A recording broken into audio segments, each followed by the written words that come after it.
Backdoor finding McCraven, pass a little high for him. McCraven had a reset, puts it up off the glass, good. Out to Hallie Crockett, her second baseball pass up the floor to Abby Richmond. Right-handed layup for two. Still backing and backing, gets stalled again. And picks up 2 points. So 2-point takedown. The puck tries to reverse along the boards, taken away by Parker. Followed out a goal! Parker tees up Brody Schultz! Right-handed dribble, goes to Reichel, deep three-pointer on the way! That's good! Up the floor, Severson over to Bevins, all alone, steps up, shoots the three, and it's good! Alston Telephone Company and R&J Broadcasting Incorporated is proud to present to you this broadcast on yourliveevent.com.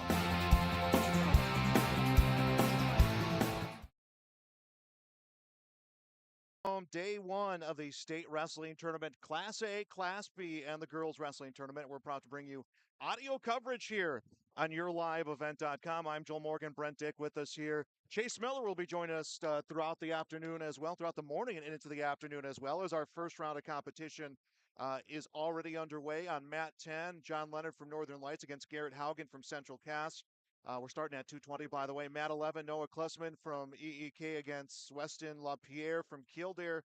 While on mat 12, it's Clayton Grove from Williams County against Armani Smith, the VCSU football commit from Beulah. The girls tournament underway. Mat number 4, we had a final at 190. Mat 5, it's Kenley Hamley from Turtle Mountain.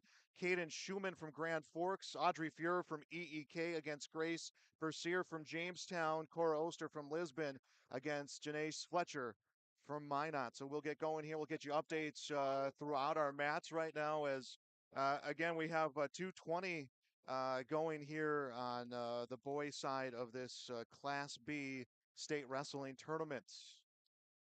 We already had a win by fall for Shane Nitschke, opened up 220 pounds with a win by fall for the Southborder Mustangs.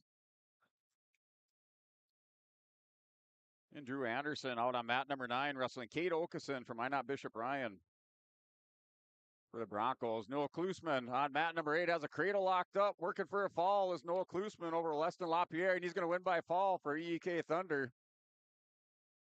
Opening up with a big pin for Ellen Dodgley-Combe as Noah Klusman advances to the quarterfinals. On mat number 8, it's Cora Oster from Lisbon at 190 against Janae Fletcher from Minot. Fletcher with a 2-0 lead. That one less than a minute to go in the first period at 190. No score between Fuhrer from EEK and Bercier from Jamestown.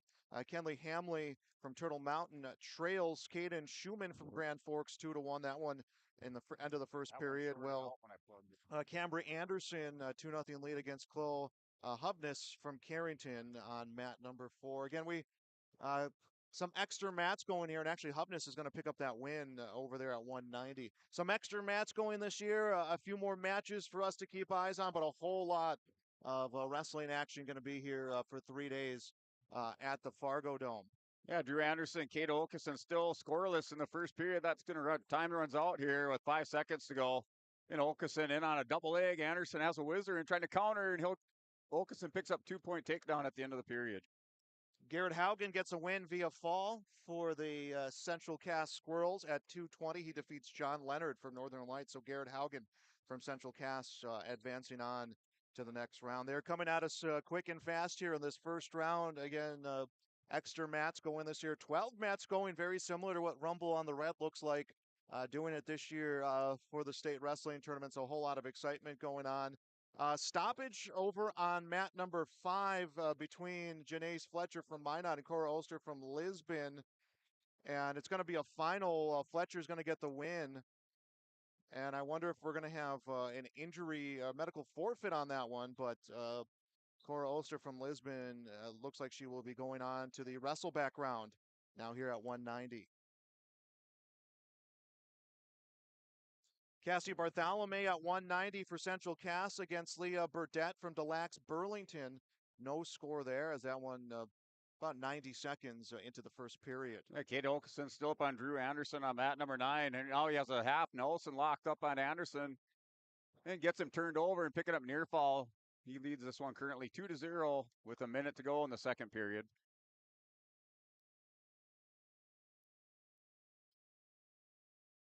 A quick update on Class A matches. Nyvlin Hayes from Watford City against Scott Rody from Valley City at 285. No score there. Blake Ott from Mandan against Michael Torgerson from Grand Forks Central.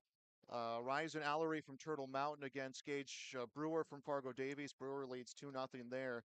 Jacob Kingset from Fargo Davies 1. Logan Moore from West Fargo 5. That's in the end of the first period at 2:20 for the Class A state wrestling tournaments. Kate Okeson wins by fall over Drew Anderson. Okeson advances to the quarterfinals at 220 pounds. That was on mat number 9. Cassie Bartholomew with a 2-0 lead against Leah Burdett. Bartholomew from Central Cass, Burdett from Des Lacs Burlington. That is in the first period at 190. Still scoreless on mat number 8. Veda Carl Bloom from Lisbon against Kaloni Grove from Fargo. And now Grovergo will get a takedown, and we'll have a 2-0 lead. That one over a minute to go left in the first period. Yeah, mat number 9, Coy Okeson, brother of Kate Okeson from Minot Bishop Ryan, heavyweight, pins Joshua Hayes from South Border. So Coy Okeson, 285, advances to the quarterfinals. Hayes moves down to the first round wrestlebacks. Heavyweights on the boys' side, it is Fernando Rios from Hillsborough Central Valley against Bryce Prouty from Northern Lights. Prouty with a 2-0 lead as he gets a takedown 18 seconds into the first period of that matchup. On mat number 12, Sage Gustage from Lemoore Litchfield Marion against Mace Stabner from Bowman County. That is 220, no score there. And the girls' side, Bartholomew leads 2-1. Second period underway at 190. The number 1 seed at 250 for the girls, Love Hopkins from White Shield, trailing 5-1 against Oma Messi Ingelhan from Mandan. That one, 16 seconds left to go in the first period. That is a 7-1 lead now as she did secure some back points. 190, Grace Vera from EEK 6, Grace Purseer from Jamestown 6. Yeah, mat number 12 was May Stuber, winner by fall over Sage Gushis in the first period. So Sage Gushis from Lemoore was a senior, 15-13 record. He goes back or drops down to the consolation, first round consolations here. That was on mat number 12.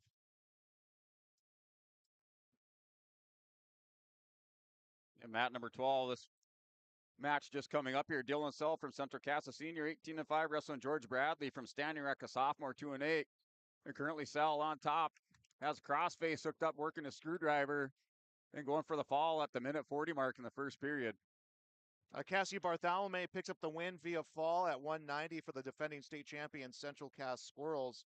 So she'll be victorious there in that matchup as the next wrestlers make their way over. Love Hopkins trailing 7-2, the number 1 seed at 250, and she will come around here and gets a reversal into a fall. So Love Hopkins, a 7th grader from White Shield, number 1 seed at 250, come from behind fall victory over on mat number 4. Yeah, mat number 12, Dylan Sell, winner by fall, advances to the quarterfinals for Central Cass at 285. And then on mat number 9, at 285, number 3 seed AJ Hines wrestling Jaden Hankel from Oaks. Right now, Hines has a 2-0 lead at the 32nd mark in the first period.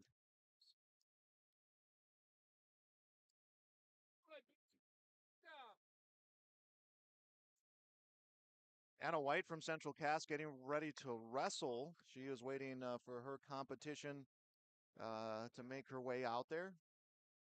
And 12 mats going here at the Fargo Dome today.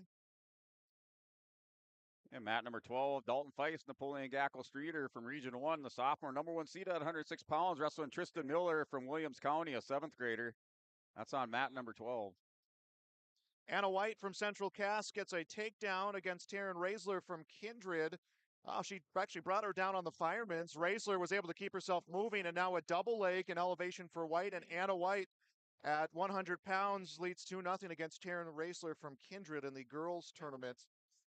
Yeah, mat 9, 285 pounds on the boys' side is AJ Hines, winner by fall over Jaden Henkel from Oaks. So AJ Hines, number 3 seed, advances to the quarterfinals. And now up is Grant Lyons at 285 pounds for the Lisbon Broncos. Lions, the number 2 seed at 285 pounds. And I just making an announcement here at the Fargo Dome with the extra mats. Kind of getting people moving along here. Again, the first time they've had this many mats running, so obviously some growing pains to be expected as Anna White now getting a turn on Raisler, trying to end this match in the first period, has that armbar extended out and trying to get the turn for the pin. Anna White here at 100 pounds. She's going to give another extra push here. The Squirrels' eighth grader, getting back points against Raisler, trying to get the fall here and advance on to the next round. The next round at 100 pounds. Yeah, Grant Lyons on mat number 9 for the Lisbon Broncos has a takedown. They're working a crossface and going for some near fall. Wrestling Peyton Lee from Williams County, a senior, 22-14 record. Lions currently on top with a minute to go. That's on mat number 9.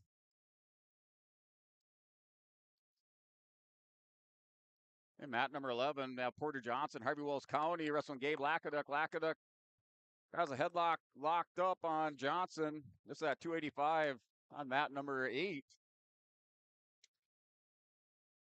Lackaduk working for the fall for the Belva Aggies. And Grant Lyons, you're winner by fall on mat number 9. So Lions wins by fall for the Lisbon Broncos, advances to the quarterfinals at 285 on mat 9. Anna White scored some late back points, ran out of time in the first period to get the fall, but Anna White from Central Cass 8, Taryn Raisler from Kindred 0. Also in the girls tournament, it is Ashley Lindbergh from Carrington 3, Emma Osier from Fargo 0, that is 250 pounds.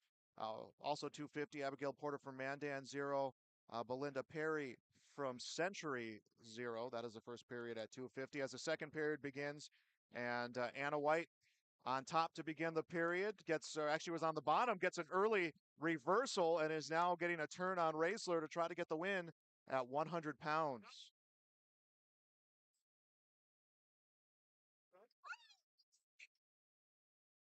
And a good bridge for Raisler. White trying to eliminate the hands and her ability to brace herself to get out of this one. Minute 25 to go in the second period. Anna White for the Central Cass Squirrels, defending state champions. They were region champions as well as region champions in duels as well as individual this year. So a lot of expectations for the Central Cass Squirrels girls wrestling team. As Raisler, give her credit for putting up the fight that she has here, down 10-0. Might be some more points coming the way of Anna White. Not sure if they had given points on her latest near fall. And mat number 8, Logan Potts for Lemoore Litchfield Mary Lobos, wrestling Cutter Wadnock, an 8th grader from Bowman County Beach. And Potts does have a 2-point takedown. Rodnock's working down, has the inside leg on Potts. Potts up right now on his hip. Wagner's going to score a 2-point reversal, ties it up 2-2. Anna White's going to get the win via fall. She gets that in the second period. So Anna White's on to the quarterfinal round of 100 pounds for the Central Cass Squirrels. And Rodnick for Bowman County Beach still in the top position. They got 40 seconds to go in the first period, tied up 2-2 with Logan Potts. Has a head cradle locked up. He does pick up a 2-point near fall on Logan Potts.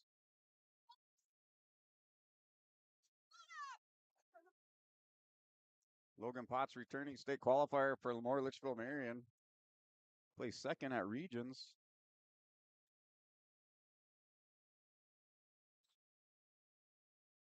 Current matches going on in the girls tournament. It's Keenly Kanoa from Mandan at 100 pounds, wrestling against Isabel Miller from South Porter. That one, no scoring yet. Ashley Lindbergh from Carrington 3, Emma Osier from Fargo 0.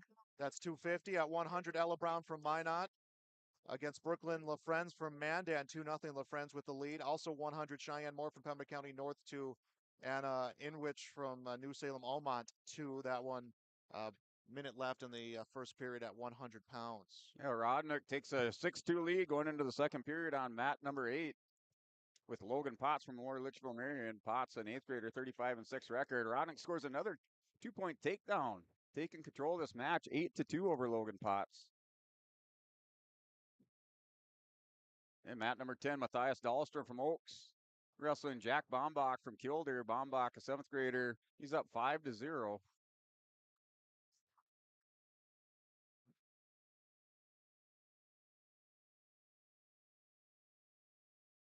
And Potts still down in the bottom position. He's down 8-2. This is on mat number 8. Anna Enwich from New Salem Almont gets a pin over Cheyenne Moore from Pembina County North at 100 pounds. And Grayson Lyons on the mat now for the Lisbon Broncos. That's on mat number 7. We're looking at track wrestling. The mat numbers are wrong, and they're on track wrestling. We're on mat number 7 with Grayson Lyons.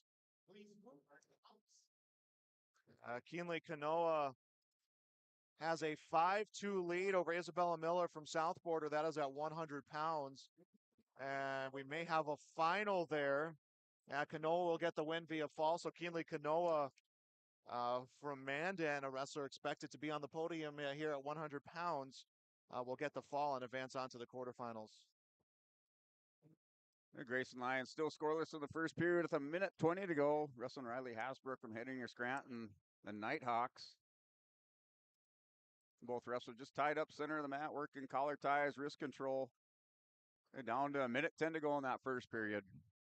Katie Sinner from Central Cass, defending state champion at 250, will get a pin over Lily Boone from Mandan. So a quick pin for Katie Sinner, and Sinner on to the quarterfinals for the Central Cass Squirrels. And Logan Potts now we're trying to work a reversal here with 10 seconds to go. Potts scores at least a loss of control. Not before Rodnick picks up some near fall. He's up 11-2 now, reverses it. Has Potts going to his back with the second remaining in the second period. Picks up 2 more near fall. He's up 13-2. Arlie Rammerman from Lisbon getting ready to wrestle Monica Boki from Minot. That's a 100-pound first round matchup that is about to get underway. Again, that is Rammerman from Lisbon, Boki from Minot getting ready to wrestle. And Grayson Lyons still scoreless with 10 seconds to go. They got stalemate for a restart back in the center of the mat. Still scoreless in the first period between Hasbrook from Hettinger Scranton and Grayson Lyons. Okay, we'll get a quick takedown against Rammerman, leads 2-0. Now picking up some back points as Rammerman trying to fight off a pin. Rammerman is able to belly out, but will be a 3-point near fall. So Rammerman falling behind 5-0 for the Lisbon Broncos at 100 pounds.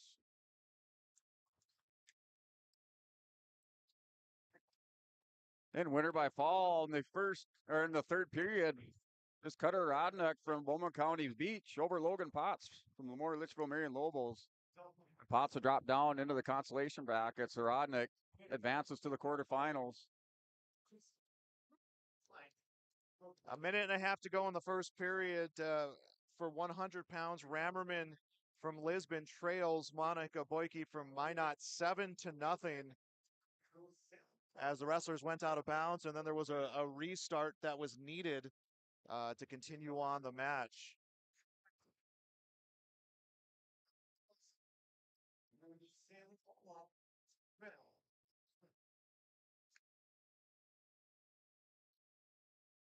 This is audio coverage of the state wrestling tournament here on yourliveevent.com. We'll have both days of individual, and then we'll have dual broadcasts for the Central Cass Squirrels girls team, boys team, as well as the Lisbon Broncos. That is coming up Saturday here in the state wrestling tournament.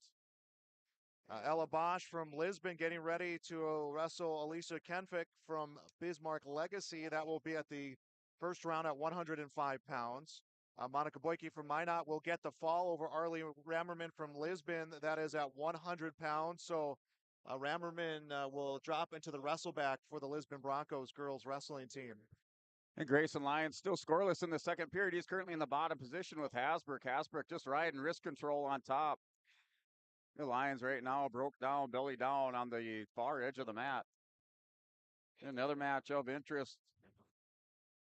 Mat number 9, TJ Boyer from Londac Thunder wrestling Brody Michelson from South Border. Boyer leads this one 3-2. That's on mat number 9. And now it's a 3-4 score in the second period with 40 seconds between Boyer from Mondac and Brody Michelson from South Border. Kinfick will get a takedown of Bosch in the first period here. Kinfick only one loss on the season, leads 2-0, is trying to set the cradle on Ellie Bosch to try to get a turn for a pin.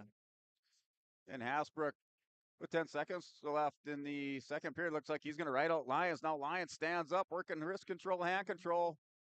on the edge of the mat. Hasbrook is going to try to drag him out of bounds, and he's warned for stalling as time runs out on the clock. Kenfick will pin Bosch in the first period at 105 pounds. So Bosch to the wrestleback, Kenfick onto the quarterfinals for 105 pounds in the girls wrestling tournament. So Brody Michelson on mat number 9, still up 4-3 over TJ Boyer. That's on mat number 9. That's the start of the third period, 113 pounds. And Grayson Lyons on mat number 7, going into the third period at 113, still scoreless with Riley Hasbrook from Hettinger Scranton in the bottom position. Now Hasbrook works a nice sit out to a go behind. He scores a 2-point reversal. Now 1-point escape for Grayson Lyons. It's 2-1 score in the third period.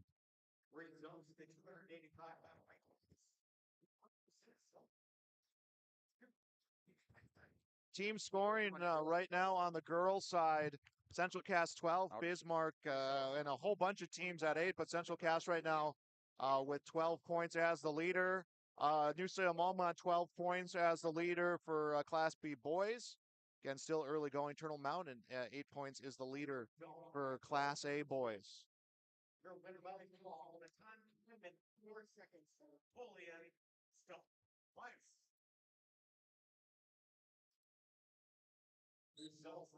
That match between Grayson Lyon and Riley Hasbrook, it's still a 2-1 score.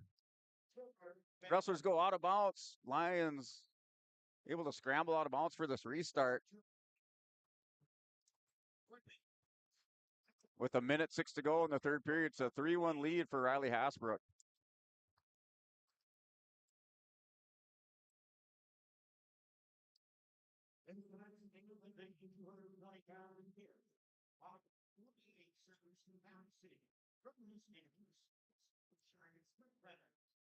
Coverage of the Class A, Class B, and the Girls State Wrestling Tournament audio only here on YourLiveEvent.com.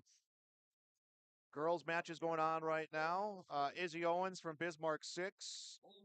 Elise Jenner from South Borders 0. That's at 100. Also at 100, Emily Yabadi from Bismarck Legacy 2. Kaylee Miller from Mayport CG 0. Actually, Yabadi will get a fall here, so Emily Yabadi will move on to the next round at 100. Well, at 105, Arlie Jacobson from Rugby 2. Makaya McFarlane from Beach 0.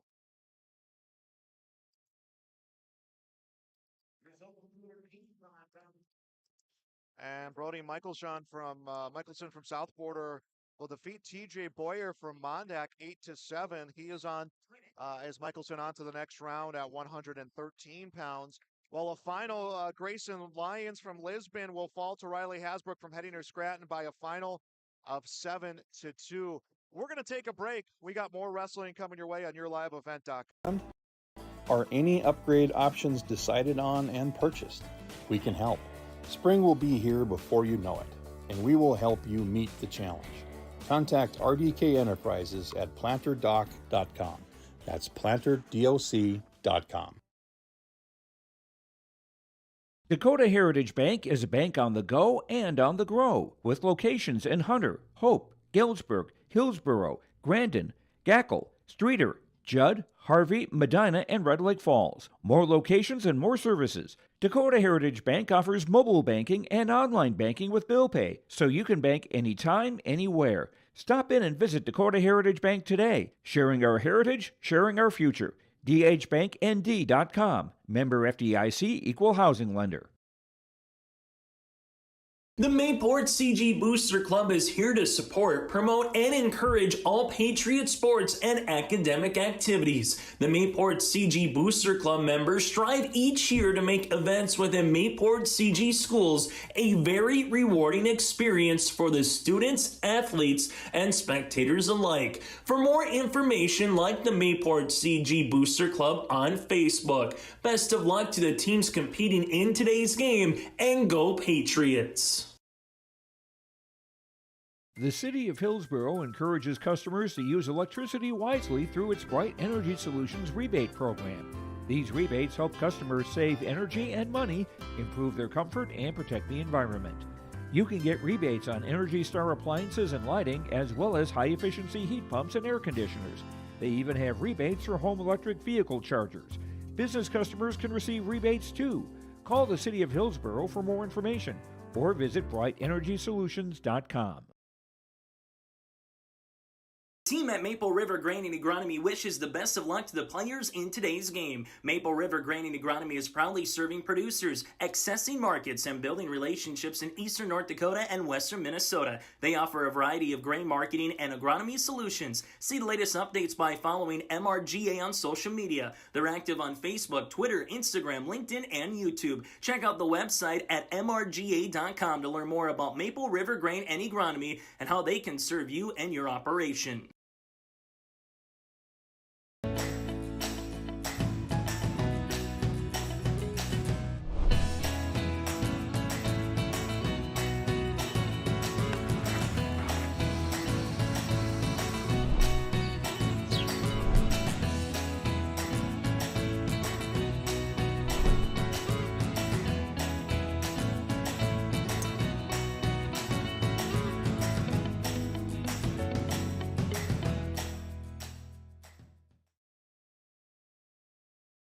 And we are back here on YourLiveEvent.com in full swing here at the Class B boys and the girls state wrestling tournament at the Fargo Domes. Here are the matches going on right now in Class B boys.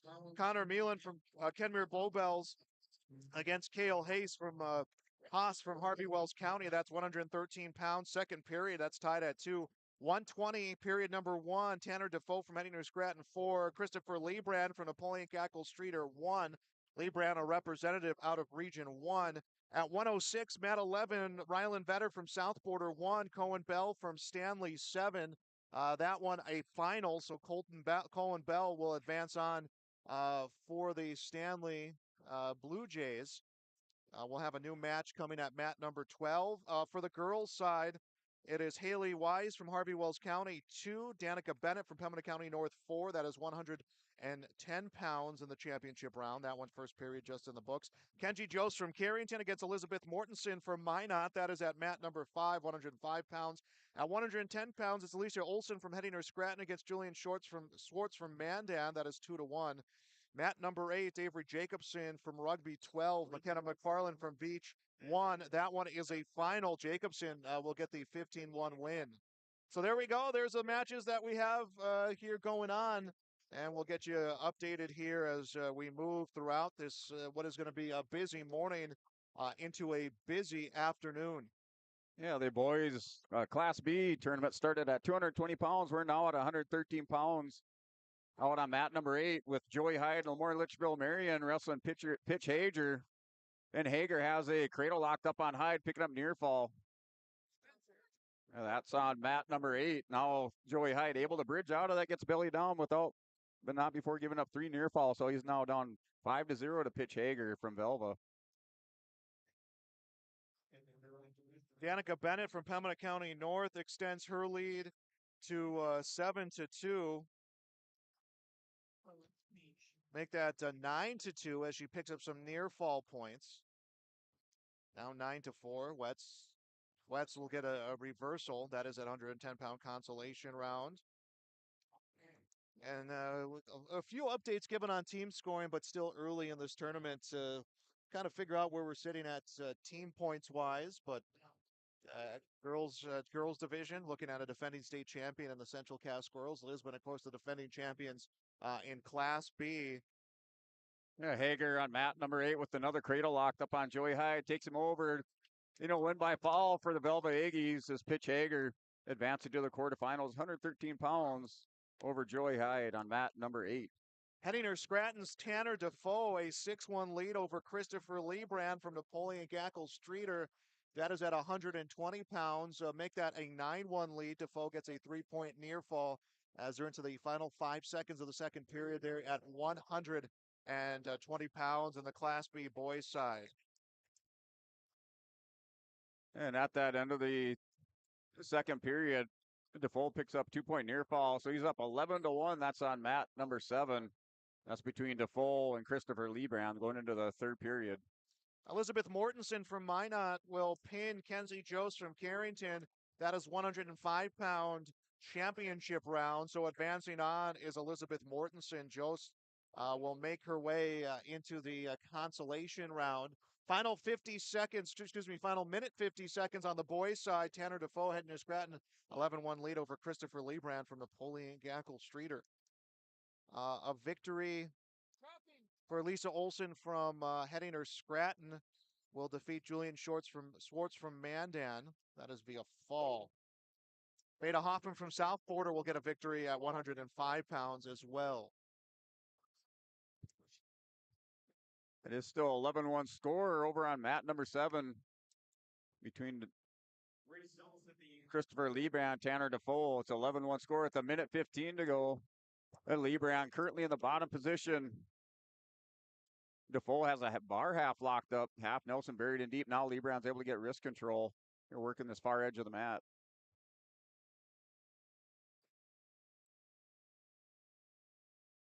This mat right here in front of us on mat number 8 is Elijah Ramos for the Killdeer Cowboys wrestling Alex Tandesky, the Northern Lights.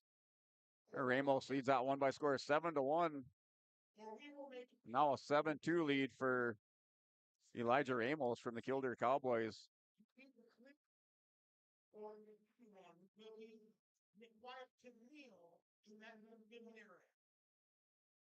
And making another announcement here just about, again, some growing pains when you expand this tournament the way that they have, but trying to make it able that all spectators will be able to have eyes on the matches that are going on.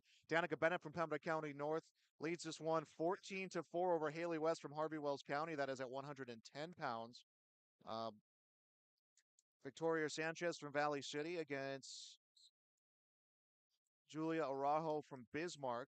Araujo will get the fall and moves on at 110 pounds. Yeah, we have the number 1 seed at 120 pounds. Trace Hogarth from the Carrington Cardinals, a senior, returning state champion, wrestling Bowden Iverson from Williams County. Hogarth wearing the red leg band for the Carrington Cardinals, wrestling Bowden Iverson, the 8th grader from Williams County. That's up on mat number 9. Tanner Defoe, a final 11-1 over Christopher Lebrand from Napoleon Gackle Streeter. That is at 120 pounds.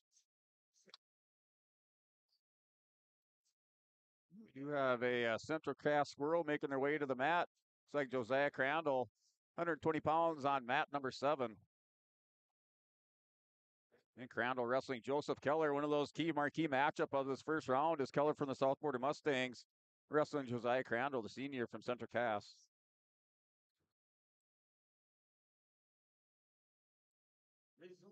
Have a couple of mats on the girls' side with a few breaks as their wrestlers make their way out there. At mat number 5 will be Mallory DeVries from Central Cass against Natalie Meyer from Dickinson.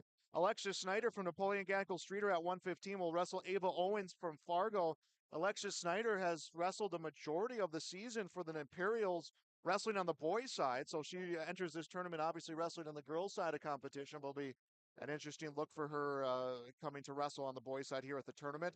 Mallory DeVries looking for a throw against Natalie Meyer from Dickinson. Will put her right on her back here in the opening seconds. And DeVries gets a takedown, immediately picking up some back points. Mat number 7, big scramble between Crandall and Keller. Keller looked like he had a takedown. Crandall able to re-switch out of it. Scores 2-point takedown. He's up 2-0 with 45 seconds to go in the first period. That's on mat number 7. Crandall's up 2-0.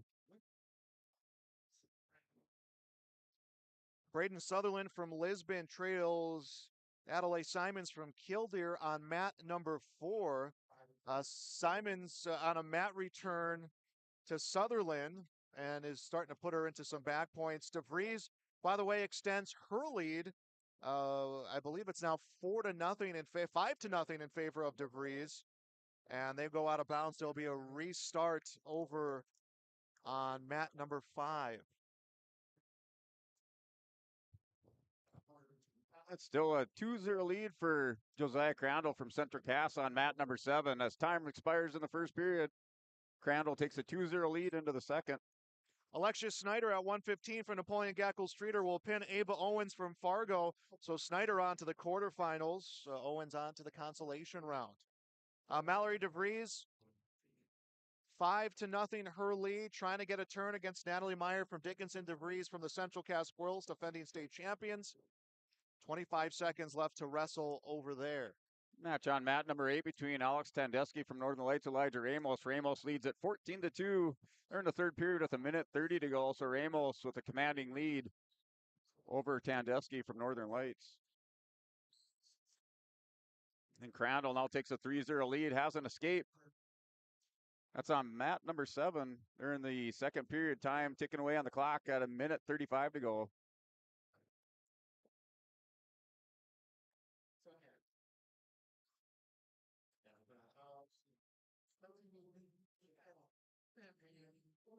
And Keller and Crandall still working the center of the mat. Both wrestlers up on their feet with 1:20 to go. That's on mat number 7. Crandall leads 3-0 from Central Cass at 120 pounds. Mallory DeVries from Central Cass, a 10-1 lead over Natalie Meyer from Dickinson. That's 110 pounds. Crystal Magnuson from Hillsborough Central Valley, wrestling Kesha Tomac from New Salem Almont. That is over on mat number 7. So that one just underway.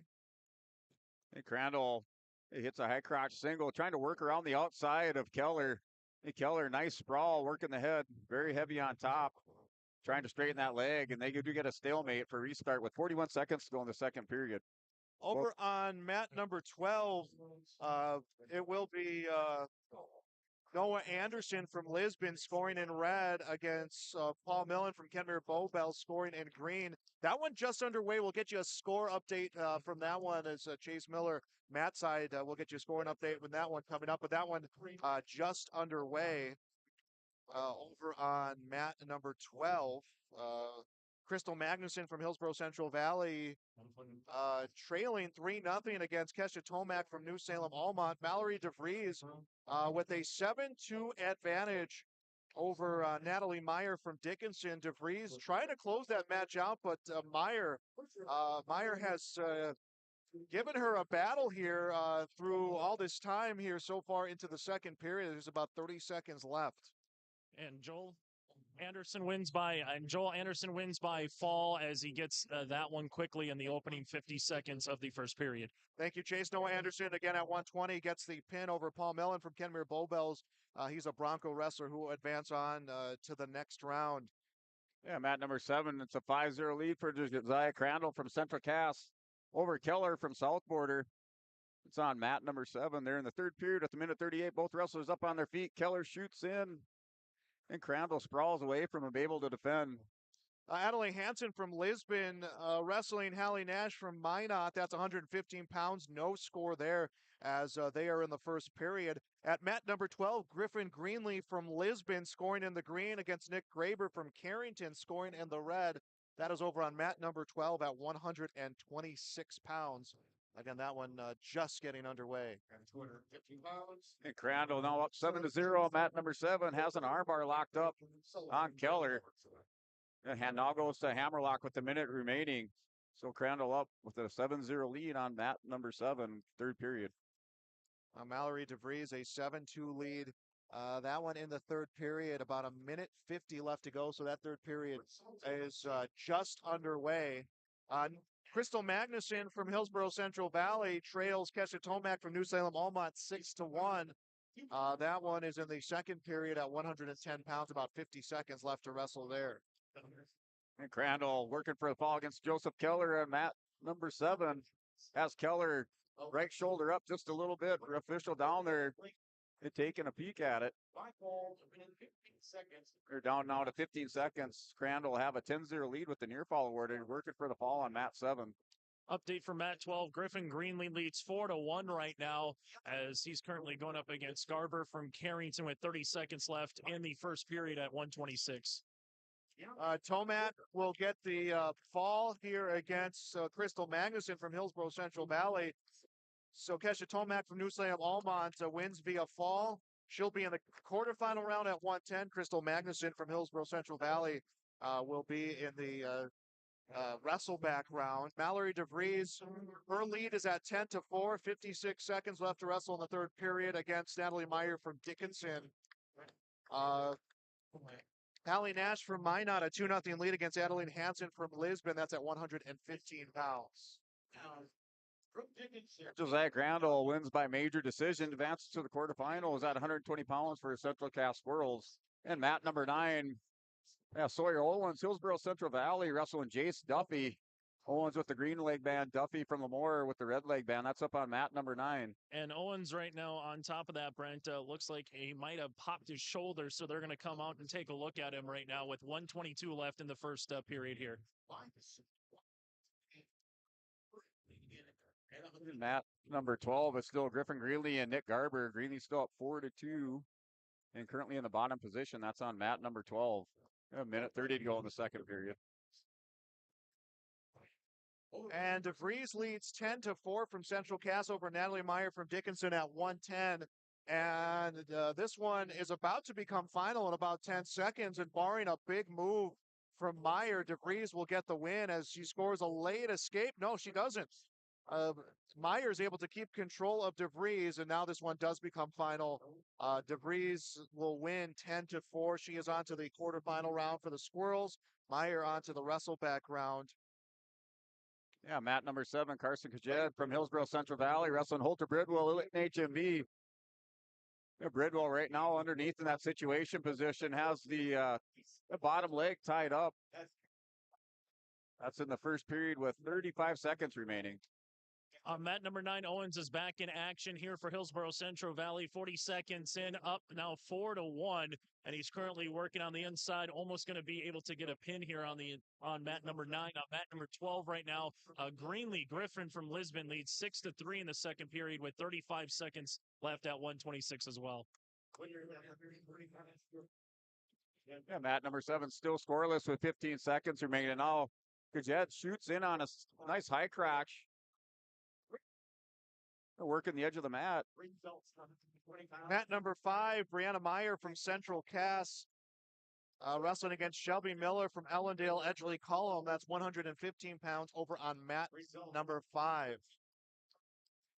They go scoreless into the second period after that scramble on the edge of the mat on mat number 7 between Carson Kajed from Hillsborough Central Valley and Holter Bridwell, Lytton HMB. Owens right now working on a fall, and he's able to get it with 23 seconds left here in the first period for Hillsborough Central Valley over Duffy of Lemoore Litchfield Marion. At 1:26, Owens will advance here for the Burros. And it looks like we have a final on mat number 12. Griffin Greenlee for the Broncos will get the win 6-3 over Nick Garber from Carrington. Greenlee on to the quarterfinals, Garber on to the wrestleback. Yeah, looks like there's some discussion over there on mat number 12 over the score. The officials and the coaches over there right now with a little bit of a timeout. As it looks like, guys, will go to the third period here. Jumped ahead of period. They'll go to the third period, 8-3. No score between Miller from EEK, Meyer from Central Cass at the girls' 115-pound weight class. Just underway on mat number 4, Deegan Kirscherman from Valley City against Hope Mittleiter from Linton HMB. That is 120 pounds over on mat number 4. And as I say, the score, Kirscherman will get a takedown and takes a 2-0 lead. Yeah, mat number 7 still scoreless between Carson Kajed from Hillsborough Central Valley and Holter Bridwell. They're in the second period right now. Kajed on the bottom position. Bridwell with the red leg band riding on top with a minute to go in the second period. And then mat number 9, that is Tristan Lepp from the Southport Mustangs with the red leg band wrestling Clayton Hinker from Beulah Hazen. And that's on mat number 9 in the first period. At 120 pounds, classic. Griffin Greenlee still leads 8-4 here with 1:15 left in the third period at 1:26. 2 minutes 43 seconds. Against Scarborough from Carrington, this has been a good one from the start. At 113 pounds. Oh, Bridwell has Kajed in a kind of a tilt position. Kajed sits up, working reversal, and he scores 2-point reversal. He goes up 2-0 in the second period with 25 seconds remaining on mat 7. No score between Miller from EEK and Meyer from Central Cass at 115 pounds. No score there. Deegan Kirscherman from Valley City with a 2-0 lead against Hope Mittleiter from Linton HMB. Yeah, that match on mat number 9 between Tristan Lepp from Southport Mustangs and Clayton Hinker. Lepp leads that one 2-0 with 33 seconds. Clock currently stopped. I would say so far today on the boys side, Region 1 boys have had a strong showing so far with their wrestling programs. And the girls, who their teams traditionally wrestle in Region 1, they've had some strong showings today as well. Yeah, a little bit different setup for on the girls' side wrestling, qualifying through all the whole East region tournament, taking on the West, able to see them, a lot of these girls for the first time. Garber White now working on Greenlee here with 17 seconds working up top. Currently down by 4, though, for Griffin. So all that Griffin needs to do is try to ride this one out, not avoid a pin at this particular juncture with 8 seconds. Now with 7. South Borders Leap earned a fall in 32 seconds in the other match. And it looks like Griffin here is going to advance with an 8-4 win over Carrington's here, Garber. Yeah, Matt number 7, Carson Gajet is tied up with Holter Bridwell. Looked like he was going to work a fall. He has the arm bar locked up. Bridwell able to get that arm back, goes belly down. So it's still a tied up 2-2, third period with 1:20 to go on Matt 7. Over on match number 5, Brianna Meyer from Central Cass, a 2-1 lead over Shelby Miller from Ellendale Edgeley Cullum. That is the first round at 115, and that one 2 periods into their matchup. Deegan Kirscherman will get the win for the Valley City Highliners over Holt Mitleiter from Littleton H&B at 120. That is via fall. Yeah, Matt number 11. You have Miles Seal just for the Kindred Vikings, 8th grade wrestling Brexton Yanish, the 7th grade superstar here for the Velva Aggies. Right now, Yanish leads that one by a score of 2-0 on Matt number 8. 126 pounds. Peterson on mat number 12 here for the Central Cass Squirrels at 126, going up against Henniger Scranton Chalsky here. And currently, it's a scoreless in the opening 30 seconds in the first period. Yeah, Carson Kajed and Holter Bridwell. Bridwell takes a 3-2 lead in the third period with 25 seconds remaining on mat number 7. Right now, Kajed with the double leg. He has Bridwell going to his backside. Right on the edge of the mat. Kajed's going to get called out of bounds for a restart. 2-1, still the lead for Brianna Meyer from Central Cass over Shelby Miller from EEK. They're in the third period, no score, and it looks like they started that last period neutral position. They had a reset after going out of bounds, and then a stop for potentially dangerous. So that match just resuming underway. Yeah, Matt number 9 now Cashton Waits and up for the Lisbon Broncos. Wrestling Jaden Volmer from Harvey Walls County. That's up on mat number 9. And prior to that, Brent Sarsland from Bowman County earned a pin in the opening period.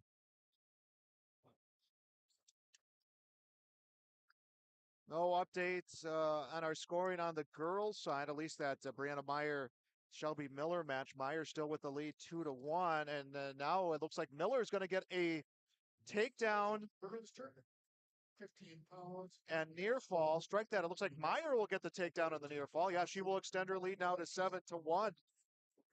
Ash Waitson just got inadvertently poked in the eye here, guys, so they're giving him some time here at 132 on mat number 9 as they resume action.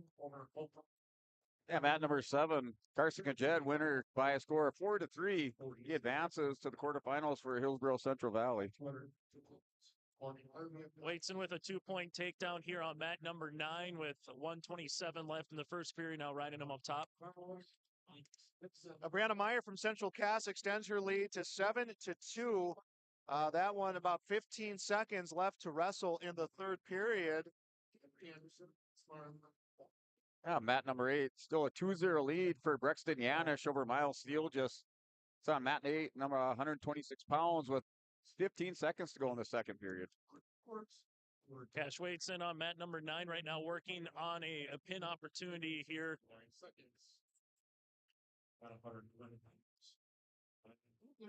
He's got Volmer from Harvey Wells County on his back with 46 seconds left here in the first period. He'll end up with 3 points here now, 5-0. Midway through period number 1. Brianna Meyer will get the win by a final of 7-2 over Shelby Miller from EEK. That is at 115 pounds. Also wrestling at 120, Cashton Breedall from Delax Burlington leads Lena Yulron from Bismarck 2-0. Mercedes Laura from Carrington, a 2-0 lead over Bristol Fike from Harvey Wells County. Those last 2 matches at 120. Also at 120 from Bismarck, Cambry Feist 5. Hannah Thiel from New Salem Almont 2. Yeah, Brexton Yanish still maintains a 2-0 lead over Miles Seal just from Kindred. That's on mat number 8. They're in the third period with 1:40 to go at 126 pounds.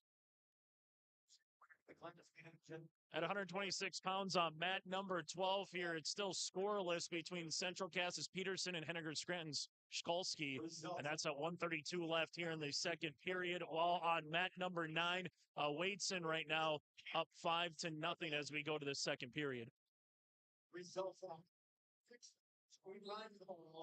Yanish and Thiel just go out of bounds. Looks like Yanish now warned with stalling in the third period with 1:17 to go. He still maintains a 2-0 lead over Miles Thiel just on mat number 8.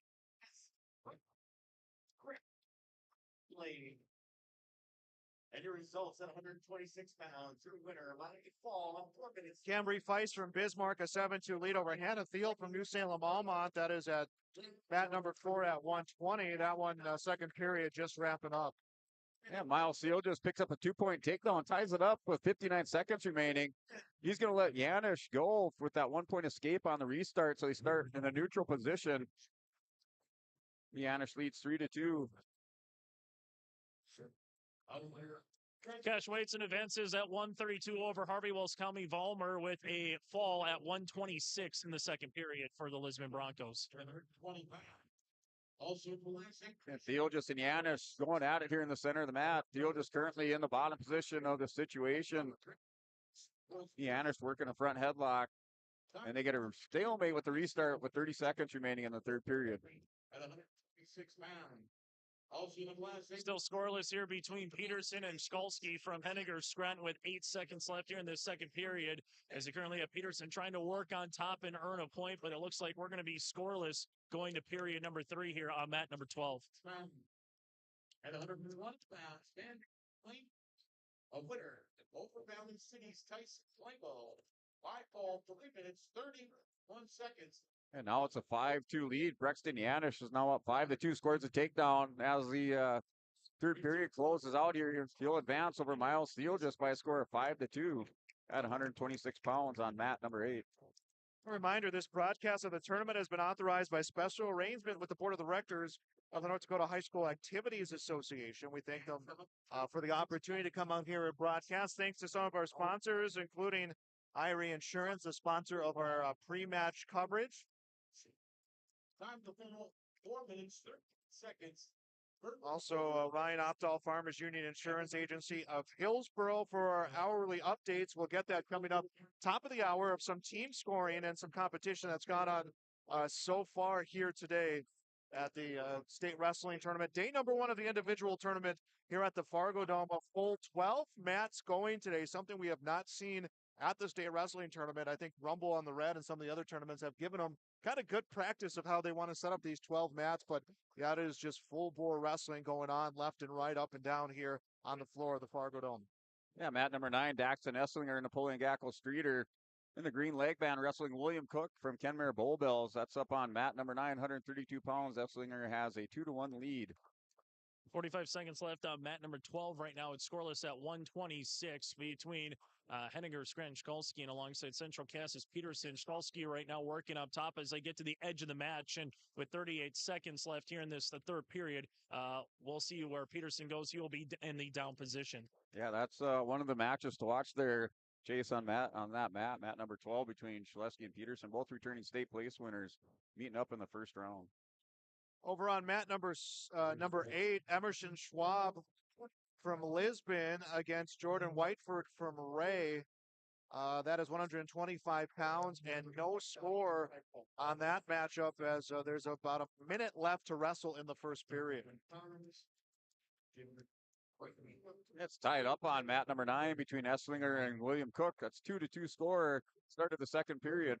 3 minutes, seconds. 4 seconds left here on mat number 12. Still scoreless in this third period between Peterson and Skolsky, as we might be getting some extra session here. Schwab and Whiteford both on the ground. I think they're going to give the 2 points to Schwab.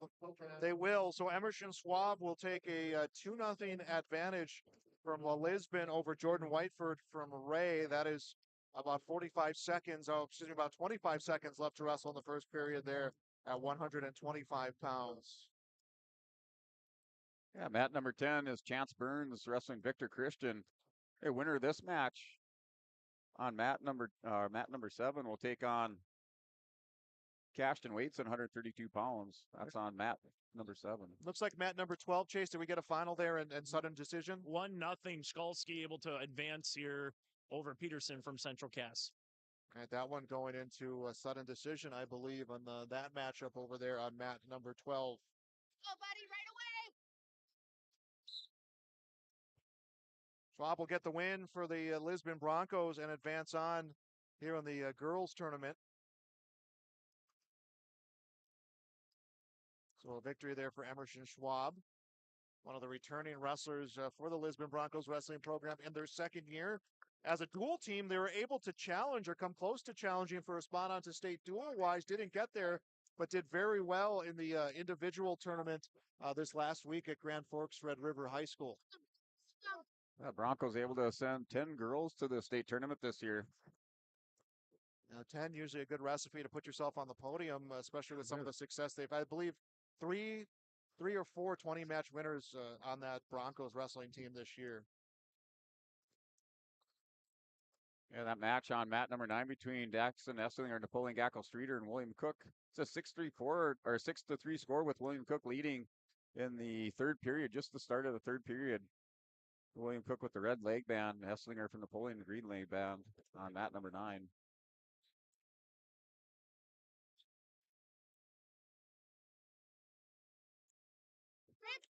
Over on mat number 5, it is Jersey Short from Turtle Mountain wrestling against Sophia Johnson for Bismarck Legacy.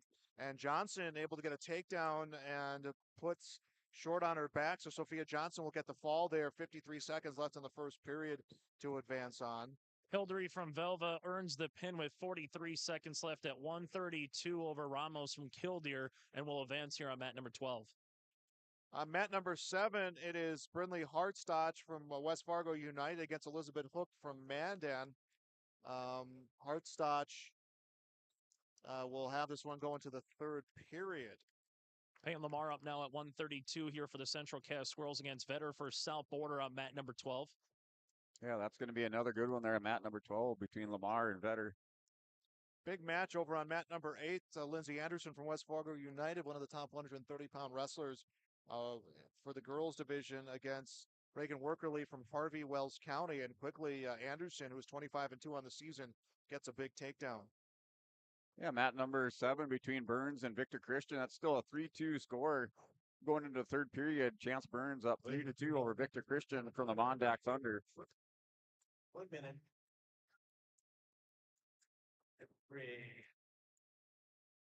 And mat number 9, William Cook, Kenmare Bullbells is up tonight by a score of 8-4 over Daxton Esslinger, 132 pounds. They're in the third period with 20 seconds to go on mat number 9.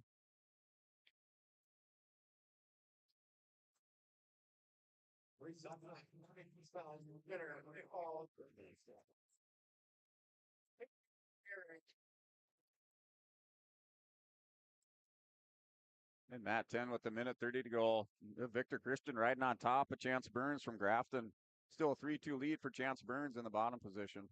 Vetter from South Border earns a leg sweep and gets a Lamar on the mat here with 49 seconds left in the first period, up 2-0 at 132 on mat number 12.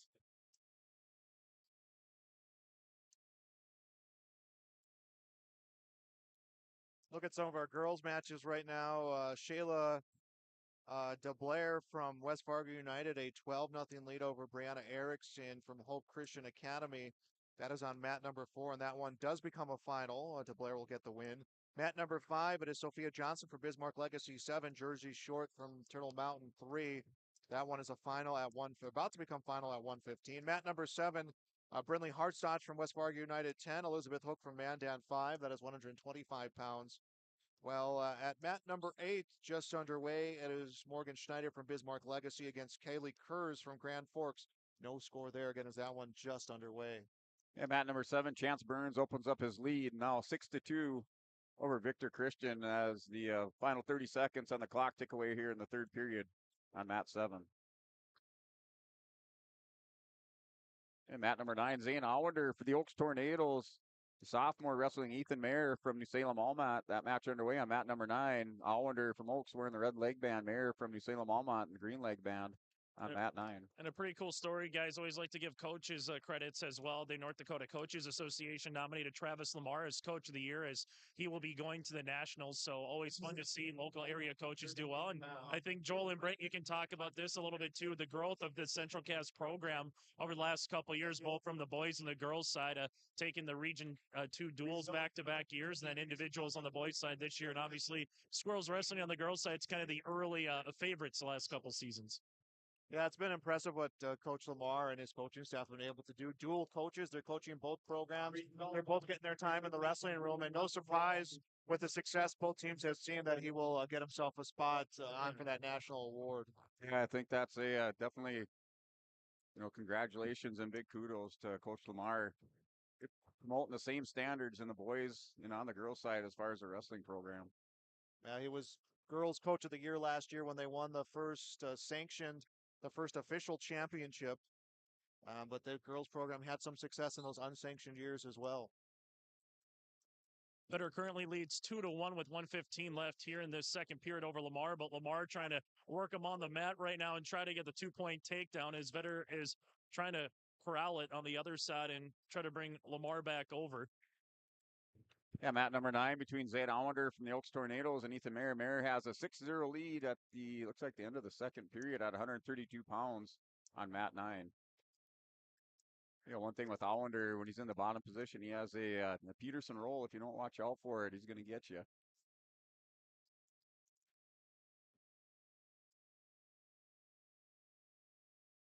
We'll get you our team scoring update brought to you by Ryan Opdahl, Farmers Union Insurance, Hillsboro, Home Auto, Business Life Farm. Visit the agency downtown Hillsboro. Call 701-436-5777. And we'll just get you a quick update here on team points right now. Class B boys, again, really early, but Killdeer 15.5 with the lead. Lisbon and Velva at 14 apiece. Bishop Ryan, New Salem at 12. Bowman County at 11.5. Central Cass at 11 with their team points. Hillsboro Central Valley with 6. For the girls, it's Bismarck and Minot with 20. Legacy Central Cass with 16 each. Century with 12 on the Class A side. Legacy 16, Bismarck 14, West Fargo 14, Minot 12.5.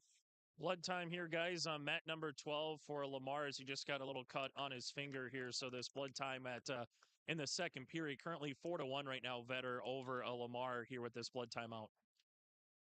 Mat number 7, 138 pounds, Grant Wagner for the Oaks Tornadoes, wrestling Corbin Clifton from Carrington. And that match just underway. Clifton picks up a 2-point takedown at the minute 30 mark of the first period.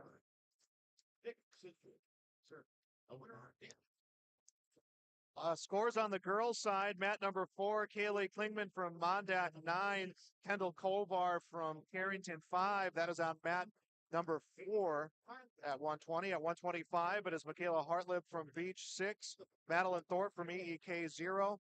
At 125, Cassidy Monroe from Bismarck 2. Kylie Yetter from Minot 6. That is at 125. At 130, it is Kylie Kurz from Grand Forks 2, Morgan Schneider from Legacy 0. That one in the second period. Yeah, and Ethan Meyer, your winner by fall on mat number 9. He'll advance to the quarterfinals at 132 pounds. Heading to the third period on mat number 12 after that Bank North blood timeout. It's still a 4-1 lead here for Vetter over Peyton Lamar. Yeah, mat 7 still a 2-0 lead for Corbin Clifton over Grant Wagner from Oaks. Right now, Clifton in the top position with 35 seconds to go in this first period.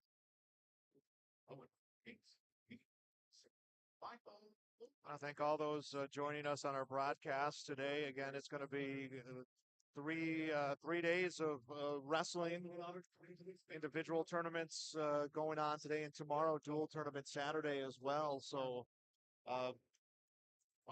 tomorrow afternoon, 3:30 championship round will get underway, and that's going to be a lot of excitement happening here at the Fargo Dome. 2600. And at 132 pounds, finance. Lamar and Vetter right now are locked up. Vetter with his right leg with Lamar's left leg right now. Both are trying to see if they can stand up and get the other one across for 2 points. Currently 4-2 right now Vetter over Lamar with 1:11 left in the third period here at 132 on mat number 12. Yeah, Grant Wagner, Corbin Clifton going to the second period still with a 2-0 lead for Corbin Clifton. Right now, Clifton in the sit-out position trying to work a switch on Wagner. Wagner's just trying to step across and counter. That's on mat number 7, 138 pounds.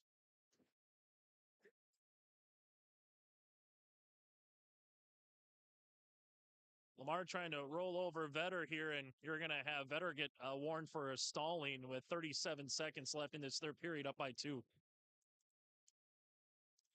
And over on mat number 5, we could have a final coming here.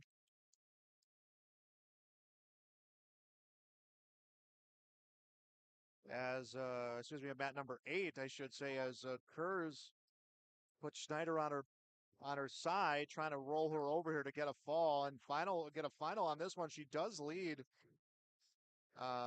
Excuse me, rather Snyder trying to get the win over Kurz. Snyder looking for the come from behind win. Got the reversal, got the back points, not enough to overcome that deficit. She'll fall in this one 7-5. So Kurz, hangs on from the win 7-5 and advances on at 130. Vetter's going to move on here over Peyton Lamar at 132 pounds from South Border by a final of 8-3. Lamar was trying to go for the 2-point takedown at 4-2, just left himself open, and then there was a 2-point reversal on the way for Vetter, which sealed the deal late in the third period. Yeah, Corbin Clifton goes up now by a score of 5-0 on mat number 2 over Grant Wagner. They're currently Clifton in the top position on the far side of the mat, working an armbar.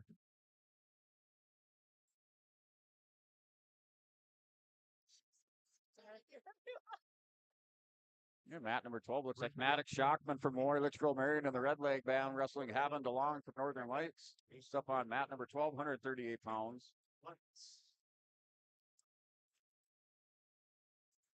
Henry Knowles, 32 pounds, winner by a 9-2 decision. Still a 5-0 lead for Corbin Clifton as the second period comes to a close. He'll take a 5-0 lead into the third period over Grant Wagner on mat 7.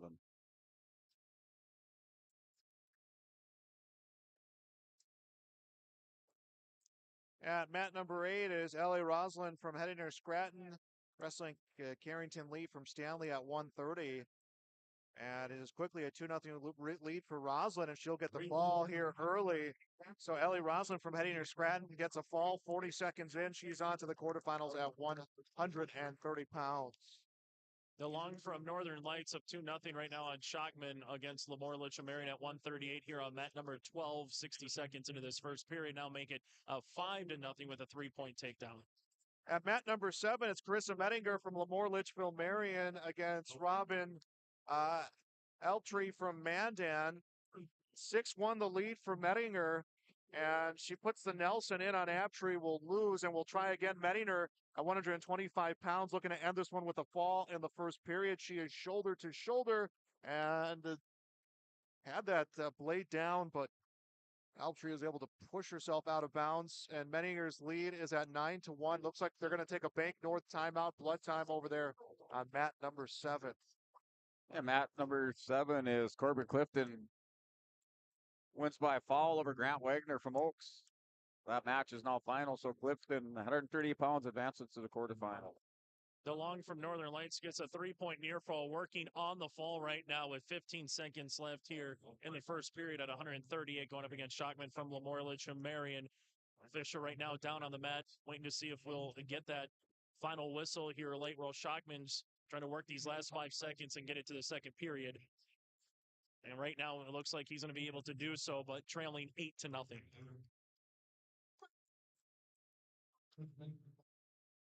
Mat number 8 will resume. Mat number 7 resumes with Carissa Mettinger leading 9-1. Standing up was Eltree off the whistle. Mettinger will double leg her for a mat return, and is trying to work. Was going to work a 3.5, and now will come across the face and is trying to set a cradle. So trying to set a cradle with that cross face. Mettinger from Lamore Litchfield Marion trying to get the win here at 125 pounds. And Mettinger will get the turn, trying to get some extension. Eltree from Mandan. But it will be a fall, it looks like, in a final. So Carissa Mettinger from Lamore Litchfield Marion gets the fall in the first period at 125 pounds and is on to the quarterfinals. Mat number 8, Lois Schneider from Central Cass against Leah Shepard from Rugby. That's 135 pounds. Again, all of these first-round matchups. DeLong for Northern Lights earns the fall at 120 left in the second period here against Shockman from Lemoore Litcham Marion on mat number 12 at 138 pounds. So again, DeLong from Northern Lights will be advancing to the next round. And Schneider goes for the low single leg and will get a takedown against Shepard from Rugby. So Schneider, a 2-0 lead here at 135 pounds. That one is in the first period. Coming back on mat number 12 here for the Lisbon Broncos, Wallner against Henninger Scranton's Dolly at 138 pounds. This one just to get underway. Wearing the red is going to be the Lisbon Bronco again in Wallner. Yeah, mat number 10 for the Kindred Vikings. Tanner Menke, the 7th grader, wrestling Kane Rudolph for Stanley, a junior. That match just underway with Rudolph in on a double leg takedown on Menke. He picks up a 2-point takedown. He's up 2-0 at the minute 30 mark.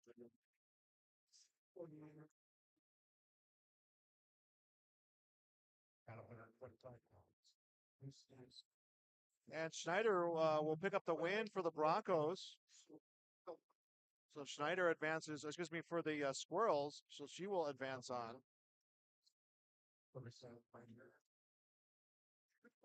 And on mat number 11, Henry Nelson's up for Hillsborough Central Valley, wrestling Case Allender. And Nelson up in the top position. He's up 2-0 with the armbar locked up. Trying to now doubles it up on Allender, is going to run him over at the minute 25 mark. Working for a fall is Henry Nelson for Hillsborough, and he'll do that. Picks up the fall and advances to the quarterfinals over Allender from Oaks.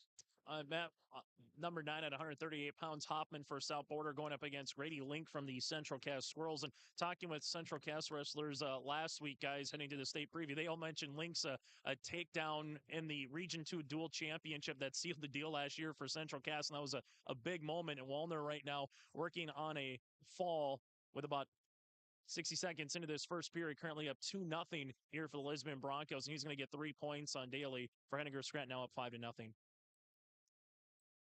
And Tanner Menke, a 4-2 score, 4-2 lead, I should say, for Kane Rudolph on mat number 10. And that's in the first period, the final 15 seconds. So Menke able to get a reversal. He kind of closes the gap here, just down by 2 points going into the second period. On mat number 8, a pair of traditional, what would be on the boys' side, traditional Region 1 programs is Jeannie Keller from South Porter, rather, against Jaslyn Weigel from Napoleon Gackle Streeter. There is no score there in the first period at 135. On mat number 4, that is Grace Lamar from Central Cass against Liam Glenn from Ellendale Edgley Cullum. That is at 130 pounds. So far, Central Cass wrestlers undefeated on the girls' side in first round of competition.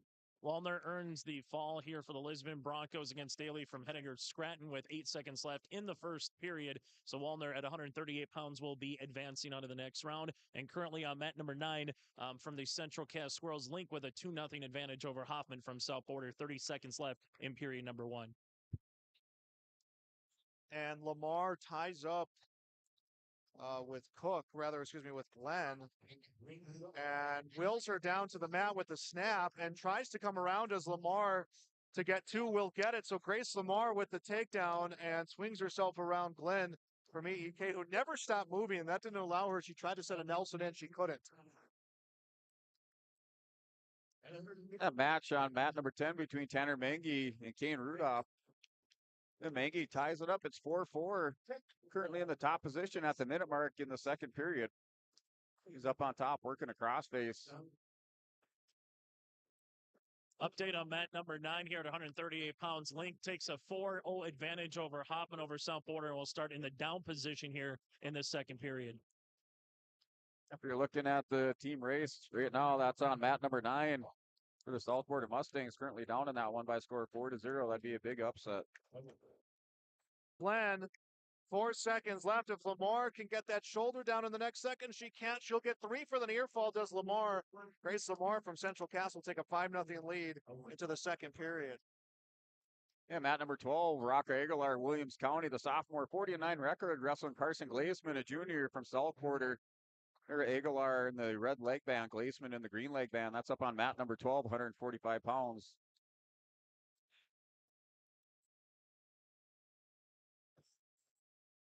And mat 7, we're still tied up going into the third period between Kane Rudolph from Stanley and Tanner Mengi from Kindred. Still 4-4. Mengi, a good looking 7th grader for the Kindred Vikings here in the first round, has it tied up going into the third.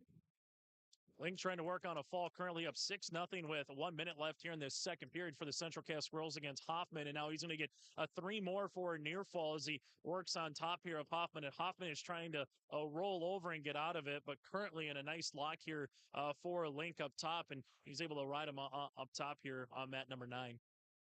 And Lamar a 6-0 lead in the second period at 130 pounds. Lamar from Central Cass against Liam Glenn from Ellendale Edgley Cullum. Miley Christensen from Valley City trails Daniel Dobitz from Killdeer 6-3. That one in the first period, 135 pounds over on mat number 7. And mat 10, we're still tied up. They get a restart back in the center of the mat. Both wrestlers up on their feet. We're tied up 4-4 in the third period between Mengi and Rudolph on mat 10. And Lamar will get a head and shoulder and gets the pin.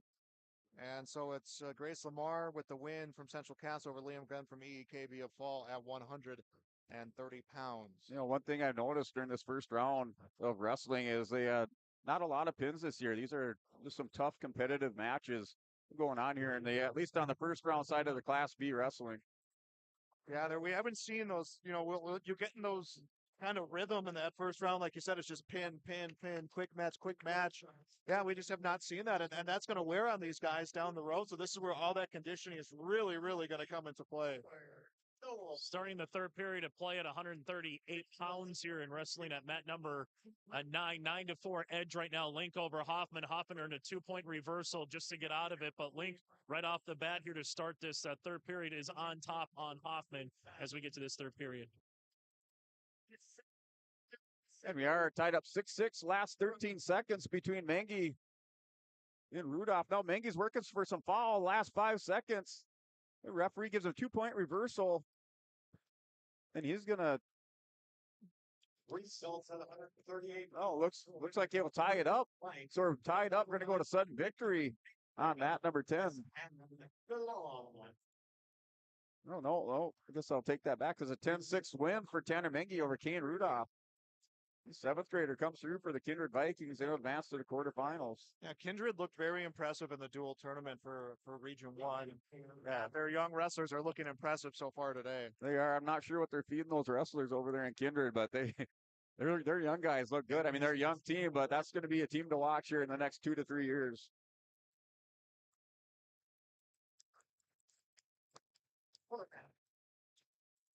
Still on mat number 9 right now, 9-4 Link with 45 seconds left here in this third period at 138 pounds as Link will start on the top position right now on Hoffman.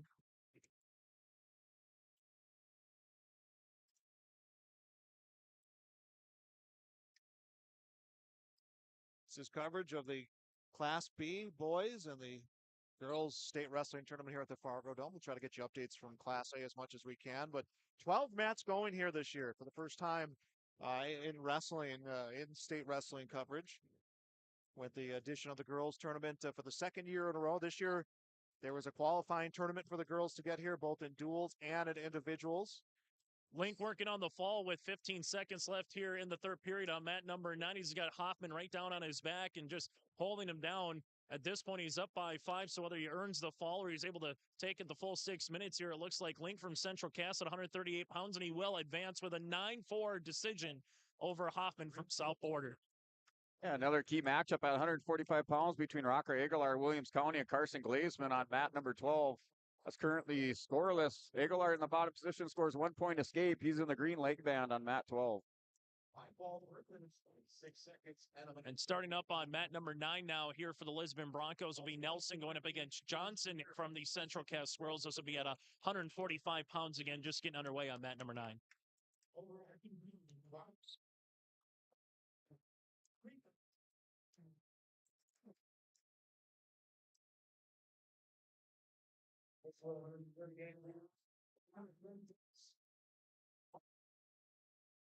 None of our area girls wrestlers on the mats yet here as we get through this next rotation of wrestlers. Minot taking the lead here in the girls' team points with 30, Bismarck 24, Central Cast 20. Again, the Squirrels, for the girls' side, undefeated in the first round of competition.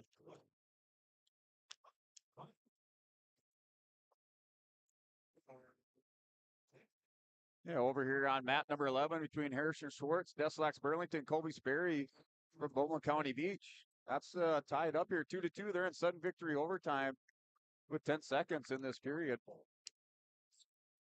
Nelson from Jamestown earns the fall at 145 pounds with 54 seconds in against Johnson. So Nelson from Lisbon at 145 earns the fall and advances here in the individual portion of the opening round tournament.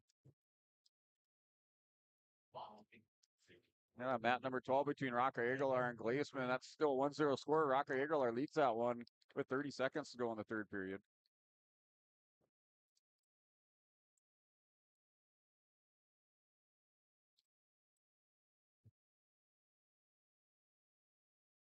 And still in the first round here of competition, both the girls and the boys in all on these two classes.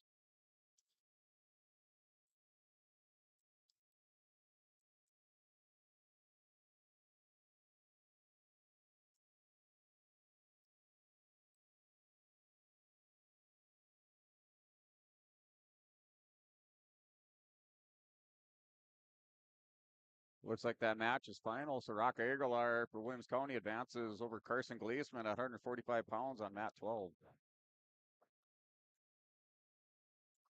Mat 11, Marshall Lindgren, number 2 seed, or excuse me, number 1 seed coming into this tournament, 34-1. He's returning state champion, wrestling Bryce Moak from Mayport CG. Right now, Lindgren's up 2-0 in the top position at the minute 30 mark. Over on mat number 4, Shelby Sherman from Central Cast 2, Natalie Canales from Mandan 2. That is at 140 pounds, and actually make that 4-2 now, Canales, as she will get a reversal on what has been a high-scoring first period with just 51 seconds left. On mat number 12, guys, fun to see Northern Cass with Wadeson out here against Melmer, going up against Beulah Hazen. But talk about programs, in girls wrestling, you mentioned about how many more programs are starting up, but also fun to see Northern Cass now join the fray here in Hunter, North Dakota, guys.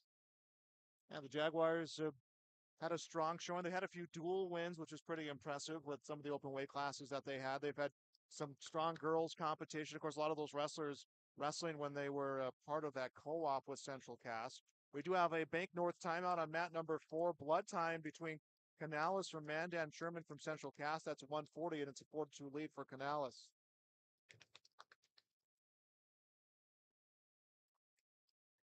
And Marshall Lindgren, he's still with a 2-0 lead over Moak from Mayport CG. Lindgren on top, has an armbar hooked up, walks it over the top. Now working for the fall with 25 seconds remaining in the first period.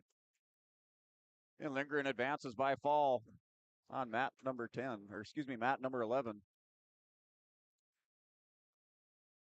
Now, Lindgren not winning the Region 1 championship this year, that you're bringing an angry Marshall Lindgren onto the state tournament. Yeah, I won't want to meet the angry Marshall Lindgren in a dark alley anytime soon. Still waiting for our match to resume over on mat number 4 between Sherman from Central Cass and Canales from Mandan. And mat 11, Cale Hebel for Lemoore Litchfield Marion, wrestling Parker Bear for Bishop Ryan. That's underway on mat number 11. Melmer with a really good leg move here to get Wadeson from Northern Cass on the mat here in 2 points. Currently working on a fall midway through this first period at 145 pounds at mat number 12. And Cale Hebel with a nice mat return for a go behind takedown, takes a 2-0 lead at the minute 40 mark in the first period. And from Beulah Hazen, it's official with 45 seconds left in the first period. Melmer from Beulah Hazen advances with the fall against Wadeson from Northern Cass.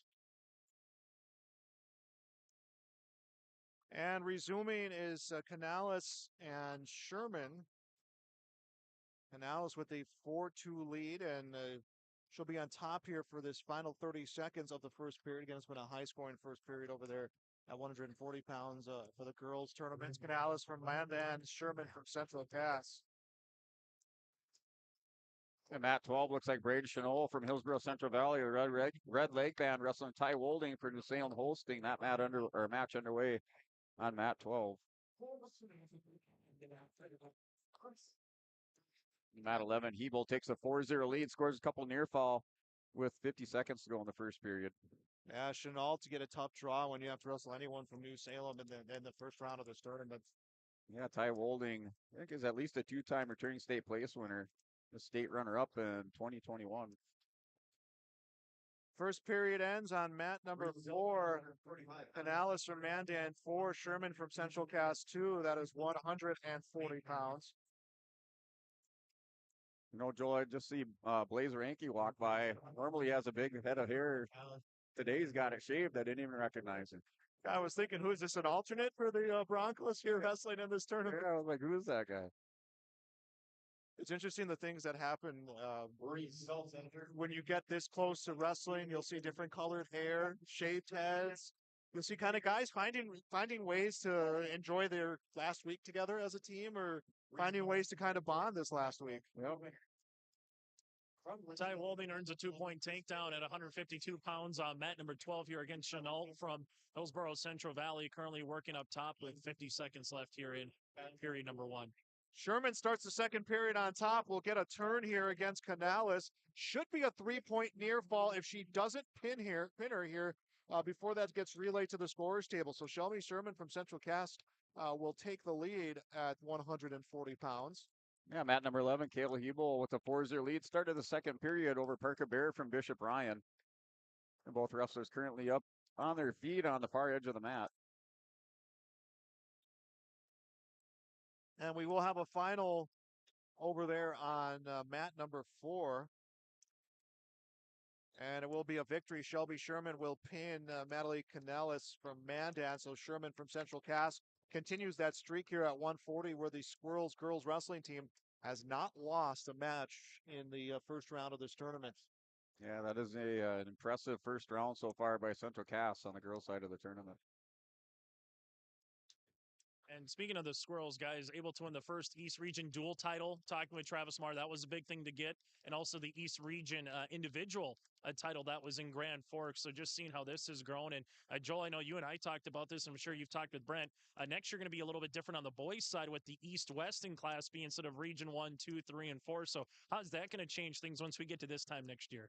Yeah, you look at some of those other regions, it's going to take away opportunities, I think, for some wrestlers to go to state. But I think ultimately what it's going to do is it's going to elevate the competition, I think. It'll take away some tradition seeing those 4 regions, but I think it will force some other teams to try to figure out ways to get better to get their wrestlers to state. Yeah, I think the other thing you got to factor in too, when you talk about the competition, is or the variety of competition, is the weight classes also may change next year. So we'll have possibly we'll have the new regions and then maybe new weight classes. We don't have to worry about 3 classes in wrestling yet, do we? I don't think so. I think we're good right now. Unless we hit the biggest population boom in state history and they're all wrestlers, I think we're okay there. I guess the one change in the future I could see is Class A and B. Once these girls, that's if the number of participants continues to double every year, it's going to be time to split the into A and B. The number 1 seed at 145, McKenna Belling gets a pin less than a minute into the first period against Nakia Eibach from Napoleon Gackle Streeter. Belling 16-1 on the season, now 17-1 on the season. She's expected to have a spot on the podium. Her only loss happening in the region championship match against Gracia Walt from Lisbon. So Gracia, the number 2 seed in this bracket. So those two would be a heck of a rematch to see down the road. But Belling has been very impressive coming over from Minnesota, wrestling first year with the girls team at Northern Cass. Wolding right now from New Salem Almont up over Chenault 4-0 here with 1:15 left in the second period. Currently working up top here on Chenault in the middle of the mat. Yeah, mat number 11, Kayla Hebel has a 6-0 lead over Parker Bear. That's the start of the third period. And Wolding earns the fall at 105 here in the second period against Chenault. So Wolding from New Salem Almont. And Joel, to your point, a Holstein here, pretty good wrestler, will be moving on to the next round. Yeah, there's so many factors in that individual tournament in terms of team points. Obviously, Lisbon, maybe a favorite to repeat again, would be 6 straight years of winning that championship. New Salem Almont qualified quite a few. They were very close last year. South Border qualifying quite a few. So, I mean, every match is going to mean so much for those three teams, but, don't put it past some other teams who were able to qualify double figure wrestlers. Yeah, I look at Kildare. The Cowboys qualified 13 out there from Region 4. So maybe one of the teams that'll sneak into at least the top 5, maybe the top 2 or 3. Isabel Duchuk from Central Cass wrestling Paige Baumgartner from Bismarck. That is at 140 pounds. That is underway on mat number 5. So again, the Central Cass has not lost a first-round matchup today, and they want to keep that streak going. Yeah, mat number 10, we do have Hebel brothers here from Lemoore, both out on the mat at the same time. Garrett Hebel, returning state runner-up, 2-time state champion, wrestling on mat number 10 against Ben Thompson from Hillsborough Central Valley.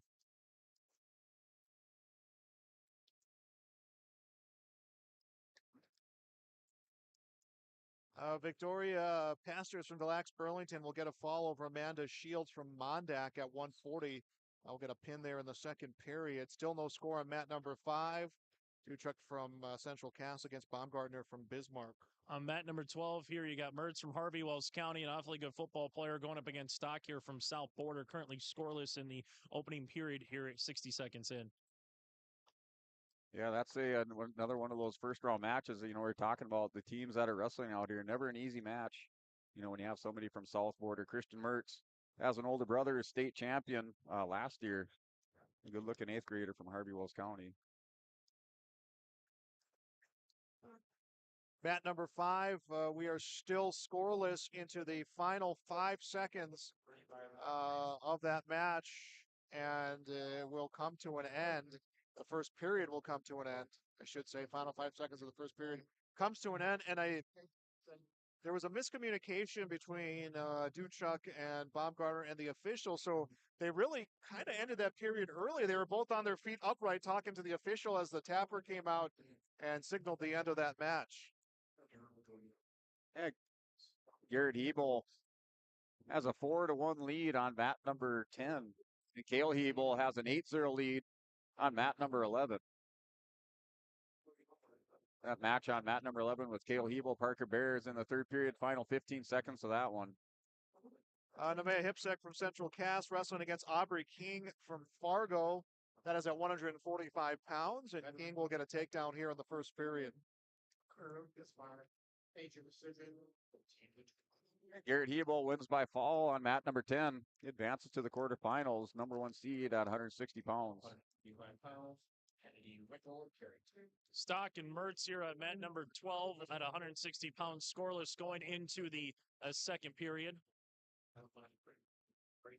And Cale Hebel, mat number 11, advances by win by decision, 8-2 over Parker Bear from Minot Bishop Bryant. Isabel Duchuk from Central Cass will take a 1-0 lead against Paige Baumgartner from Bismarck at 140 here in the second period.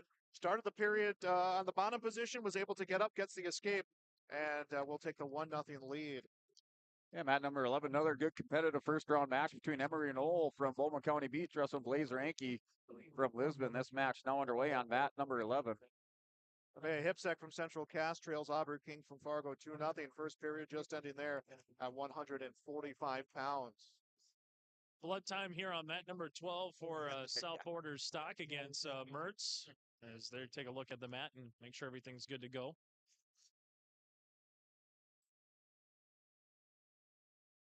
"20 seconds left in the second period over on mat number 5, and it's still 1-0 the lead from Isabel Duchuk from Central Cass.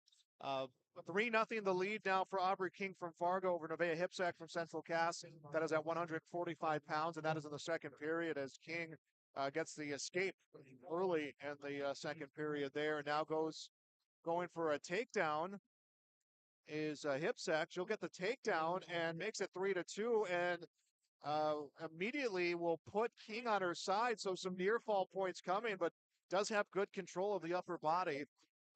Third period beginning on mat number 5, I believe. Yeah, we are in the third period, and it's a 1-0 lead. Isabel Duchuk from Central Cass. Hipsek, by the way, will take the lead 4-3 with that near fall. Yeah, mat number 11 between Blazer Anke and Emery Knoll. They're currently on a Bank North timeout. Have some injury time for Emery Knoll. Ranke leads by a score of 2-0. And Baumgartner gets a takedown as they started neutral position to begin third period on mat number 5. So she'll take a 2-1 lead over Duchek from Central Cass. Mertz up 1-0 here on mat number 12 on 160 pounds over Stock from South Border. Mertz tried to go for the left leg shot, and he was blocked away there by Stock as they're working each other off the mat right now. And a reversal comes for Aubrey King from Fargo. King will take the lead 5-4, and Paige Baumgartner from Bismarck will pin Isabel Duchuk at 140 for the Central Cass Squirrels. So the Squirrels will get their first loss in the first round. Duchuk gets pinned at 140 pounds. She'll go on to the wrestleback. Baumgartner onto the quarterfinal round. Reversal for Hipsek, and she will regain the lead 6-5. 7 seconds left in the second period. That is at 145 pounds over on mat number 7. And mat number 11, Blaze Ranky has a nice deep half Nelson locked up on Noel, working for the foul. He'll do it. Advances to the quarterfinals at 152 pounds for the Lisbon Broncos. I don't know if that haircut maybe made Blaze a little bit more, I don't know, maybe aerodynamic on his attacks, but nice win for him here in the first round for the Broncos. Say in wrestling, if it works, it's not wrong. Hipsek and King both tied up at 6. They're into the third period there at 145 pounds. Hipsek from Central Cass. King from Fargo. That is in the girls tournaments.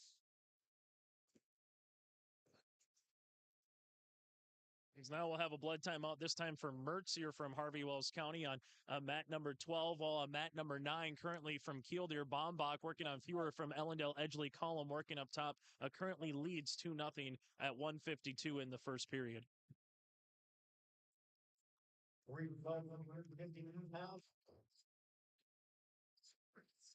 Yeah, out here on mats 10 and 11, you have Drew Zwack working for a fall against Devin Greff from Hettinger Scranton. Zwack from Minot Bishop Ryan has a 12-4 lead. Now working for a near fall is going to pick up more points for Minot Bishop Ryan. That's at 160 pounds on mat 10. And mat number 11, Coulter Thorso from Larimore wrestling William Roundy from Killdeer. King will take the lead 7-6 with 55 seconds to go. King from Fargo, Hipsek from Central Cass. And King got an escape, now gets a takedown. Her lead at 9-6, 45 seconds left. We'll get 2 more on the near fall. So what was a close match now sees King with a 5-point lead. Hipsek's going to need a reversal and some back points right away here, down by 5 with 30 seconds left. She's going to need a big move as another turn comes for Aubrey King. So King will extend her already 5-point lead, potentially a fall here with 20 seconds left to wrestle. Yeah, Coulter Thorso, mat number 11, came out right away, fired up, wins by fall. He advances into the quarterfinals for the Larimore Polar Bears. At 160 pounds on mat number 12, it's 1-1 right now with 80 seconds left between Mertz and Stock from Harvey Wells County and South Border, as these two are just in a stalemate right now, trying to see who can make that move and earn that 2 points. King will beat Hipsek at 145 by a final of 14-6. Gracia Ralph from Lisbon has a quick takedown at 145 against Violet Wegner from Bismarck, and looking to end it here with a fall in the first period. She's able to get chest to shoulder and will get the win. Gracia Ralph, the number 2 seed at 145, gets a pin in the first period. Mat number 10, Isaiah Cruz from Ellendale Edgley Combe has a cradle locked up, working for the fall against Riley Hettinger. That's in the first period with 1:20 to go. Cruz currently on top, working for the fall. Cheyenne Helen at 145 from Central Cass against Madeline Roth from Minot. Just getting underway at mat number 7. The time for 3 minutes, 30 seconds from Mrs. Ryan. Let's turn over the set. It looks like Henninger on mat number 10 gets belly down up to his base, so it's a 6-0 lead for Isaiah Cruz at the 52nd mark in the first period. 2-point takedown for Stock for South Border with 20 seconds left here in the third quarter, as Mertz is trying to get the 1-point escape, and while Stock will bring him back down to the mat here. This is a good one that was going back and forth, 1-1 late in this third period, and Stock working up on top as Mertz is trying to find a way to escape, but he's going to run out of time here as advancing at 160 pounds from South Porter will be Stock with a 3-1 win over Mertz. Isabel Dutt from Central Cass against Paige Spomer from Bismarck Century at 155. No score there. That one just underway. Update on the Cheyenne Helen Madeline Roth matchup at 145. Helen a 2-1 lead. Less than a minute to go in the first period over there. There's Zach Ruth building up a 9-0 lead now on mat number 10, and that's in the first period with 20 seconds remaining. You're wrestling Riley Henninger from Mondak. Bombach from Killdeer earns the fall here over Ellendale Edgeley Cullum, so that'll be moving on. And then taking their place here on mat number 12 from the Central Cass Squirrels, Cade Olson Tinglestead going up against Zach Meyer here for the Rugby Panthers. 30 seconds left in the first period. Helen from Central Cass 2, Roth from Minot 1. And looks like that's how this period will end. Actually, Roth will come to shoot. Helen will sprawl and tries to swing around. She will not. 40 seconds left in the first period between Dutt and Spomer, and that one is scoreless. Now Spomer's going to get a takedown with 30 seconds left. Trying to get a turn on Dutt. She will. So Paige Spomer from Bismarck Central will pin Isabel Dutt from Central Cass at 155 pounds. Yeah, mat number 10. Now it's a 11-0 lead for Isaiah Caruth in the second period, a minute 40 at 160 pounds. Caruth currently in the top position. 2-1 the lead. Cheyenne Helen from Central Cass over Madeline Roth from Minot. Second period just begins, and it will be Helen on top. We'll have a pin here at mat number 12 at 160 pounds for New Salem Almont. Norton with the advance in the first period over Aldrine here from Linton HMB. And on mat number 9, Kate Olson Tinglestead currently up 2-1 right now, 60 seconds into the first period.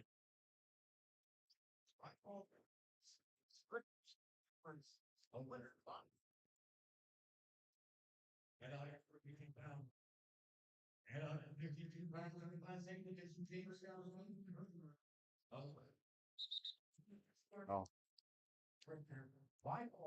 All right. Mat number 10, Isaiah Caruth now still maintains that 11-0 lead with 40 seconds to go in the second period. That's on mat number 10.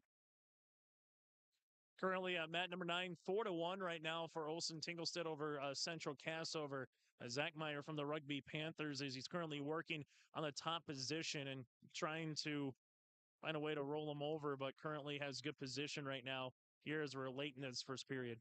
Yeah, mat number 11, 170 pounds, DeAndre Anderson, Kimmer Bullbells, working a hammerlock against Boston Fike from Harvey Wells County.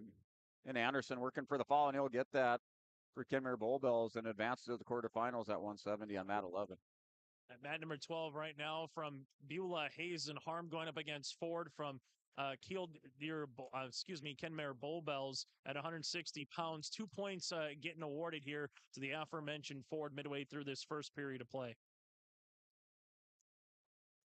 It's the start of the third period with Isaiah Caruth up 14-0 over Riley Henninger from Mondak Thunder. And right away off the whistle, Caruth stands up, scores 1 point escape, and that'll do it. Your winner by tech fall on mat 10 is Isaiah Caruth for Ellendale Edgeley Cullum. Updated team score for you, Brent, on the Class A boys side. No surprise here. The Bismarck High Demons with 28.5 points, and Minot High, the Magi, currently second right now at 24.5 points. And then Valley City is third here for the Highlanders with 24 points and earning a fall at the 137 mark on mat number 9 here from the Central Cass Squirrels. Kate Olson Tinglestead over Zach Meyer for the Rugby Panthers. So Olson Tinglestead will be moving on at the 170-pound weight class. 160-pound weight class. Yeah, mat number 10, four-time state champ Bowden Greenlee at 170 pounds takes the mat, wrestling Locust Wiedner from Beulah Hazen. Greenlee with the bar half hooked up, working for the fall at the minute 40 mark. He has it tight. The referee down, take a look, slaps the mat, so Greenlee advances near the quarterfinals at 170 pounds for the Broncos. Bowden Greenlee, Brent, I would say I would not want to see him in my weight class the last 5 years in wrestling in high school. No, I mean, that's just one of those anchors in the Bronco lineup, has been that way since 7th grade. So you take a look at him, and you don't want to see him staring back at you across the mat. Mr. Meal from the Oaks Tornadoes will be on here at mat number 9 for Oaks at 170 pounds, going up against Miller from Delax Burlington for the Lakers.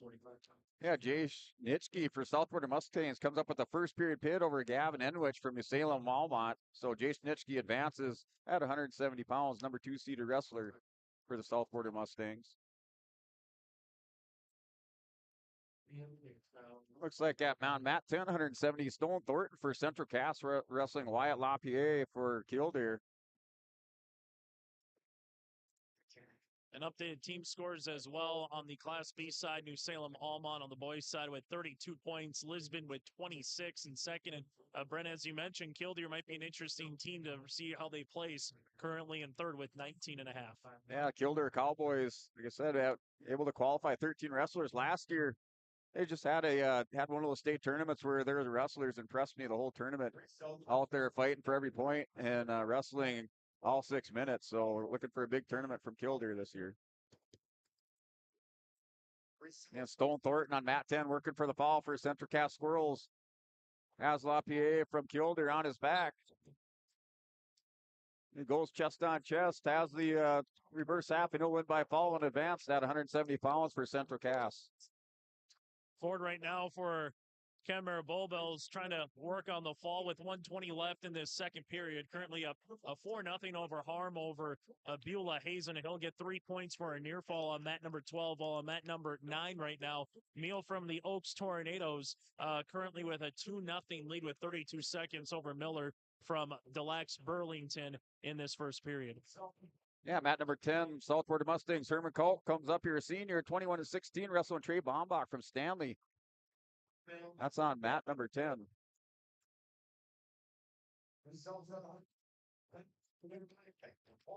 You have mat 11, Isaac Ribble from Northern Lights, the senior, wrestling Will Treewasser from Northern Cass. It's on mat 11 right now. Ribble in the top position at 182 pounds with 45 seconds remaining in the first period.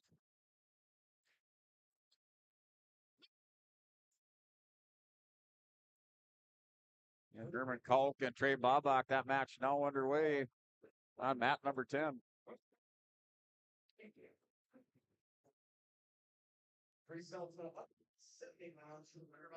Let's go to the second period here. It's Meal up 2-0 at 170 pounds over Miller from Delax Burlington, and Meal will start in the up position in this second period.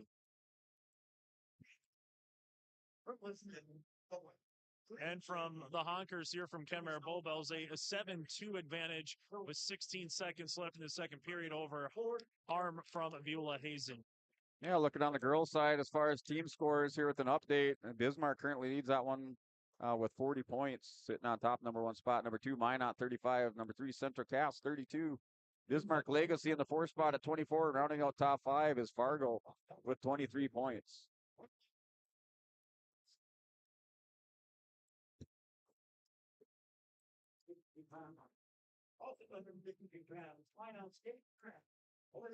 Isaac Herbal, mat number 11, wins by fall over Will Tribwasser from Northern Cass at 182 pounds. Mat 10, Herman Kolk with Southport wrestling Trey Bombach. Bombach currently has a 2-0 lead with 45 seconds to go in that first period.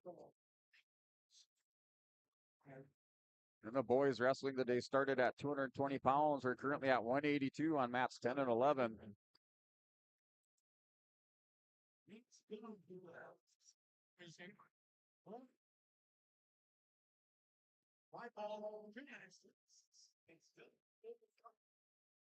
And mat number 11, Ivan Kruth for Ellendale LHD Calm wrestling Jalen Baumgarten from Central Cass. And Kruth has Baumgartner going to his back, working for the fall, chest on chest, north-south position. Kruth will win by fall, advances for the Ellendale LHD Calm Thunder. Kruth, returning state place winner as an 8th grader, comes back as a freshman. He's seeded number 3 or number 4 this year.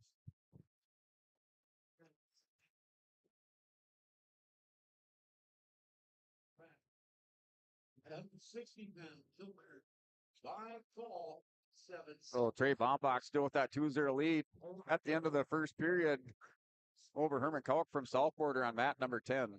And Brent, we're going to step away here for a little bit to collect our breath and recap here. Again, it's the North Dakota State Wrestling Tournament from the Fork, and we'll continue with our coverage after this quick timeout. And a reminder, we will have later coverage this afternoon. Tomorrow at 10 o'clock in the morning will be the wrestlebacks, and then the individual champions will be at 3:30, and then the duels get going underway at 10 o'clock on Saturday morning. We'll have all for it right here on YourLiveEvent.com. We'll continue with our State North Dakota Wrestling coverage after this.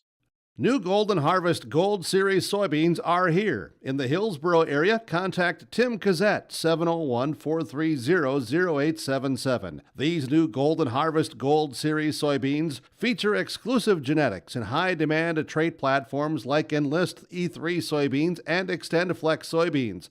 Golden Harvest Seeds. Talk with your area representative, Tim Cassette, 701-430-0877 for Golden Harvest Seed.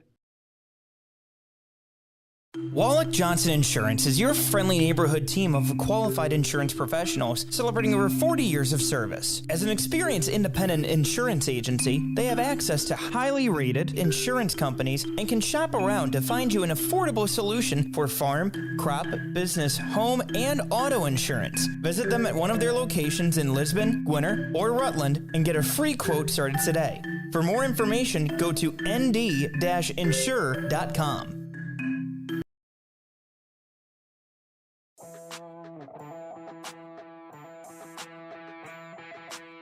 The Lisbon Bronco Athletic Boosters is a group of parents, coaches, and community members whose mission is to enrich the Lisbon High School athletic community by providing financial support for Lisbon High School athletic programs and events. If you are interested in getting involved, they invite you to join the Bronco Athletic Booster Group on Facebook to learn more. The Lisbon Athletic Boosters send a good luck wish to all athletes competing today.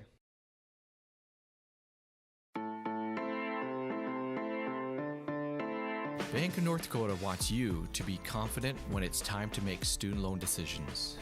Visit bnd.nd.gov/confident to calculate the maximum amount of student loan debt that is recommended based on your career choice. You can also learn how to apply for financial aid and get tips to cut education expenses. Visit bnd.nd.gov/confident today. Honesty, loyalty, integrity. At Bank North, we've remained true to these values for generations. They shape the way we do business, work with customers, and support our communities. We've been here for more than a century, helping people grow farms and businesses, finance homes, and pursue their dreams. It's values-based banking, and it's all about working together to strengthen the common threads that bind us together. Bank North, always true. In times like these, it's good to know there's a place where people know who you are, no matter how long you've been gone. A place where the smells of home cooking are still in the air, where a simple wave warms your heart, and sharing stories is just a way of life. It's good to be home. Farmers Union Insurance, protecting what's important in life. Your local Castleton agents, Scott Kramer and Tyler Wasleen, wish the Squirrels the best of luck this postseason. Halstead Telephone knows we all like choices. You can choose to have communication and data services up to 1 gigabit over a reliable state-of-the-art fiber optic network. And you can choose to have the same great services available town or country with local service and support. You can choose to have an individual service or bundle. You can choose to avoid tricky promotional pricing. You can choose unlimited data. The choice seems clear. Choose Halstead Telephone, broadband voice TV. 1-800-457-2125. There's a new inventory of trailers at Bloomfield Enterprises of Hillsboro. You can see the latest inventory online at bloomfieldtrailers.com. Bloomfield Enterprises has a full line of Big Tex trailers. Big Tex has affordable and versatile utility trailers for all your jobs. Big Tex has a full line of products from ATV trailers to gooseneck to dump trailers and more. Call Larry at 218-368-7989 or Tim at 701-430-0877. Bloomfield Enterprises in Hillsboro.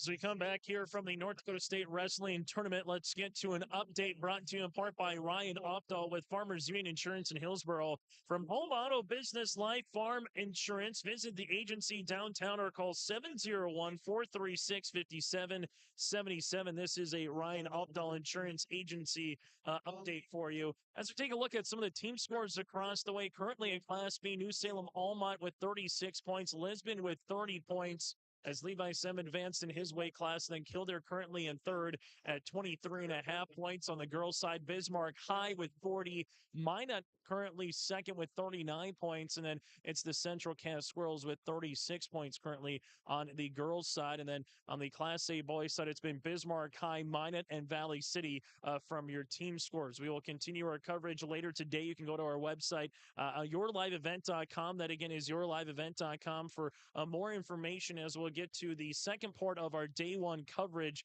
with some of the semifinals on the individual portion of the tournament. And then tomorrow at 10 o'clock in the morning, it'll be the wrestlebacks with the individual champions. That'll be at 3:30 again on Friday afternoon. We'll have the audio coverage for you there. And then we will follow both the Lisbon boys, Central Cass boys, and the Central Cass Squirrels in their dual tournaments. The Lisbon Broncos are the #1 overall seed on the Class B side, while the Central Cass Squirrels will go on that 4-5 matchup with Northern Lights. And then on the Central Cass Squirrels side, they are the #1 seed from the East, as they will tangle with Bismarck Century a little bit later on as well. This is an update, again, brought to you in part by our friends at Ryan Opdahl Farmers Union Insurance in Hillsboro here on yourliveevent.com. Take a look at some of the other mats from across the way as we're working our way to 195 pounds now here in the individual weight class, and 190 pounds on the girls' state tournament as well. Let's take a look at some of the scores from earlier in the day here on yourliveevent.com. At 250 pounds from White Shield, Love Hopkins advanced with a fall at 2 minutes and 24 seconds, while for the Central Cass Squirrels, Sinner advanced as well over Lily Bone here from Mandan. So Sinner will be advancing into the quarterfinals, going up against Morgan Harvey from Bismarck Century. That's, again, on the girls' side. At 100 pounds on the girls' side, Anna White, the #1 overall seed from the Central Cass Squirrels, advanced with a fall of 3:15 over Taryn Raisler from the Kindred Vikings. As we continue to take a look at some updated scores as well from 105 pounds earlier today. From South Border, Vada Hoffman advanced with a fall of 149 over Bismarck Century, Vivian Becker. We go from there to 115 pounds. As advancing was Brianna Mayer from the Central Cass Squirrels with a 7-2 decision over Shelby Miller from Ellendale Edgeley Column earlier today in the opening round of the girls' state tournament. We will get you some boys' state tournament updates here, as well as those come in here throughout the day. Currently on the boys' side is at 195 pounds, as we're currently working with it right now. From Henniger Scranton, Nick Anderson, 6-0 lead over Andrew Christensen from Kenmare Bowbells. The Oaks Tornadoes at 195 pounds on mat number 12, currently with a 4-1 lead. That's Landon Patzik over Eric Hoffman. Also, Brock Wendell from Lamorlich O'Marion currently trails by 1 over Trayvon Sago from Beulah Hazen at 182 pounds. At 195 pounds, Kindred and earns the fall here with Wolf over Anderson from Mayport CG. So we will continue to give you some updated scores. Also, Levi Sem from the Lisbon Broncos earns a fall at 182 pounds over 44 seconds over Becker from New Salem Alma. But we'll take one more quick timeout. When we come back after this, we'll be joined again by Mr. Brent, myself, Chase Miller, also Joel Morgan here with you, but we'll be joined by Brent Dick a little bit later on here after this quick little break in the action as we continue with our state tournament wrestling coverage as we're nearing the end of the opening round here on Your Live Event Talk.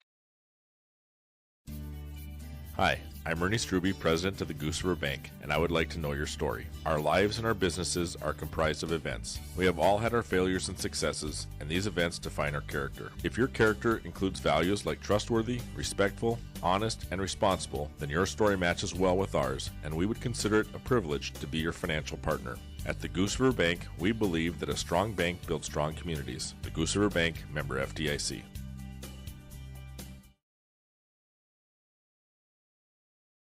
The Halstead Living Center, Heritage House in Halstead, and the Normandy in Twin Valley present an atmosphere that is calm and comfortable. Whether you're in need of a short-term or long-term care stay, they offer a variety of first-rate services with a tailored plan to exceed your expectations at any level of care, including senior living with services, skilled nursing care, rehabilitation care, respite, hospice, or adult day care. Get more information by going to halsteadlivingcenter.com or call 218-456-2105. There's no way to count the number of sandwiches you've packed over the years. Hard to imagine this day would come. Yeah, there's still the same fields, the same roads, the same hard work. But now they're in someone else's hands. And you couldn't be more proud of who you're handing the farm to. No matter what the future holds, Ag Country is here to help you plan ahead.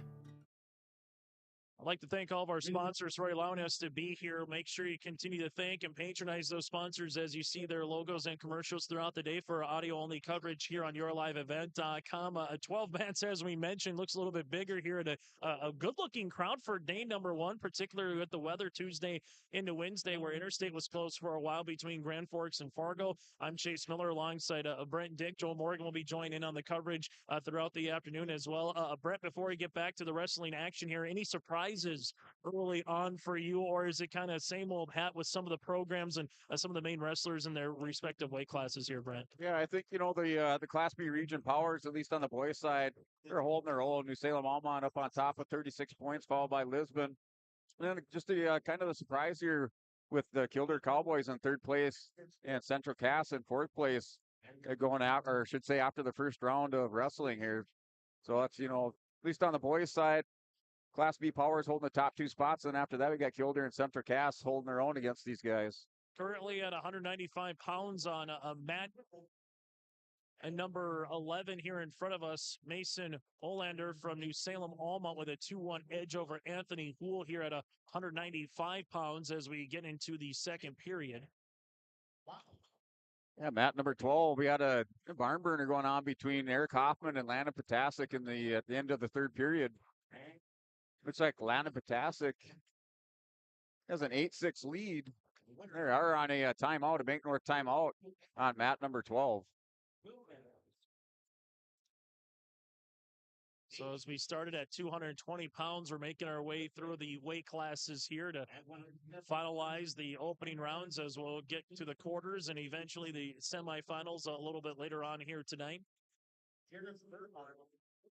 And the curious thing, Brent, too, will be what with the girls tournament and with these extra matches, what's the time difference going to be compared to 3 years ago, compared to last year? How much longer is it, or is it about the same once we were starting to roll people through? Because I think you hit it on the head earlier with not as many falls, particularly on the Class B boys side. It makes for a little bit longer opening round. Yeah, I think the opening round probably a little bit longer than what we had expected with all those matches going the full 6 minutes and just being a good, competitive first round, at least on the Class B boys side. 59 seconds.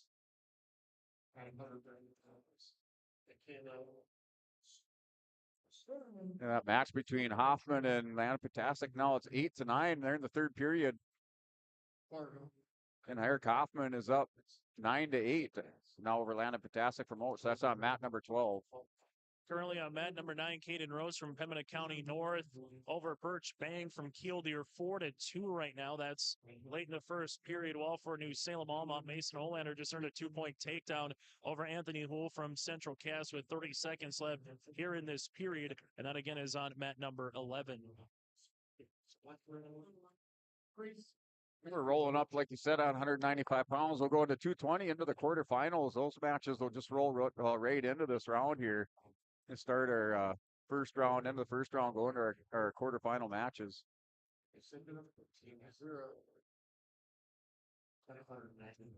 And now Olander working up top on Houle as he's got the advantage with 15 seconds left here in the second period. Houle just trying to hold out, not give up any more points on the bottom. trying to find a way to escape, but it looks like Allander, with a good positioning on Hool as we'll go to the third period. 4-1 still. Mason Olander from New Salem Almont.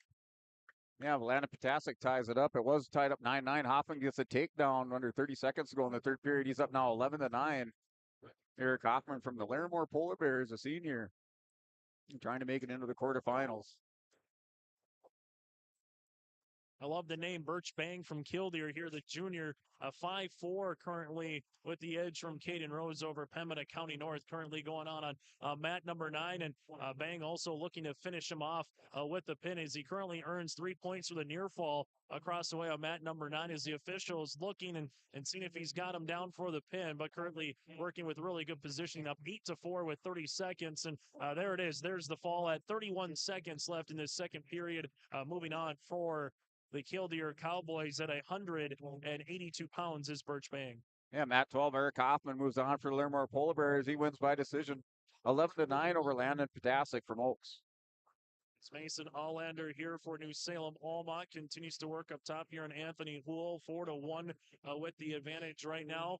As mat number 9, Brady Lettmeyer. That's a name a lot of folks are going to remember from football and wrestling the last handful of years from Lamar Litchfield. Will go up against Connor Harvey, the junior from Bishop Bryan. That'll be on mat number 9 at 195. Yeah, mat number 12, our first quarterfinal match coming up. 220 pounds between Shane Nitschke and Garrett Haugen from Central Cass Squirrels. That's up on mat number 12.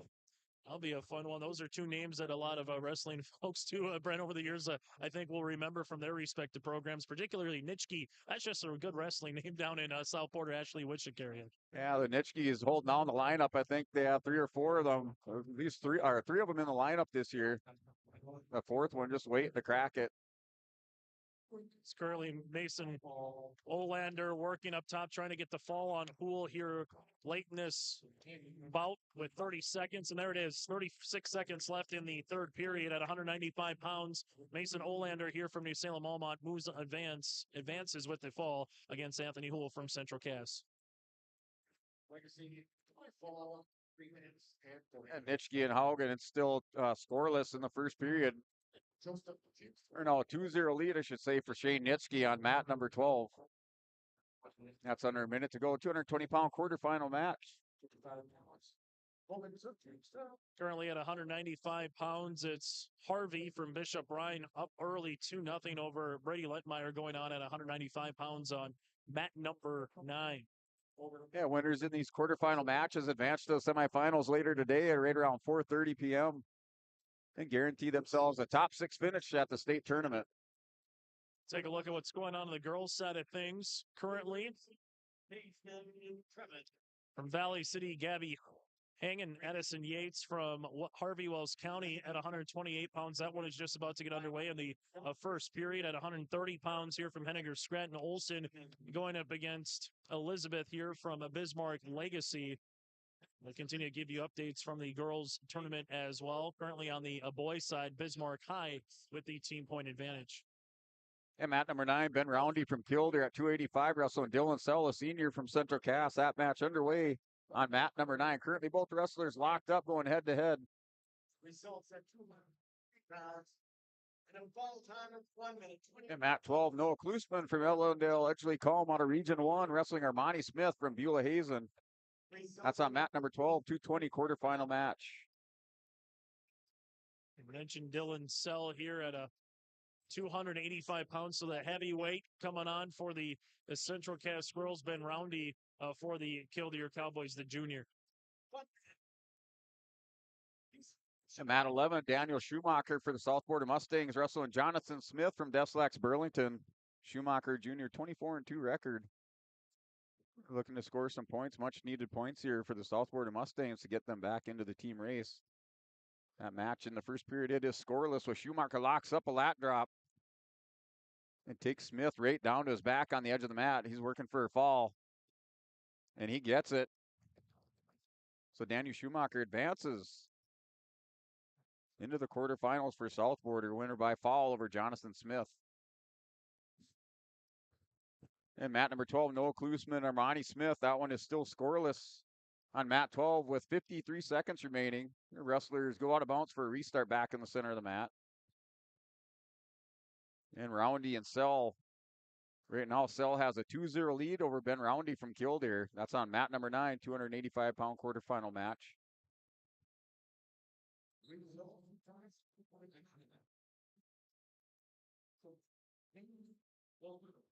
And mat number 11, we have number 1 seed, Coy Okeson. Wrestling Bryce Powdy from Northern Lights. Coy Okeson from Bishop Ryan.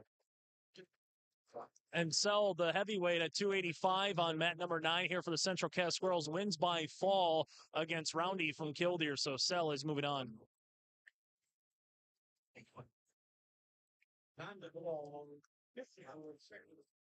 Brother Kate Okeson, 220 pounds for Minot Bishop Ryan up on mat number 11, or mat number 10.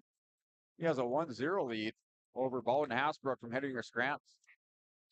Mat number 4, it's the quarterfinal round of 110 pounds.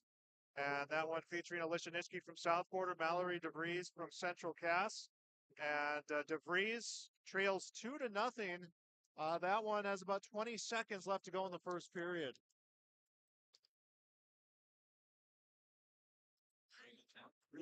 We have the number 3 seed heavyweight at 285 here. Mat number 9, AJ Hines from New Salem Almont, defending state champion, taking on Gabe Lakaduck from the Velva Aggies. That's on mat number 9, AJ Hines in the Red Lake Band.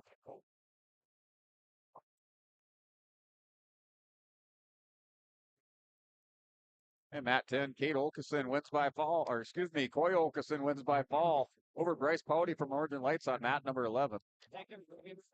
On mat number 4, DeVries scores an escape, trails 2-1 against Alicia Nitschke from South Quarter. That one, about 35 seconds left to wrestle in the first period. Might help if I put my glasses on.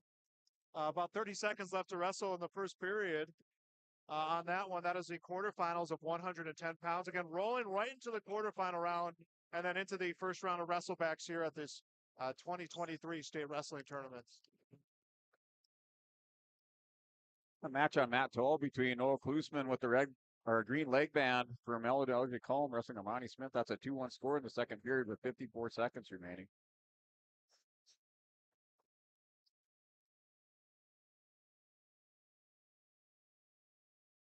And all matches on the Class B side are in the quarterfinals.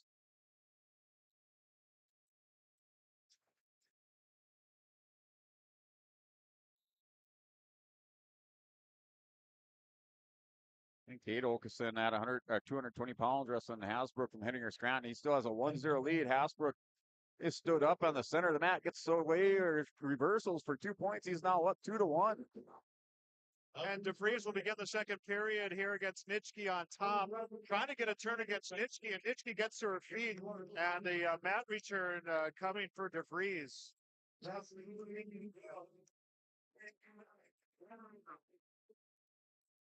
Nitschke again will come back up to her feet and trying to free the hands of DeVries. Quarterfinals again here at 110 pounds. Hines from New Salem Almont here at 285 pounds, currently up 5-0 against Ledudic here from the Velva Aggies.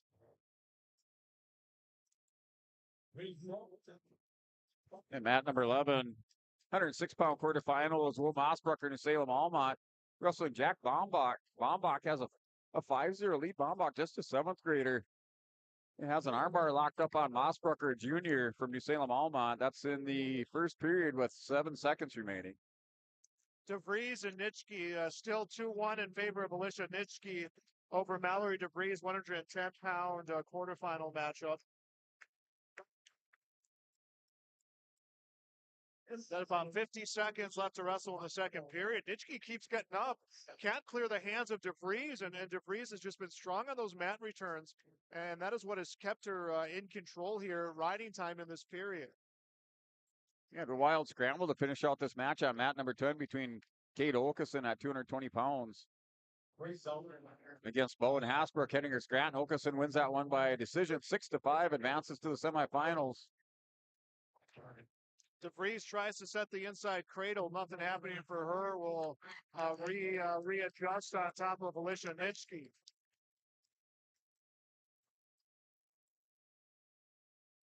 Tries the cradle again, that inside cradle, 7 seconds to go in the second period. Nitschke, South Border 2, DeVries from Central Cass 1. Hines earns the fall at 285 pounds here for New Salem Almont with 58 seconds left in the second period. So Hines at 285 is advancing.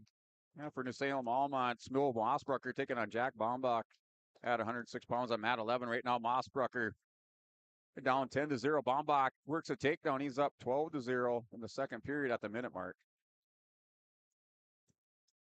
And DeVries and Nitschke will begin the third period in neutral position. I believe the decision went to DeVries, who trails this one by a score of 2-1. Nitschke from South Border, a 7th grader. DeVries from Central Cass, a sophomore. Smith from Beulah Hazen right now with an 8-2 edge at 220 pounds with 24 seconds left in the third period against Klusman here from Ellendale Edgley Cullum at 220 again. Alicia Nitschke from South Border will secure a takedown here against DeVries. Extends her lead to 4-1. A minute 10 left to wrestle there in the third period of that 110-pound quarterfinals. And mat number 11 is Jack Bombach over Will Mossbrucker for New Salem Almont. Bombach advances for Kildare Cowboys to the 106-pound semifinal match later on today. DeVries will get an escape, makes it 4-2. 50 seconds left, has 50 seconds to get a takedown to tie, and maybe some near fall points for the lead, but a 4-point move would be big here. She comes to shoot it on the fireman. Sprawling out is Nitschke and snaps down DeVries and is trying to come around. No points awarded yet on this scramble. DeVries hanging on to that knee of Nitschke. Nitschke knows, I mean, she's got to keep moving to avoid the stalling as she does come around for the takedown. But, you know, with time on her side here, a 6-2 lead, 20 seconds left to wrestle. And mat 11 for New Salem Almont, Charlie's Irwin, returning state place winner for the Holsteins here at 113 pounds, taking on Jager Sand from Ellendale Edgley Cullum. And that match just underway with Irwin up 2-0. Mat number 12 in the quarterfinals of the 285-pound division. You have Lions for the Lisbon Broncos going up against Krasuski here for the Larimer Polar Bears. And we do have a final. Alicia Nitschke from South Border 6, Mallory DeVries from Central Cass 2. That is a final at the 110-pound quarterfinal. So Nitschke to the semis, DeVries to the wrestleback round of this girls' state wrestling tournament.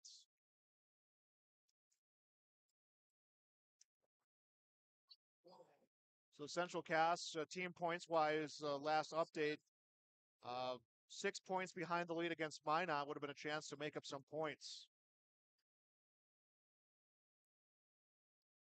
Lions able to earn a 2-point takedown. Then right after that, with a nice combo move, able to earn 3 points from the near fall. Now leads 5-0 here, 60 seconds in at 285 on mat number 12. 115-pound quarterfinals. Brianna Meyer from Central Cass against Maggie Fieldgis from Bismarck. Yeah, 113-pound quarterfinals on the boys' side. Charlie Irwin still with this 2-0 lead over Jager Sand from Ellendale Edgley Cullum. Currently Irwin on top, trying to work a tilt to get Sand over to his back and score some near fall here at the end of this first period.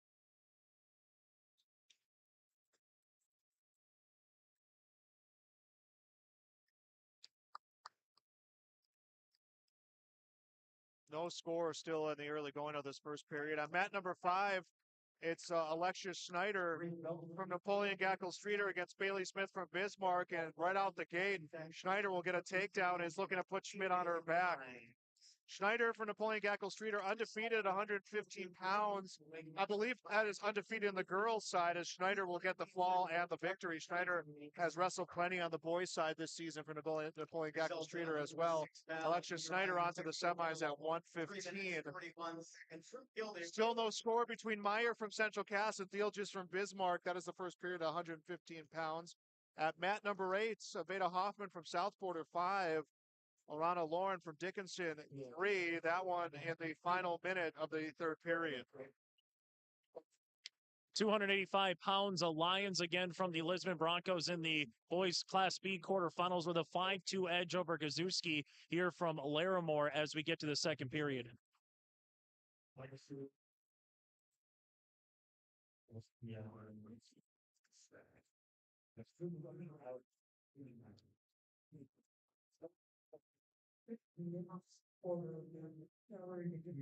Meyer and Theelgis, no score. Going for the throw was Theelgis, and will release as there's 5 seconds left to wrestle in the first period there at 115 pounds. Yeah, 106-pound quarterfinal on mat number 10. Dalton Feist, number 1 seeded wrestler for Napoleon Gackle Streeter Imperials, wrestling Maddox Campbell, a sophomore for the Velva Aggies. That match underway on mat number 10. Both wrestlers currently locked up in the center of the mat.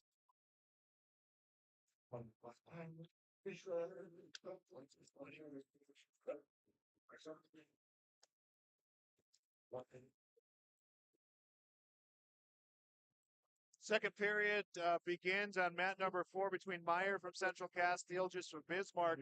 That's the girls' 115-pound quarterfinals, and it's a neutral position to start the second period. We really didn't see many offensive moves coming until Theelgis went for the throw late in the period. A pair of 20-match winners going up in the quarterfinals. And Dalton Feist gets taken down by Maddox Campbell. He's down 2-0 at the minute 8 mark in the first period. That's a 106-pound quarterfinal at mat number 10. They had to restart back in the center of the mat with Feist in a stand-up. Lions earns 3 points for a near fall at 285 in the Class B quarterfinals. Currently up 10-2 right now, and trying to finish him off in a fall with 30 seconds left in the second period. And he does, as Lions is advancing here for the Lisbon Broncos to the semis with a fall over Grzerski here from Larimore. Yeah, another trip to the semifinals for Lions. I think another Bronco who got a haircut on the from regions onto state. I think it looks a little bit more menacing with that short hair, I think. And Theelgis will take a 5-0 lead against Meyer at 115 here in the girls' tournament. It was a takedown and then some turns coming for Theelgis. Yeah, mat number 11, we got a good scrap going on here. 113-pound quarterfinal between Pitch Hager from Velva and Dean Dumas from Killdeer. That's tied up 2-2 going into the third period. Or excuse me, going into the second period on mat number 11. And mat number 10 between Feist and Campbell. That's a 4-0 lead for Maddox Campbell. Dalton Feist finds himself down in the hole. Number 1 seeded wrestler at mat number 10 at 106 pounds. 7-0 the lead now for Theelgis going into the final period. Theelgis against Meyer from Central Cass. Theelgis from Bismarck. And mat number 11, Pitch Hager scores a 2-point takedown. He's up 4-2 over Dean Dumas from the Killdeer Cowboys. That's a 113-pound quarterfinal match, period number 2 at the minute 29 mark.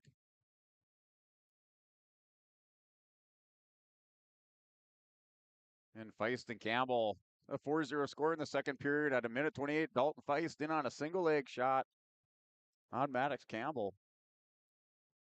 And Campbell with the wizard just trying to counter. Faust able to take, Feist takes him down, scores 2-point takedown, now a 4-2 lead for Maddox Campbell. Maggie Theelgis from Bismarck will pin Brianna Meyer from Central Cass in the third period. So Meyer to the wrestlebacks at 115, Theelgis onto the semifinals for Bismarck Legacy, who is trying to get themselves in the top 3 points-wise.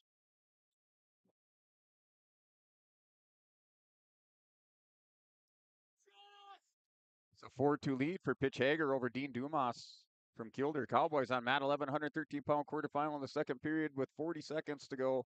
Hager currently on top, has Dumas going over to his back, working the edge of the mat. Now Dumas sits out, able to get away for a restart and a 1-point escape.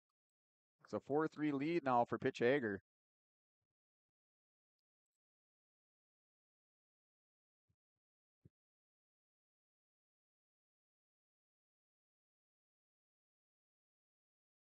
Over on mat number 12, Josiah Crandall from Central Cass against Tanner Defoe from Hettinger Scranton. That is for the boys, 120 pounds. No score there in that matchup. That is the quarterfinals at 120.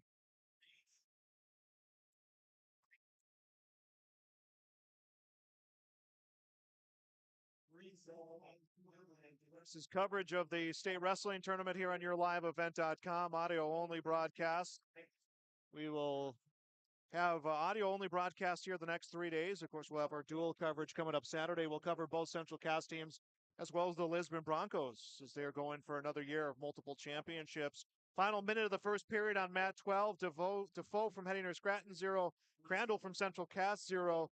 That's 120-pound quarters. Yeah, mat 10, 106 quarterfinal. Dalton Feist now gets that motor going. It's a 7-4 lead for Dalton Feist over Maddox Campbell from the Velva Aggies on mat number 10, 106 quarterfinal. They're in the third period at the minute 45 mark.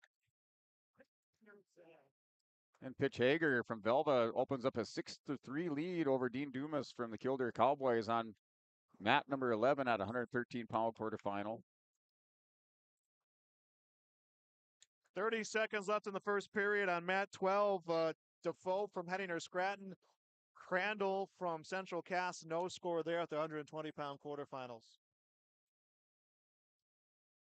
And Feist now with a 7-4 lead on mat number 10, 106-pound quarterfinal. Feist in the top position. They're looking to score a takedown. And Maddox Campbell down in the Peterson position. You get a stalemate call for a restart back in the center of the mat with a minute 8 to go.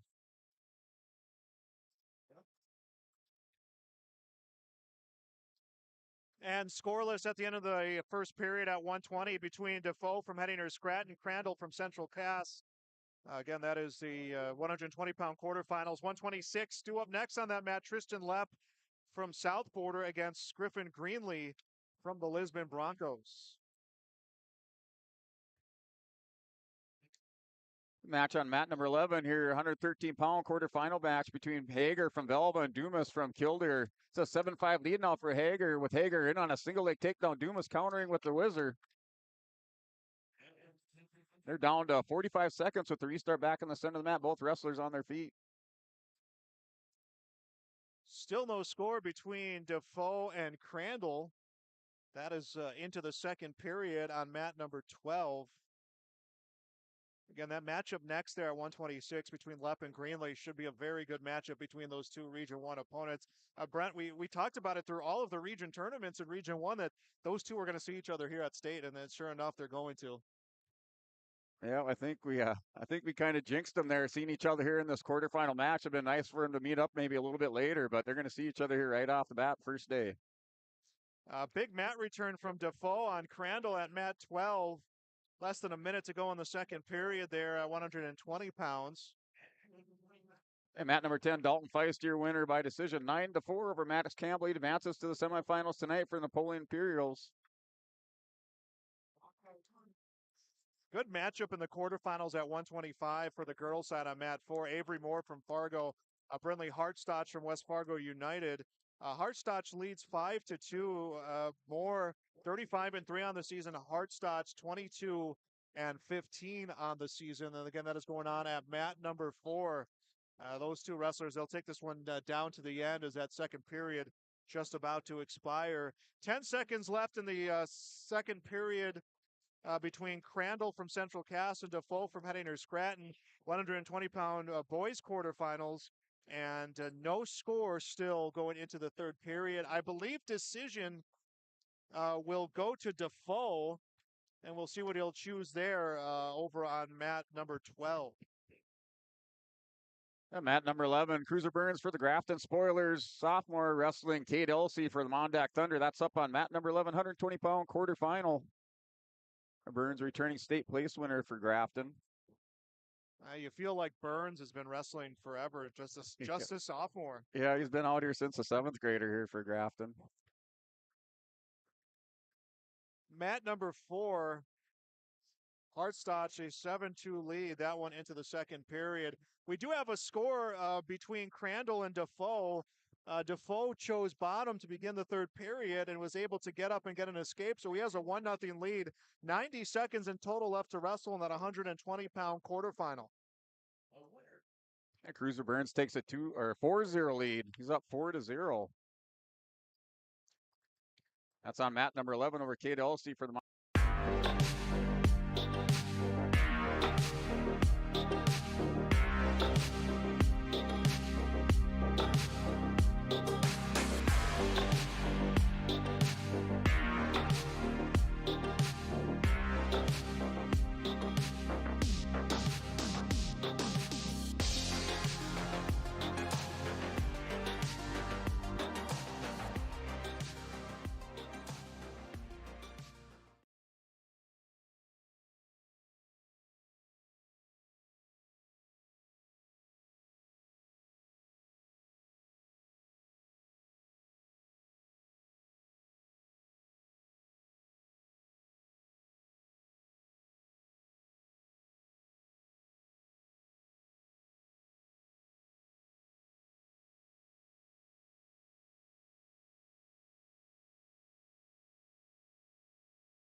Caruth and Ford still 2-1 lead for Isaiah Caruth on mat number 10, 160-pound quarterfinal match. And mat number 9, Landon Schumacher, Linton HMB at 170 wrestling. Josh Mule from Oaks, a Region 1 battle in the quarterfinals. Winner advances to the semis at 170 pounds.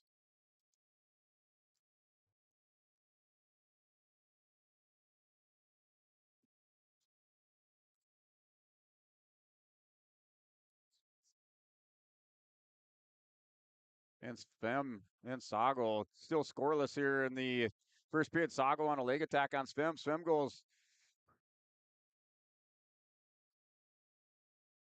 It drops down to single leg for Svem.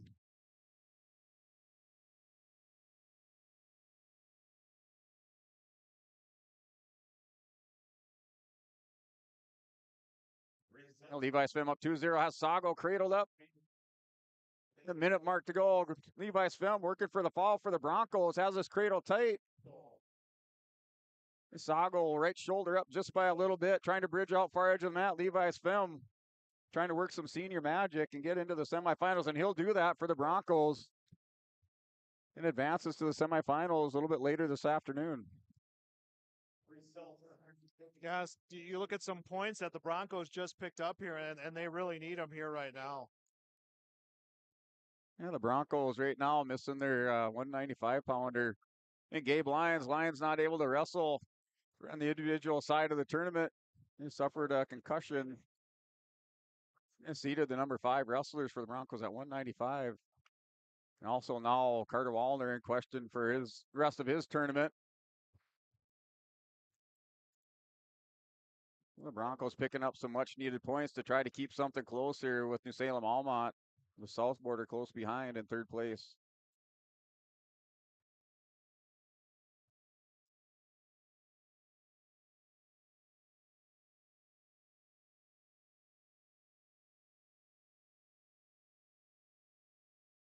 Isaiah Caruth, he's working for a fall. It's on mat number 10, and with Ford, that's a 4-1 lead for Isaiah Caruth. Now Ford's going to scramble out the backside, comes over the top. Caruth picks up 2 near fall. He's up 6-1 on mat 10 going into the 3rd period. And mat 9 between Landon Schumacher and Josh Meal. It's an 8-3 lead for Landon Schumacher, the Battle Region 1 at 170-pound quarterfinal match. Now an 8-3 lead at the start of the 3rd period.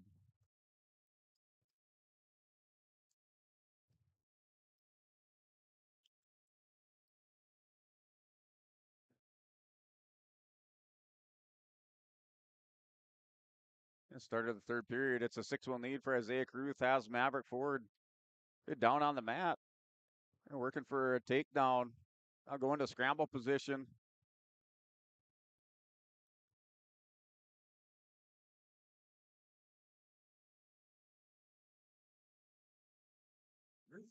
And mat 11, Daniel Schumacher, Southport Mustangs wrestling Rodney Wolf for the Kindred Vikings. Number of the Region 1 matchup, 195-pound quarterfinal on mat number 11. We started the day's rounds here at 220 pounds, so we're creeping back up here.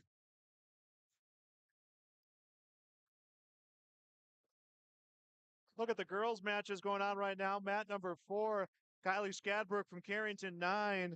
Tommy Johnson from Beulah, 0. That's a 115-pound consolation. In fact, all of these are consolations across the board at 110. Bailey Federer from Bismarck Century, 1. Julian Schwartz from Mandan, 0. That's at 110. Also at 110, Valley City's Victoria Sanchez, 6. Haley Weiss from Harvey Wells County, 9. That's in the 3rd period. And at 110, it is Natalie Meyer from Dickinson, 6. Taya Laidlaw from Fargo, 2. And Daniel Schumacher wasting no time here at mat number 11. Has Rodney Wolf in trouble working for the fall for the Mustangs, and he does that. Advances to the semifinals at 195 pounds. Swak from Bishop Bryan able to upend Kate Olson Tingle Step by a final of 13-6, advancing here for the Bishop Bryan Lions to semifinals.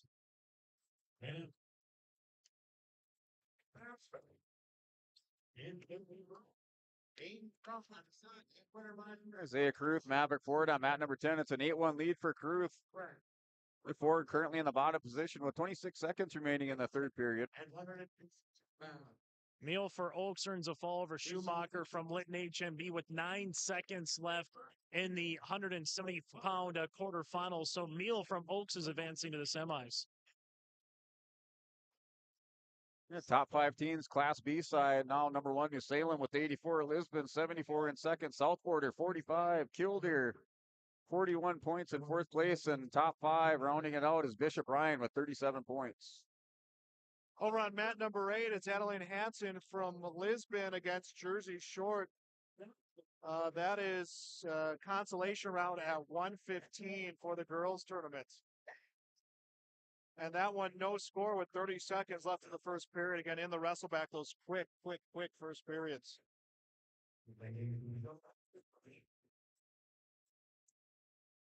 And mat number 10, have Jace Nitschke come out here for the South Border Mustangs.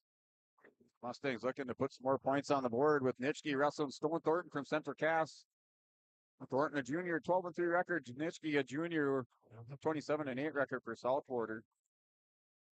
On mats 9 and 12, you have Northern Lights against Kenmare Bullbells at 170 pounds. On mat number 12, it's Henderson from Northern Lights against Henderson from Kenmare Bullbells. Right now, currently scoreless with 25 seconds left in the first period. While for Herbal from Northern Lights going up against Holter from Kenmare Bullbells at 182 pounds on mat number 9. Also scoreless, 60 seconds in here in the quarterfinals. Yeah, mat number 11 with the quick pin for lineup Bishop Ryan is Turner Harvey over Eric Hoffman, advances to the semifinals at 195 pounds. That was on mat 11. Adeline Hansen will take a 2-0 lead over Jersey Short from Turtle Mountain. Minute 40 left in the second period. Again, all wrestlebacks here in the girls' side of the tournament.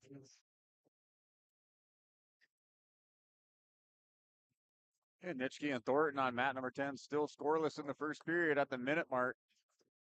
170-pound quarterfinal match.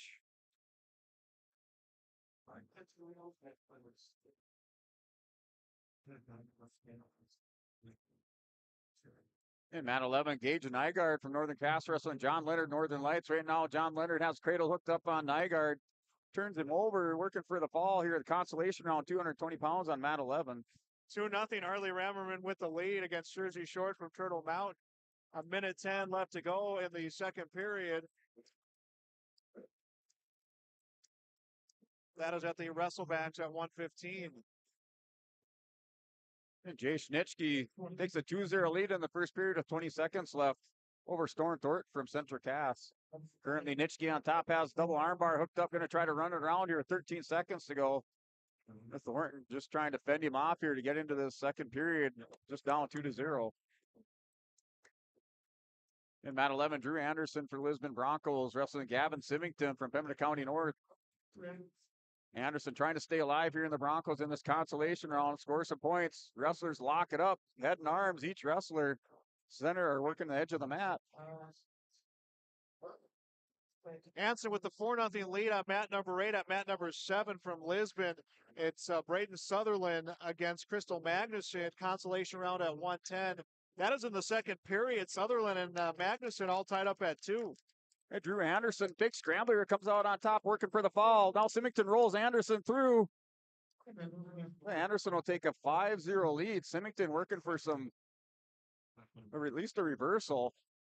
It's a 5-2 lead now for Drew Anderson with 10 seconds to go in the first period. 6-0 the lead for Adeline Hansen from Lisbon over Jersey Short from Turtle Mountain. That one's going into the final period of the 115 consolation round. Sutherland and Magnuson wrestling at the 110 consolation round. Sutherland with a 4-2 lead. Drew Anderson takes a 5-4 lead going into the second period. As Symington able to score 2 near fall at the end of the first period, closes it up 5-4. Anderson starts this one in the bottom position.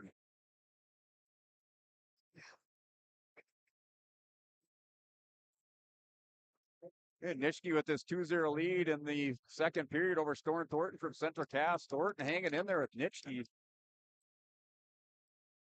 And currently Nitschke on top, riding a bar half.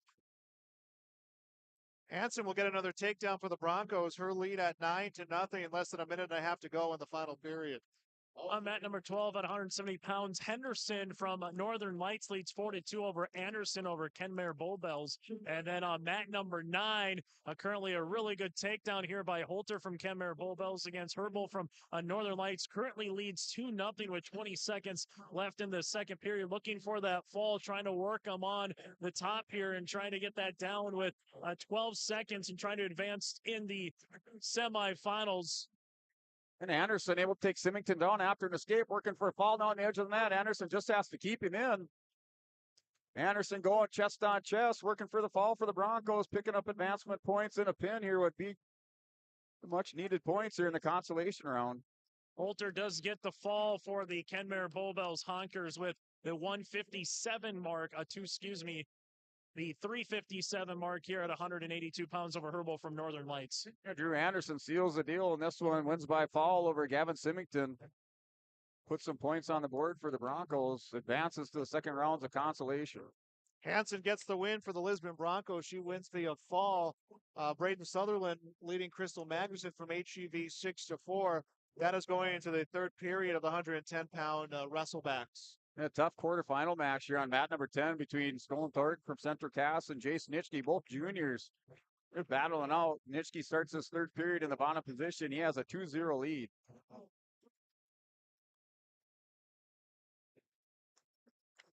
Henderson from Northern Lights currently riding Anderson up top here from Kenmare Bull Bells, up 6-2 with 40 seconds left in this third period as Henderson at 170 pounds looking to advance to the semifinals. Now there comes an escape for Anderson, and Anderson gets right back to work against Henderson here, but Henderson's got him up top as they both go across the mat, and then a nice 2-point takedown here for Henderson that might seal the deal up by 5 late in the third period. Yeah, Stone Thornton, Jason Nitschke. Now Nitschke has a 3-0 lead in this third period at the minute 38 mark. Both wrestlers currently on their feet working the far edge of the mat.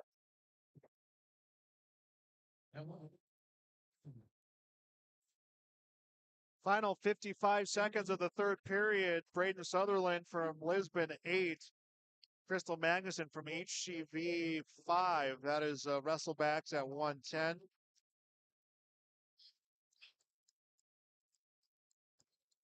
Mat number 11, Hudson Gelden wrestling George Bradley from Standing Rock. Gelden from Rugby. It's in the first period. It's a 2-0 lead for Hudson Gelden. He starts in this second period in the bottom position, trying to stay alive in the consolation rounds at 285 pounds. Henderson from Northern Lights defeats Anderson here at 180 pounds from Kenmare Bull Bells, 8-3 to advance to the semifinals in the Class B boys 180-pound weight division. Braden Sutherland from Lisbon, a 10-6 lead. 9 seconds left to go in the final period. She will defeat Crystal Magnuson from Hillsborough Central Valley. There will be 2 points for Class B given to Sutherland and Magnuson, so it's going to be 10-8 and 6 seconds left, so not quite over yet. Magnuson secures a takedown, and this will go to sudden decision.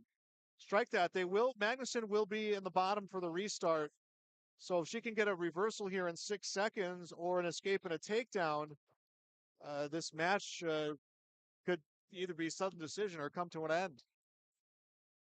Yeah, Nitschke's going to win this one on mat number 10 by a score of 5-0. Just took control of that in the third period.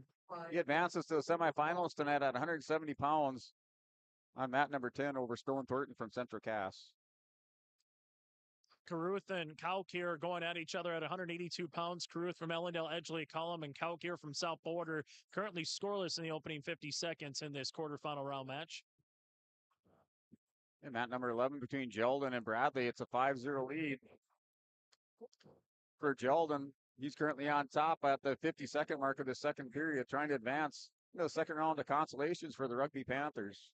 Braden Sutherland from Lisbon will defeat Crystal Magnuson from HCV 10-9. As we are in the first round of the wrestlebacks here at the state wrestling tournament, we're going to take a break and we'll come back and get you more coverage here on YourLiveEvent.com. Thunder Seed has over 4 generations of experience in the field. Through innovation, technology, and hard work, we put farmers first by providing high-quality products. We pride ourselves on developing quality soybean, corn, wheat, and corn silage seed for dealers and growers across our region. We are invested in being your partner throughout the full cycle of your harvest. Thunder Seed, first in the field, family owned and farmers first. Farming today doesn't always feel the same way it used to. Then again, some of it feels all the same. Maybe it isn't so much the jobs that changed, but how they get done. Now that's a different story. Everything got bigger and smaller at the same time. Insurance, accounting, and taxes can get complicated, so you need someone who's looking to keep every dollar possible in your pocket. Ag Country.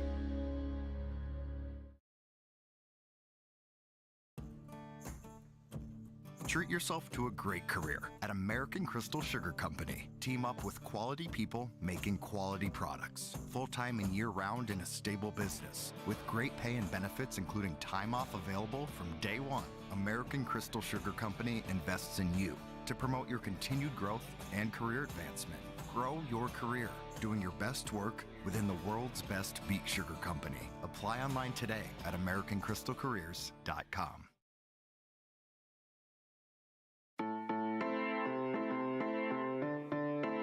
Bank of North Dakota wants you to be confident when it's time to make student loan decisions. Visit bnd.nd.gov/confident to calculate the maximum amount of student loan debt that is recommended based on your career choice. You can also learn how to apply for financial aid and get tips to cut education expenses. Visit bnd.nd.gov/confident today. Are you thinking about moving to an assisted living facility? Consider Benedictine Living Community in Ada. Located in the heart of the Red River Valley, Benedictine's Ada campus includes Benedictine Care Community, a 49-bed skilled nursing facility, and Mission Court, an 18-unit assisted living facility that shares a campus with Essentia Health Ada. That means you have full access to health care directly on site. Benedictine Living Community in Ada. Learn more online at www.blcada.org or give them a call at 218-784-5001. There's a new inventory of trailers at Bloomfield Enterprises of Hillsboro. You can see the latest inventory online at bloomfieldtrailers.com. Bloomfield Enterprises has a full line of Big Tex trailers. Big Tex has affordable and versatile utility trailers for all your jobs. Big Tex has a full line of products from ATV trailers to gooseneck to dump trailers and more. Call Larry at 218-368-7989 or Tim at 701-430-0877. Bloomfield Enterprises in Hillsboro.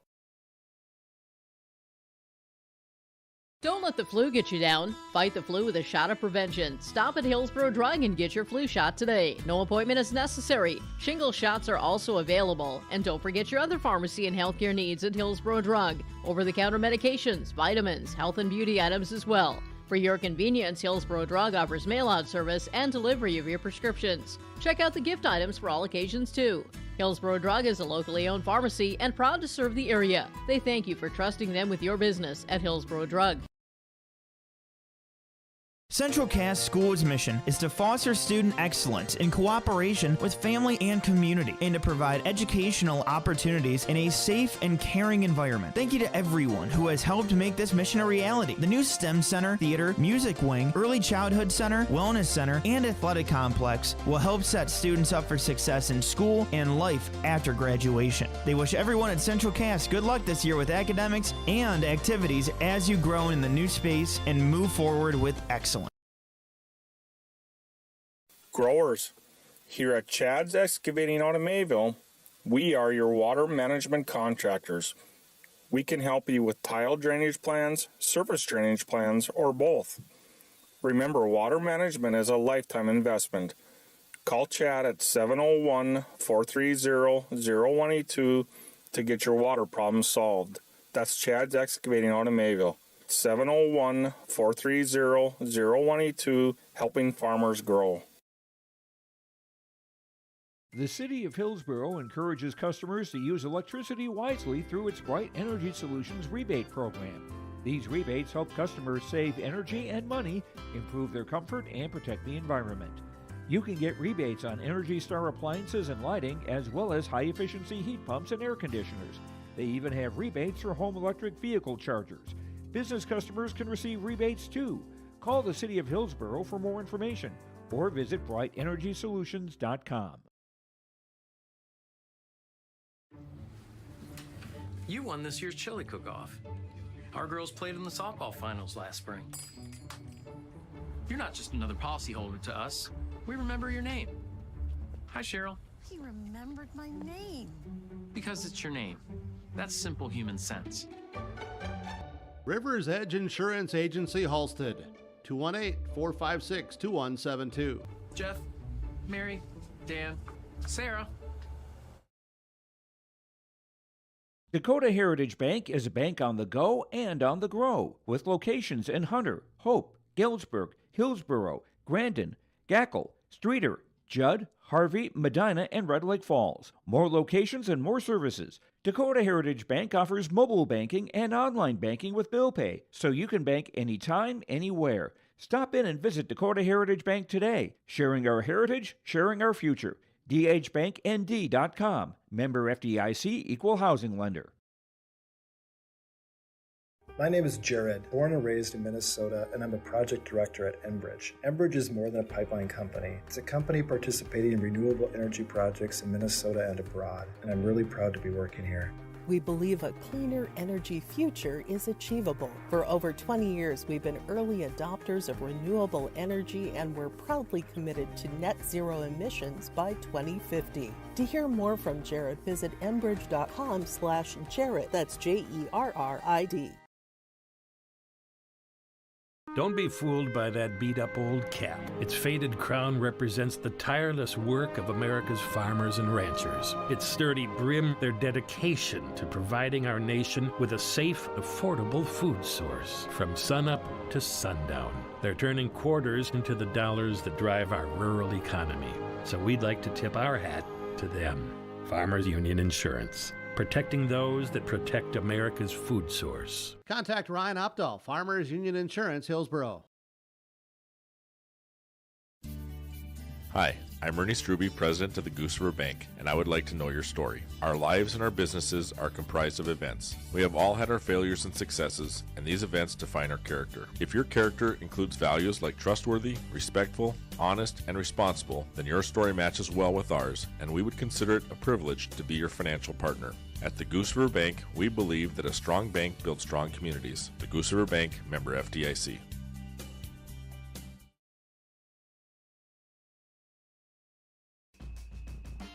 It's time to take down planting with Green Iron Equipment. Our sales team will match you up with the best machinery for an undefeated season. Our service department will help you escape any setbacks or downtime. We've got all the right parts to beat the competition. Use Green Iron Equipment to help pin down your data in the John Deere Operations Center. Good luck to all teams from Green Iron Equipment.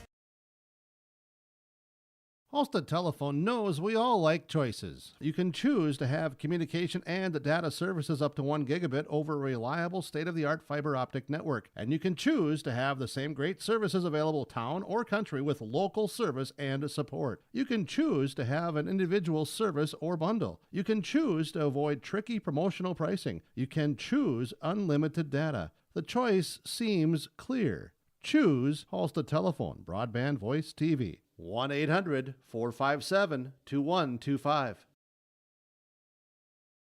When we think March, we think crop insurance. Hi, this is Bethany Rentz, crop insurance agent with IRE Insurance. We will be hosting a March farmer meeting to discuss the 2023 outlook, which will include examples using set spring MPCI prices and share strategies that are geared towards protecting your revenue and preserving your equity. Let us at IRE Insurance be your crop insurance partner. Join us for our meeting in Hillsborough on Thursday, March 2nd at 8 a.m. For location details, please visit our website at ireins.com. You're protected and appreciated at IRE. IRE Insurance is an equal opportunity provider. There's a new inventory of trailers at Bloomfield Enterprises of Hillsborough. You can see the latest inventory online at bloomfieldtrailers.com. Bloomfield Enterprises has a full line of Big Tex trailers.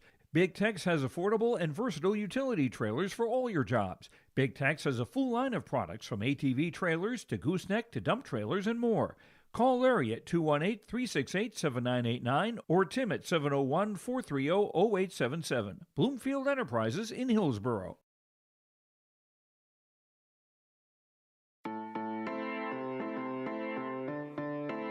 Bank of North Dakota wants you to be confident when it's time to make student loan decisions.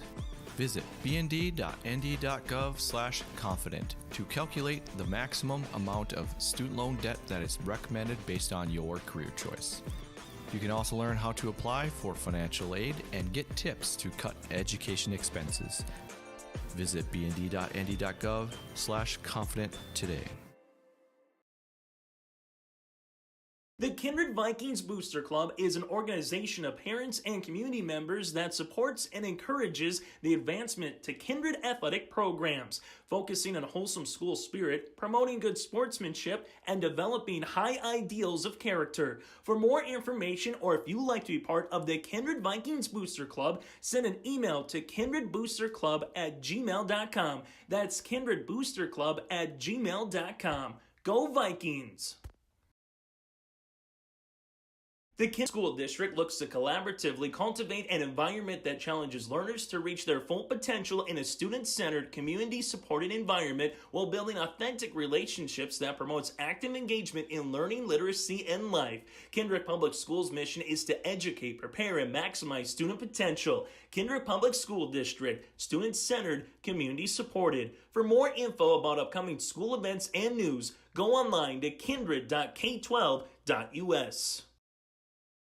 And here we are back in the wrestleback round of the state tournament, and a good one going on right now for the Lisbon Broncos, Brent. Yeah, Grayson Lions working this consolation round match. He's wrestling Brody Michelson. Michelson, number 4 seed for the Southwater Mustangs. Picks up a 2-point takedown here in this first period. These consolation matches have 1 minute first period, so crucial for that first takedown. Take that lead into the second period. Grayson Lions down 2-0 to restart.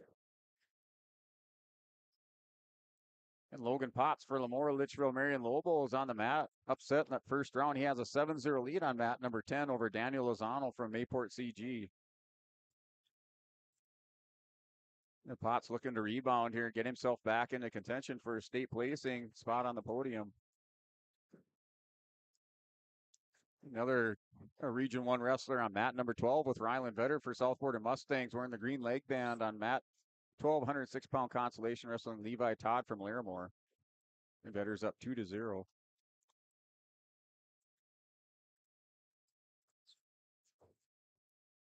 And mat number 9, another Region 1 out there in this consolation round at 285 is Aaron Hoffwald. Linton HMB wrestling Peyton Lee, Williams County. Lee has a 14-4 lead over Hoffwald. They're currently in a Bank North timeout.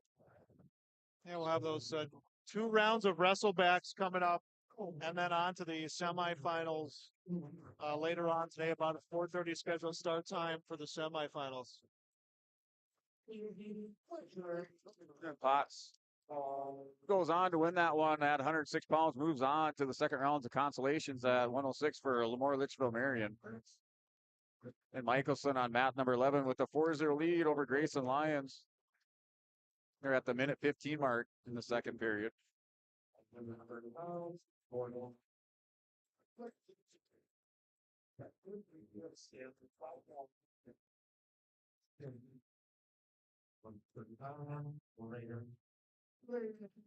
Matches going on in the girls tournament right now. Mat number 4, it's Mackenzie Thorpe from EEK 4. Madeline Canales from Mandan 2. That's the consies at 140. Wrestlebacks at 130. Haley Fisher from Mandan 4. Liam Glenn from EEK 7. Wrestlebacks at 135. Josetta Buffalo Boy from Standing Rock 6. Candace Cook from Bismarck Century 6. And at 135, Jeannie Keller from South Border 0. Isabel Julian from Fargo 0. That one's just underway. And mat number 12, Ryland Vetter for the South Border Mustangs picks up a win here in this consolation round, puts some more points on the board for the South Border Mustangs. Makes his way into the second round of consolation, still in the hunt for a state placing.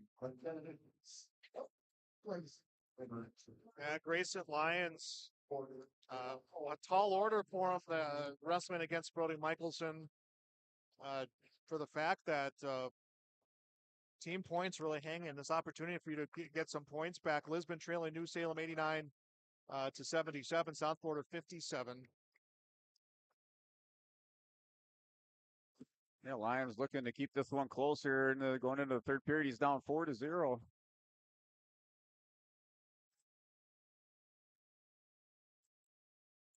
Michelson dropping his opening match to the number 4 seeded wrestler.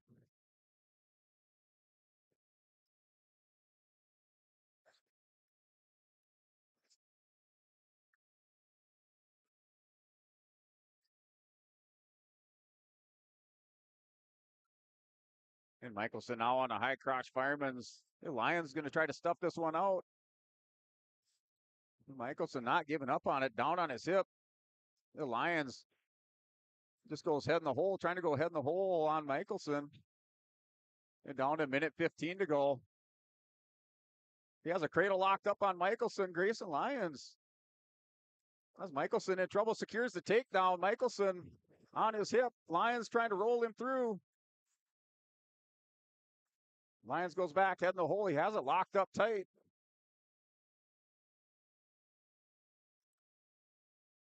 The Lions just trying everything he can here. Michelson's going to lock up on a leg. Just walk it up towards the head. All he has to do here to get a stalemate. It's a 4-2 lead for Brody Michelson over Grayson Lyons at the 42-second mark. And that restart, not the worst thing to happen for Grayson Lyons. He was in a position to want to give up the hold, give up the grip, but now he's a good chance to maybe get a better attack here on a pin. Yeah, Michelson with that. Kind of a awkward cradle locked up on Michelson. Now Michelson's going to score a 2-point reversal. He goes down 6-2 to Brody Michelson with 20 seconds remaining. On mat number 8, it is Micaiah Eibach from Napoleon Gackle Streeter against Nevaeh Hipsek from Central Cass. That is a 145-pound consolation round for the girls' tournament. And Michelson, warned for stalling, pushes Lyons out of bounds with 9 seconds to go in the third period.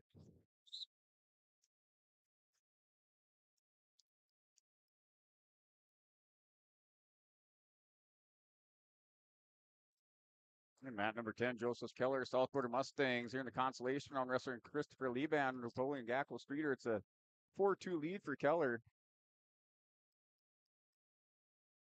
Eibach and Hipsek, no score there. First period ends and the wrestle back in. You forget how quickly that first period seems to fly by when you get into the wrestle back round. Yeah, it is that's a big period there, that 1 minute period. Either go up 2-0 or try to take it scoreless if you can into that second period. And mat number 9 at 113 pounds, Hyde from Lemoore going up against Urbach here for the Central Cass Squirrels and the Wrestlebacks again at 113 pounds. This one, 30 seconds left in the first period, currently scoreless.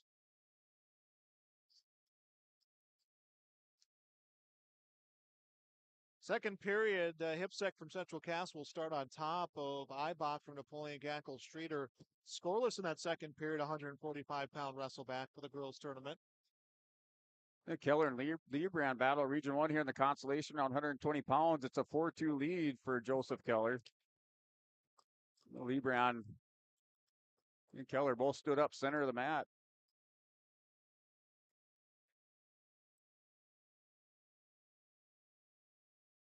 Refilled at 106 pounds. Your winner by fall. In a time of 2 minutes, 54 seconds results. Elizabeth Duchuk from Central Cass against Mary Peltier from Turtle Mountain. That's a 140-pound consolation match getting away on mat number 5. Currently on mat number 12 on 126 pounds in the consolation semifinals, Kindred's Theelgis going up against Benson of Kildare. And currently on mat number 9 going into the second period. It is scoreless right now between Urbach and Hyde. Urbach again from Central Cass, Hyde from Lemoore. 30 seconds left to go in the second period between Hipsek from Central Cass and Eibach from Napoleon Gackle Streeter. No score in the 145-pound consolation this wrestleback match. Yeah, Joseph Keller takes a 6-2 lead on mat number 10, currently in the top position there in the second period. As time expires, he'll take a 6-2 lead into the third.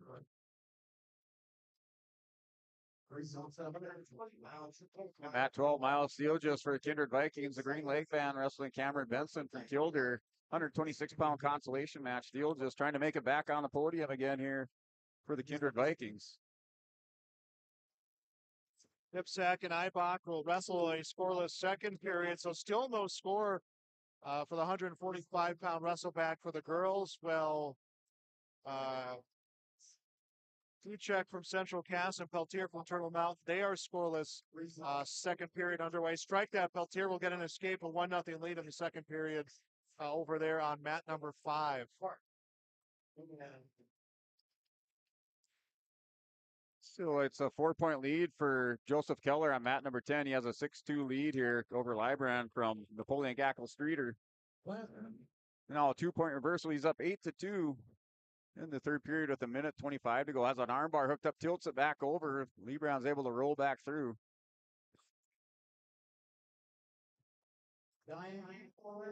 Peltier, 1-0 lead over Duchek. Hipsek, a 1-0 lead over Ibach. Minute 25 left to go between Ibach from Napoleon Gackle Streeter and Hipsek from Central Cass. 145-pound consolation round matchup, and Hipsek with the 1-0 lead.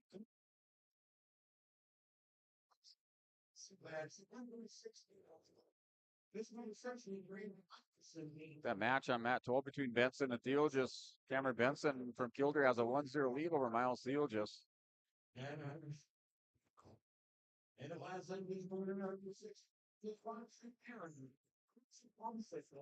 50 seconds left to go between Ibach from Napoleon and Hipsek from Central Cass. Hipsek the 1-0 lead. Joseph Keller with an 8-3 lead. Libran scores an escape. Tries a headlock, slips out of it at the edge of the mat. You get a restart here with 33 seconds to go. Both wrestlers on their feet. Results and 6 pounds. And Ibach went to shoot. Hipsek with the snap down comes around, takes a 3-0 lead. 20 seconds left to go in the third period. 11-3. Update on mat number 9 at 113 pounds. The boys consolation semifinals. Hyde from Lemoore Litchfield Marion with a 2-point takedown over Urbach here with 90 seconds left in this third period. Again, Hyde from Lemoore, Urbach from Central Cass. And a final, Nevaeh Hipsek from Central Cass 3. Micaiah Ibach from Napoleon Gackle Streeter 0. That is a final. Hipsek on to the next round of wrestlebacks. Yeah, Joseph Keller, a winner by major decision, 12-4 over Christopher Libran, Napoleon Gackle Streeter. Keller stays alive for the South Border Mustangs, advances to the second rounds of consolation.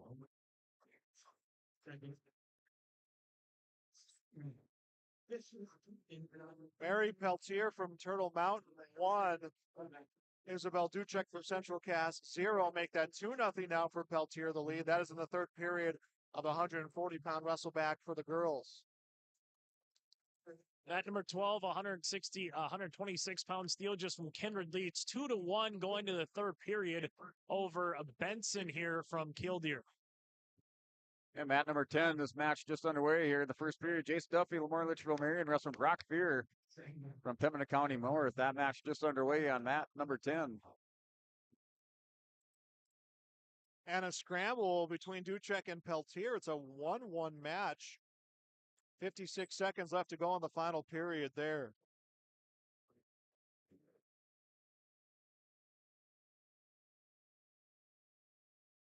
Mat number 11, Holter Bridwell, Lytton HMB, the senior 25-16, wrestling Paul Millen, Kenmare Bull Bells, 120-pound consolation match just underway on mat number 11. And Duffy has Freer in a headlock. We're working for the fall with 16 seconds, 15 seconds now to go in the first period. Jace Duffy over the top. Final on 113 pounds on mat number 9 in the consolation semifinals. Hyde from Lemoore Litchfield Marion with a 5-0 win over Urbach from Central Cass. And Jace Duffy with the fall for the Lemoore Litchfield Marion Lobos. He advances to the second rounds with consolations at 126 pounds. Duchek and Peltier still tied at 1, 3 seconds left, and they're going to go into sudden decision here in this first round wrestleback matchup. Bridwell and Mellon locked up in a good one here in the first period, still scoreless with Mellon down on a single leg. Bridwell using those long legs and arms, just trying to defend to get into the second period with no score. Now steps around your edge of the mat, scores 2 points. He's up 2-0 going into the second period. Sudden decision between Isabel Duchek from Central Cass and Mary Peltier from Turtle Mountain. Blood time at 126 pounds here on mat number 12 as we get just into the third period. Third field just from Kindred leads 3-1 right now over Benson from Killdeer. This blood time brought to you in part by Bank North.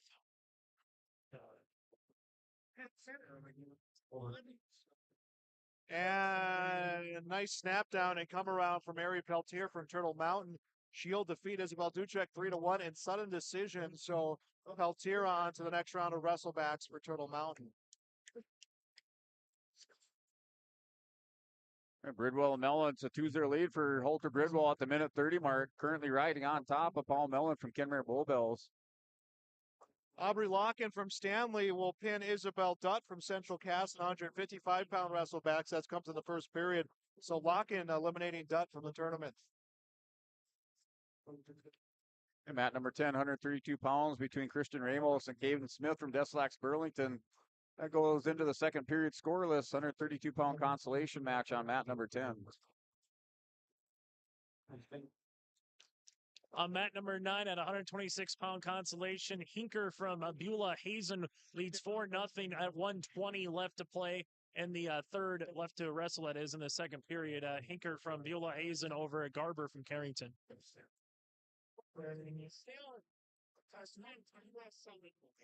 And mat number 10 and a Bank North timeout. It's a blood time over there on mat number 10 between Ramos from Killdeer and Smith from Deslax Burlington.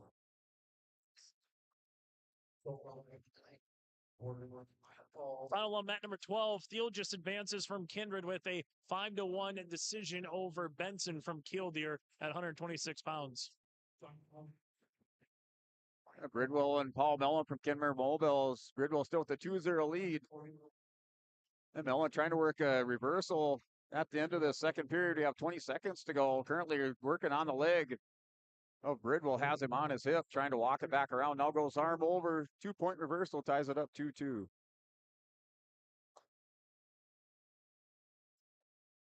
126 pounds now on mat number 12. We'll continue with the Consolation Boys wrestlebacks. Peterson from Central Cass going up against Junt from Rugby, just getting underway.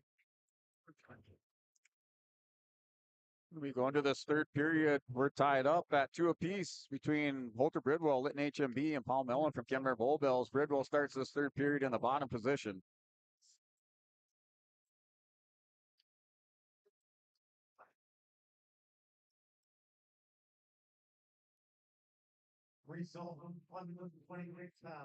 In mat number 10, we're back in action between Ramos and Caden Smith from Deslax Burlington, still scoreless.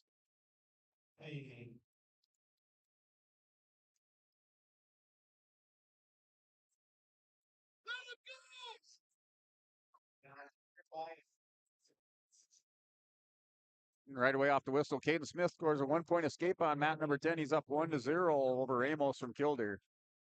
After one period between Rugby and Central Cass here on mat number 12 again with Peterson and Junt. It's currently scoreless as we'll go to the second period, and Junt from Rugby will start in the down position.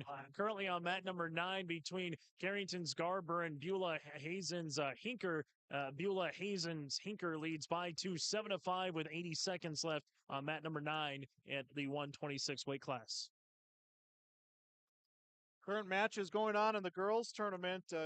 145, Ashlyn Lee from Jamestown 5, Diane Adrana from Mandan 6 at 155, Maya Sanchez from West Fargo 2, Elizabeth Dahl from Bismarck 2 at 170, Olivia Ochoa from Grand Forks 8, Maddie Leatherman from Mondack 2, Madeline Roth from Minot 5, Violet Wegener from Bismarck 7. That is a 145-pound consolation matchup. It's now a 3-2 lead for Holter Bridwell. He scores an escape at the 35-second mark. Now Mellon working, attacking the head, trying to get around the backside of Holter Bridwell. Bridwell trying to hold him off, has those long arms outstretched, grabbing the leg, and trying to defend this attack by Paul Mellon.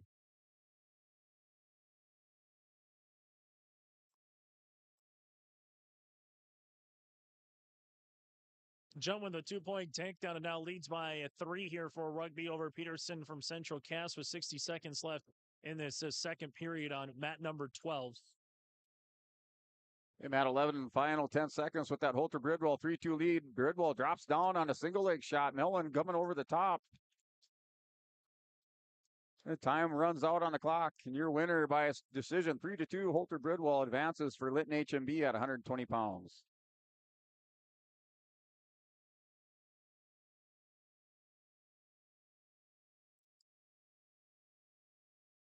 This is coverage of the state wrestling tournament here on YourLiveEvent.com. Coming up, we'll take a coming up in a little bit here, we'll have our updates, our scoring recap brought to you by Ryan Optal Farmers Union Insurance.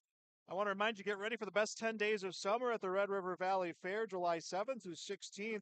Grandstand entertainment includes Dan and Shay, Shinedown, Jelly Roll, and Leonard Skinner. Tickets on sale now. Buy your tickets in advance online. Save money at RedRiverValleyFair.com or get gate admission included with concert tickets bought in advance. For more information, go to RedRiverValleyFair.com, one of the great sponsors of our coverage here of the state wrestling tournaments. And we are on the first round of Wrestleback. I don't think we'll have any sort of break. I think we're going to roll right into the next round of the Wrestlebacks once this gets done. Of course, with the three tournaments going on at the same time, it has allotted some time for the wrestlers to get the rest that they needed to wrestle what would be their third matches of the day. Allender from Oaks against Peyton Lamar from Central Cass at 132 pounds, set to get underway here on mat number 12. And guys, how many times have you seen where they move the coaches' seats or benches from one side of the mat to the other? We just saw that here on mat number 9. Trying to get away from the traffic in between these mats, I believe. Yeah, kind of a new deal this year with those extra mats is it just kind of created a little bit of a logjam, I think, in that part of the mat. Yeah, definitely a lot of bodies down here on the floor trying to move around and get to their mats. On the girls' tournaments, 190 consolation round, Cassie Bartholomew from Central Cass 2, Audrey Fuhrer from Ellendale Edgley Cullum 0. That's a consolation at 190 for the girls. Yeah. Mat number 10, Christian Ramos and Caden Smith. Ramos now with the 4-1 lead. Yeah, just down to the last 10 seconds of that match.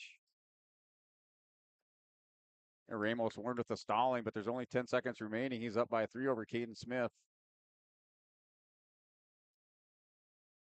And mat 12 looks like Peyton Lamar, Central Cass. We're in the Red Lake Band wrestling Zane Allender from Oaks Tornadoes at 132 pounds.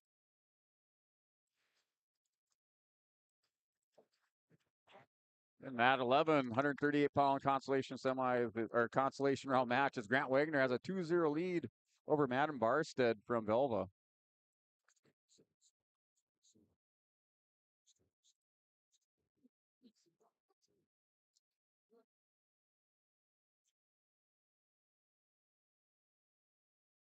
And Bartholomew in her match from Central Cass 4, Fuhrer from EEK 0. 50 seconds, make that 4-1, an escape scored by Fuhrer now. About 50 seconds left to wrestle in the second period there.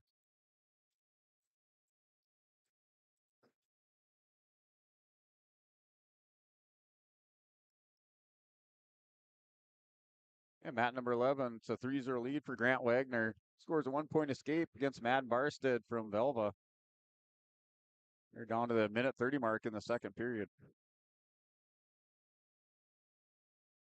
On mat number 12 at 132 pounds in the consolation semifinals, Allenders Oaks able to pin Peyton Lamar from Central Cass in 1 minute and 58 seconds. And mat number 10, 138 consolation match between Cooper Breedall, Deslax Burlington, Lincoln Spirit, Kenmare Bulldogs. Currently scoreless first period at the 32nd mark. Ava Gullison from Central Cass wrestling against Giselle Feather from Pembina County North. That is going on mat number 4. Gullison, a fall, will get the victory. So Ava Gullison on the next round of consolations for Central Cass. Ava Carlbloom from Lisbon against Josie True from Bismarck. That is scoreless after the first period of that 170-pound wrestleback. Bartholomew, by the way, extends her lead to 8-1. They are in the final period of the 190-pound wrestlebacks. Grant Wagner now with the 5-1 lead on mat number 11, 138 pounds with 30 seconds remaining in the second period. He's currently on top. Working a crossface on Barstead. Just keeping him belly down in the mat.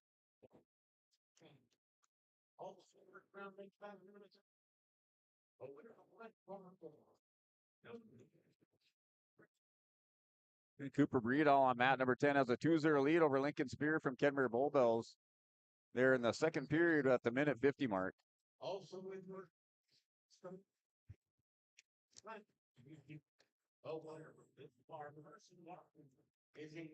Final minute of the third period, Bartholomew with an 8-1 lead. Ava Carlbloom at 170 from Lisbon, a 1-0 lead over Josie True from Bismarck. That one is in the second period, about 1:15 to go. So Carlbloom starting out that period with an escape. And Wagner takes a 5-1 lead into the third period on mat number 11, 130-pound consolation match with Barstead from Velva. And Barstead chooses neutral position to start this third period. Right away off the whistle, he shoots a double on Wagner.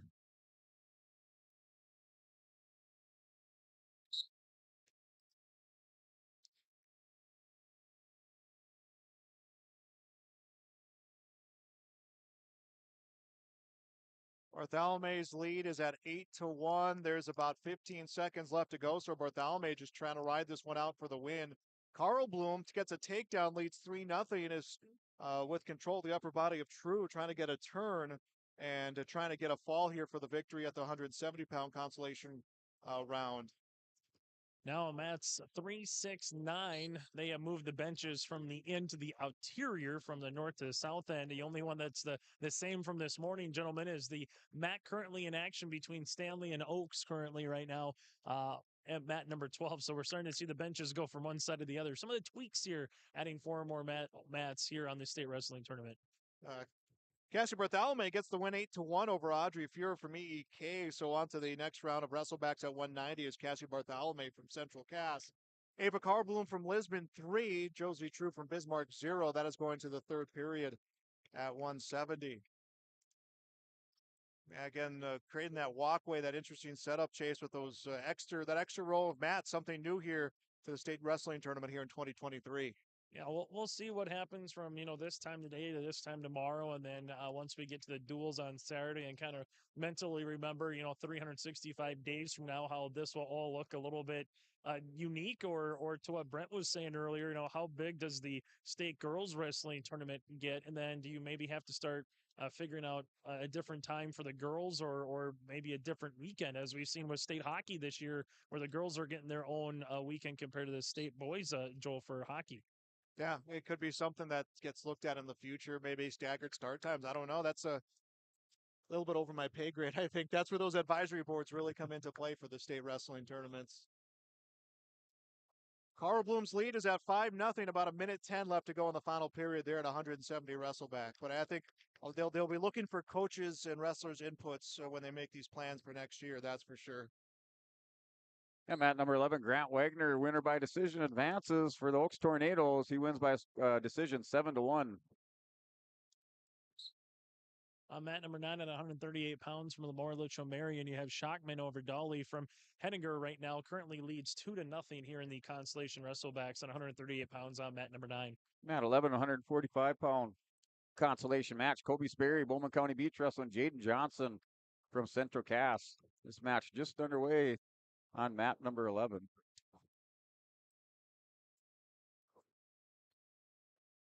"26 seconds left to wrestle, and Ava Carlbloom with a 7-0 lead. Again, Josie True from Bismarck. So Carlbloom, barring a big move here, will advance on to the next round of wrestlebacks for 170. Colby Sperry with a 2-point takedown in this opening period. He's up 2-0 over Jaden Johnson from Central Cass. Currently, Sperry riding on top. Has Johnson broke belly down in the mat.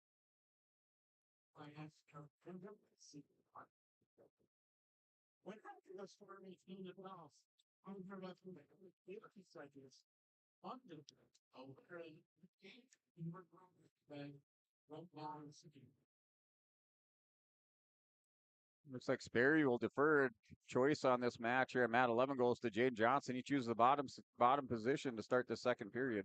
He's down 2-0 to Colby Sperry. And I'm wondering if we're whittling down and might need a break in the girls tournament, as there is an open mat with no wrestlers, at least here on track on the schedule. Now they'll put 2 wrestlers on the schedule, but in the girls tournament, a few more open spots, a few open spots that you wouldn't see looking at the boys tournament. Now, if the girls finished up that first round or completing that first round of consolation and all getting ready for their second. Shockman right now looking for the fall, and he gets it here at the 3-minute 59-second mark at 138 pounds for the Lobos. Able to upend Dolly here at 138 pounds on the wrestlebacks from Hettinger Scranton.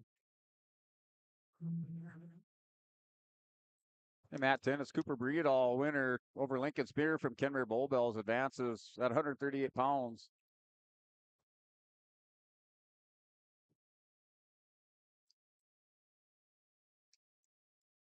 And Sperry had Johnson from Center Cast hip down on the edge of the mat. No near fall given up by Johnson. So still a 2-0 lead for Colby Sperry from Bowman County Beach. Under a minute to go in the second period.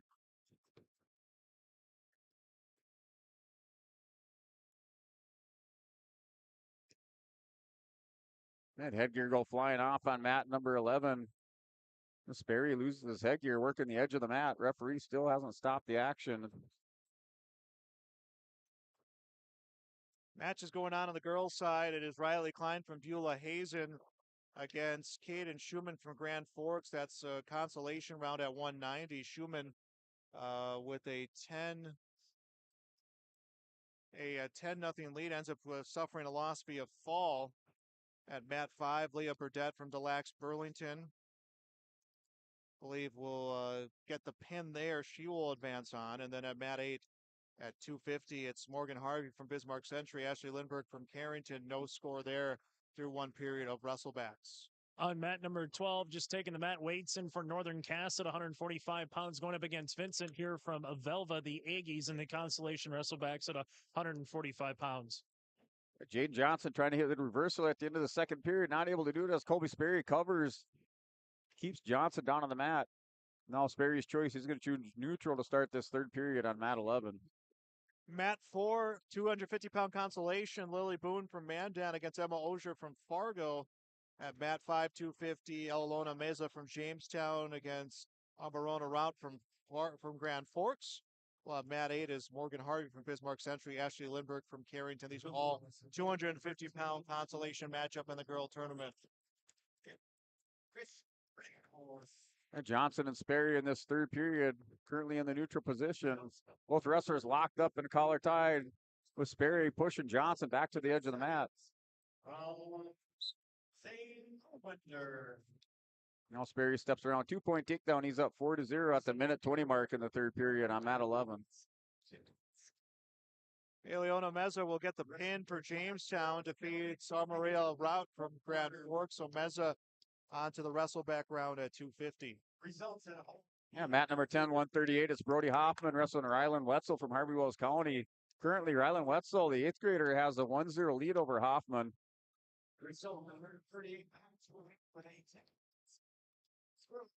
We got a stall warning on Colby Sperry on mat number 11. Johnson's down from Central Cass by a score of 4-0. He's in the bottom position under a minute to go in the third period.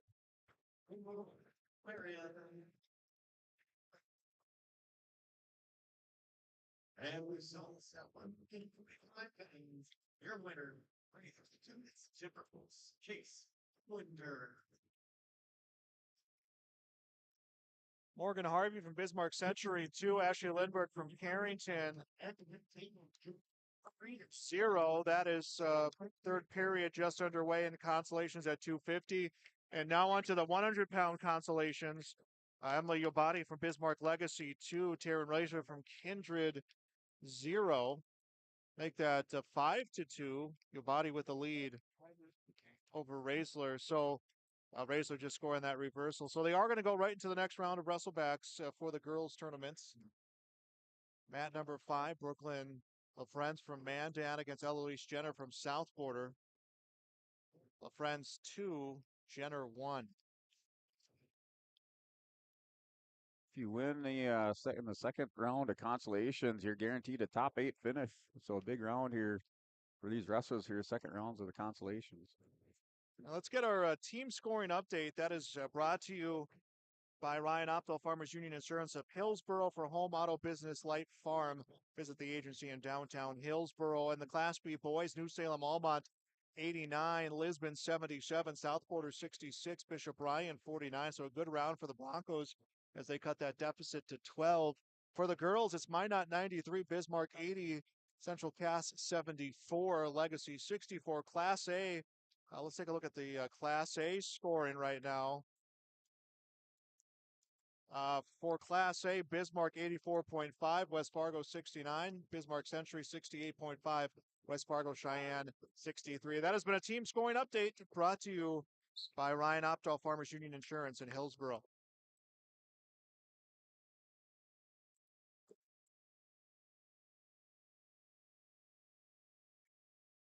Mat number 10 in the third period, the match between Hoffman and Wetzel. Brody Hoffman throws on a headlock, gets a 5-point move. Now a 5-2 lead for Brody Hoffman over Rylan Wetzel. Wetzel holding his shoulder, making his way back to the center of the mat.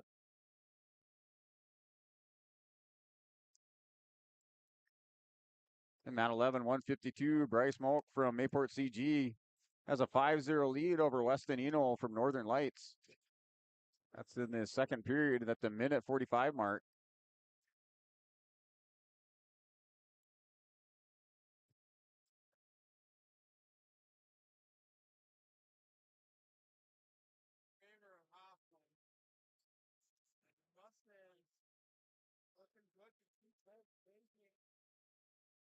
Looking over on mat number 12, Logan Vincent from Belva 8, Carter Waitson from Northern Cass 1. That's a 145-pound consolation round. That one in the third period, a minute 45 left to wrestle. And Bryce Mock with this 5-0 lead on mat number 11, 152-pound over Weston Eno. Both wrestlers up on their feet, wrestle in the center of the mat. The Mock drops down to a single leg on Eno. Eno's going to counter out. Now Mock takes him down. Nice dump for a 2-point takedown. He's up 7-0 on mat 11. Girls matches right now, a 250-pound matchup, 50 seconds left in the second period at mat number 8. Caitlin Sullivan from Grand Forks 2. Brindley Buchler from Bismarck 0. Mat number 5, 100-pound consolation round, second period. Brooklyn LaFrenz 4. Eloise Jenner from South Border 2. At mat 4, Emily Yabati from Bismarck Legacy 7. Taryn Raisler from Kindred 2. Mock with a 7-0 lead. Now Eno shoots in a high crotch fireman's. Has a 2-point takedown. Now it's 7-3 in the second period, the last 15 seconds. Got a scramble going on. Mock scores a 1-point escape. Now it's 8-3 with Eno from Northern Lights.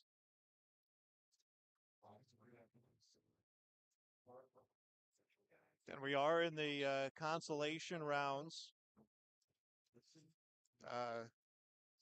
Both wrestleback rounds, actually all three tournaments into the wrestleback rounds right now. For the girls, some of these matches are second round wrestlebacks. So they're able to get through their brackets just a little bit quicker. As mat number 8, the second period will end. Caitlin Sullivan from Grand Forks 2. Brindley Butrell from Bismarck 2. Mat 5, it is Brooklyn LaFrenz from Mandan 4. Eloise Jenner from South Border 2. That one is in the third period. Just about a minute left to wrestle there. Well, mat 4, Emily Yabati for Bismarck Legacy 8. Taryn Raisler from Kindred 4. That one in the third period. Minute 27 left to wrestle. Raisler actually getting a reversal here and is down 8-6. Bryce Mock working for the pin for Mayport CG. Patriots trying to get another wrestler here through the consolations. Yeah, Zeno in all kinds of trouble now, goes chest on chest and a win by fall in advance at 152 pounds on mat 11.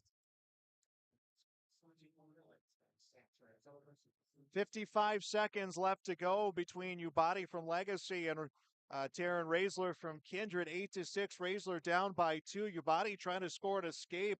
Raisler will not let her go, and they will give Ubadi the escape. So it is 9-6. Raisler needs a 4 or 5 point move here, as neither wrestler has given up grips, and they'll come out of bounds for a restart. And at number 9, Greg Fearer for Ellendale Edgley Combe, sophomore wrestling Emery Knoll, Bowman County Beach. Knoll has a 5-2 lead on mat number 9, 152 pounds. And currently, Knoll has Fearer on his back, going to pick up some near fall. Now Emery Knoll goes up 8-2 during the second period at the minute 10 mark. Ubadi 9, Raisler 6, 10 seconds to go. Raisler comes to shoot on the double leg. Ubadi just going to defend against this one. Raisler will get the takedown and has 2 seconds to try to get near fall point. She won't. And Ubadi will get the win from Bismarck Legacy, will eliminate Taryn Raisler. And the second round of wrestlebacks here at 100 pounds. Brooklyn LaFriends from Mandan will get the win 6-2 over Eloise Jenner from South Border. While on mat number 8 in the 250-pound consolation round, Buechler has a 4-3 lead over Sullivan. That is a Bismarck wrestler against a Grand Forks wrestler. Yeah, mat 11, Ben Thompson, Hillsborough Central Valley, wrestling Christian Mertz, Harvey Willis County. Mertz has a 2-1 lead going into the second period. It's on mat number 11, 160-pound consolation round. And Thompson's going to choose neutral here to start the second period with Christian Mertz. That match on mat number 9 between Emery Knoll and Greg Fear. It's an 8-6 lead for Knoll, now a 10-6 lead. Time runs out on the clock, so Emery Knoll will take a 10-6 lead, score some near fall at the end of the period, a 13-6 lead over Greg Fear.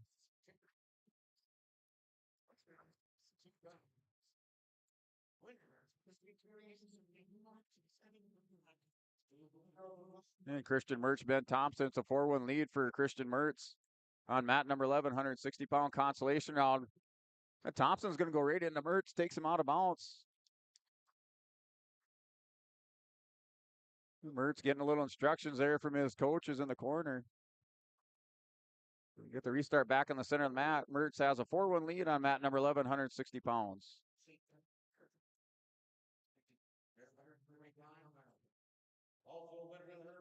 And it took sudden decision overtime. Friendly Buechler from Bismarck will get the win 6-4 over Caitlin Sullivan for Grand Forks. That's the consolation at 250. And now all these matches moving forward for the girls will be their second round of wrestleback. So they are on to the second round of wrestlebacks. Remember, 4:30 scheduled start time for the semifinals for all three classes, for all three tournaments here at the state wrestling tournament at the Fargo Dome. And now a 15-6 lead for Emery Knoll on mat number 9 over Greg Fear, Ellendale Edgley Combe. That's in the third period with 50 seconds remaining. Currently Knoll on top with a hammerlock across the back of Greg Fear. And Thompson scores 2-point reversal on mat 11. Now an 8-3 lead for Christian Mertz as they go out of bounds for a restart back to the center of the mat.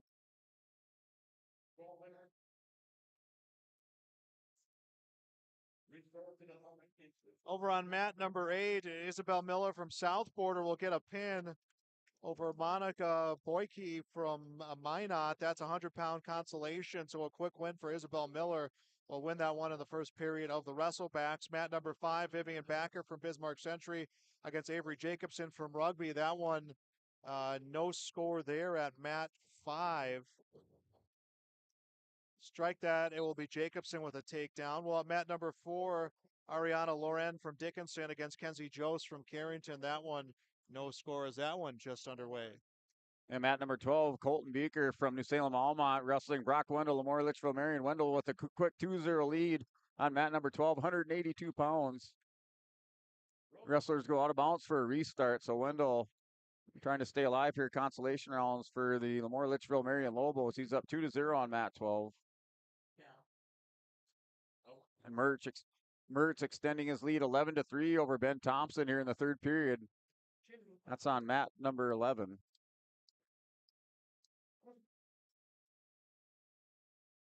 Mat number 4, Loran from Dickinson, 2.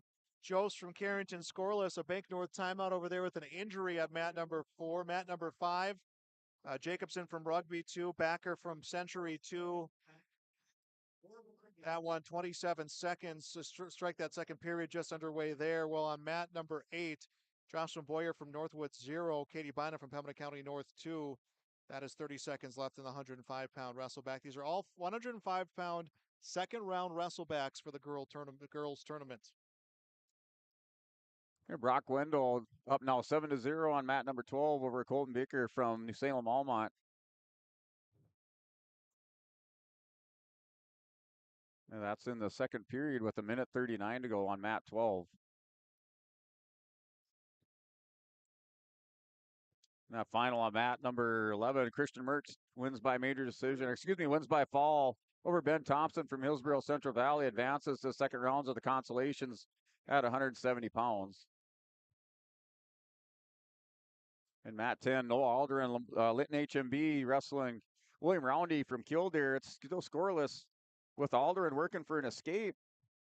Able to step around, hit Pice out. He's up 1-0 in the second period at the 1:30 mark on mat number 10.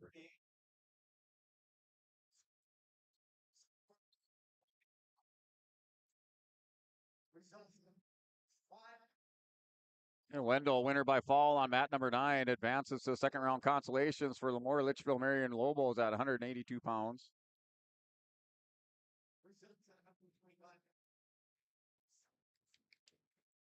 For the girls tournament, Ariana Loren from Dickinson, 4. Kenzie Jost from Carrington, 0. That match, I believe Loren will get the win with a medical forfeit, as the wrestlers have not come back to the mats. On mat number 5, it is Bailey Federer from Bismarck Century against Kesha Tomac from New Salem Almont, and we have a win on that matchup in the 110-pound wrestlebacks, and it'll be a victory from Bailey Federer from Bismarck Century, Kesha Tomac from New Salem Almont. While mat number 8, Jocelyn Boyer from Northwood, 2. Katie Bynum from Pembina County North, 2. And mat number 12, Will Tribwasser, Northern Cass, wrestling Braden Irvine from Northwood. A Region 2 matchup on mat number 12. Right now, Tribwasser from Northern Cass leads 2-0. And they're in the first period, first 30 seconds of that match in the first period.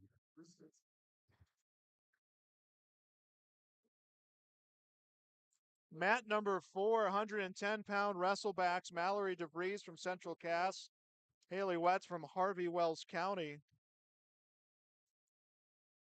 Yeah, William Roundy wins by fall over Noah Alderin at 160-pound consolation round.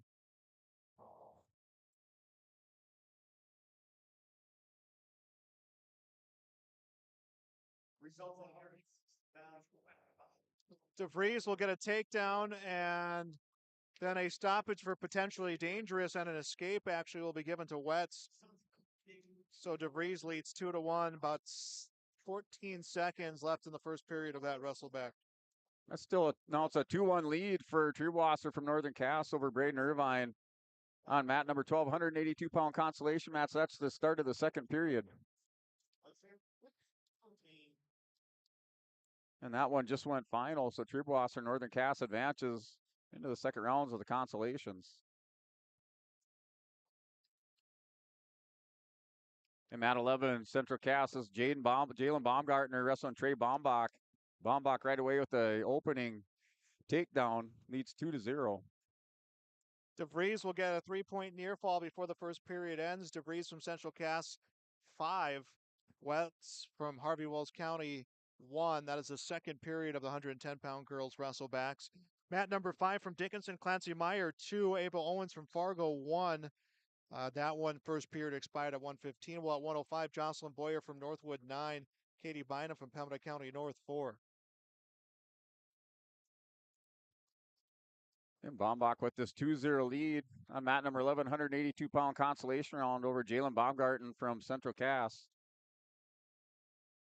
And Baumbach currently in the top position has Baumgarten broke belly down. Working a bow and arrow, trying to get him over, turk him over for some near fall. Run out of time going into the second period up 2-0.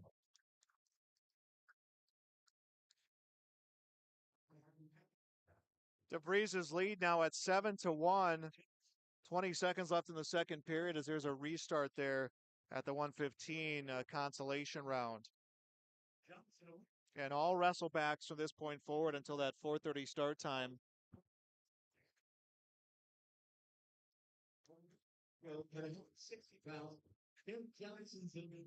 Start of the second period on mat 11. It's a 2-0 lead for Trey Bombach over Jalen Baumgarten. And mat number 10, Denton Kircher for Pembina County North, wrestling Boston Pike, Harvey Wells County. That's scoreless in the second period at the minute 15 mark. And currently Pike, a single, now doubles up on Kircher. Going to try to take him down, bowls him down to the mat, scores 2-point takedown. He's up 2-0. And Trey Bombach, your winner by fall for the Stanley Blue Jays over Jalen Baumgartner. Bombach advances to the consolation rounds at 182 pounds for mat 11.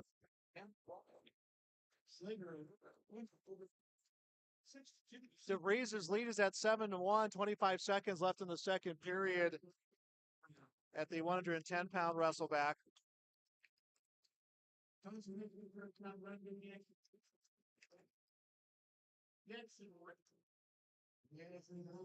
And DeVries will get the fall. Mallory DeVries from Central Cass will get the fall at 110. She is on to the next round of the wrestleback and a trip onto the podium. Yeah, mat 10, Dent Kircher for Pembina County North, now returning the favor to Boston Fike. He's up 3-2, has Fike on his back. Works for the fall, and he's going to do that and advances for Pembina County North at 170 pounds for mat 10. Mat number 5, Clancy Meyer from Dickinson 5, Ava Owens from Fargo 1. Lane Anderson, Mayport CG, wrestling Jonathan Smith. Wrestlers switch leg bands here. Lane Anderson into the red leg band. Look at some Broncos wrestlers getting ready to wrestle here in the girls tournament at 110. Braden Sutherland from Lisbon against Alicia Olson from Hettinger Scranton. That's a 110-pound consolation round. While at mat 5, Adelaide Hansen from Lisbon against Brianna Meyer from Central Cass at 115 wrestleback.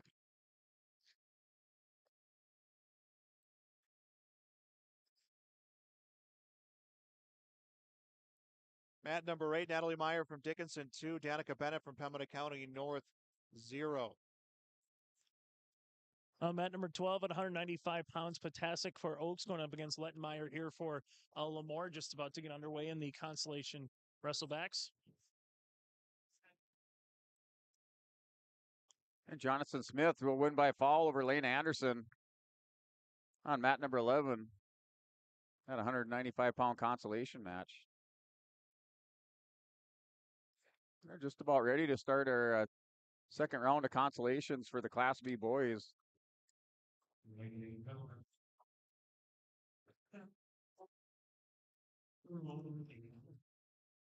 Over on mat number 4, Alicia Olson from Hettinger Scranton 2, Braden Sutherland from Lisbon 0. That first period of that wrestleback ends at 110. At 115, they are through a period with no score. Adelaide Hansen from Lisbon, Brianna Meyer from Central Cass.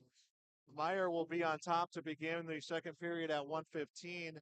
While on mat number 8 is Natalie Meyer from Dickinson 2, Danica Bennett from Pembina County North 0. Make that 4-2 as Bennett got a 2-point near fall and Meyer returned the favor by getting a reversal. Mat number 9, extra time right now. Zach Meyer for the Rugby Panthers over Graf 2-1 here. 14 seconds left in extra time. Yeah, mat number 10, Kilder's Dane Jepson, the 8th grade wrestling Callan Garber for the Carrington Cardinals. That one is a 2-1 score in favor of Callan Garber at 195 pounds on mat number 10. Here, mat number 11, 220-pound second round consolation. Bowden Hasbrook, Hettinger Scranton. You're wrestling Clay Grove from Williams County. That one is scoreless in the first period with 20 seconds to go.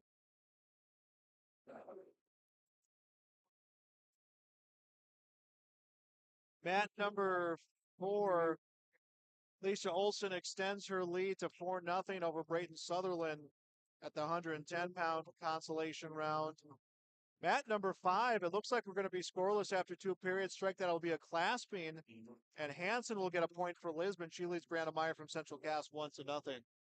Fantastic from Oaks leads to Lettenmeyer currently with 1:14 left in the second period, 3-0 at 195 pounds. And Fantastic trying to bring Lettenmeyer down to the ground and does here, trying to finish with the 2 points. Lettenmeyer's trying to get out of the armbar that he's currently found himself in.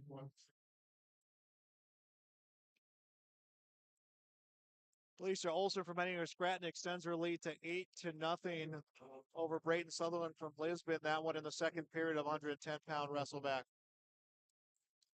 Jepson and Garber on mat number 10. So 4-2 lead for Callan Garber at the end of the second period. Final seconds tick away. Now Jepson scores a takedown. It's a 4-4, all tied up going into the third period on mat number 10, 195 pounds. Mat number 9, Zach Meyer from Rugby advances with a win over Greff, 2-1 in extra time at 160 pounds. Mat 11, Bowden Hasbrook, Henninger Scranton has a 2-0 lead over Clayton Grove. The consolation round here, second round of consolations on mat 11. Clayton Grove from Williams County currently in the top position on Hasbrook. Potasek earns a fall at 355 here at the 195 pounds over Lettenmeyer. So Potasek will move on here in the 195 weight division. Mat number 5, Adelaide Hansen from Lisbon 2, Brandon Meyer from Central Cast 0. Strike that, Meyer's going to get a takedown. That is 2-2 with 1:40 left to go in the third period, and then Meyer's going to let Hansen go. Hansen will take a 3-2 lead. Clayton Grove had Bowden Hasbrook going over, scored 3-point near fall. He takes a 3-2 lead up by 220 pounds. Consolation, second round consolation match with 45 seconds to go in the second period. Mat number 4, it's Elise Olson from Henninger Scranton 8, Brayton Sutherland from Lisbon 0. Make that 10-0, a reversal here with 1.5 minutes to wrestle. In the last period there, that is a 110-pound wrestleback. Ingwit from New Salem Almont in a wrestleback with a pin in the first period over Lapeer from Killdeer. So the Holsteins again get another one to advance here in this wrestleback. And coming up next on mat number 9 at 195 will be Hool for Central Cast against Christensen from Kenmare Bowbells in the wrestlebacks. 5-2 the score for Hansen over Meyer. That is with 36 seconds left to go in the third period, a wrestleback at 115 pounds. So it's looking like Hansen will advance on for the Lisbon Broncos with 25 seconds left to wrestle. Well, on mat number 4, Elise Olson from Henninger Scranton 10, Brayden Sutherland from Lisbon 2.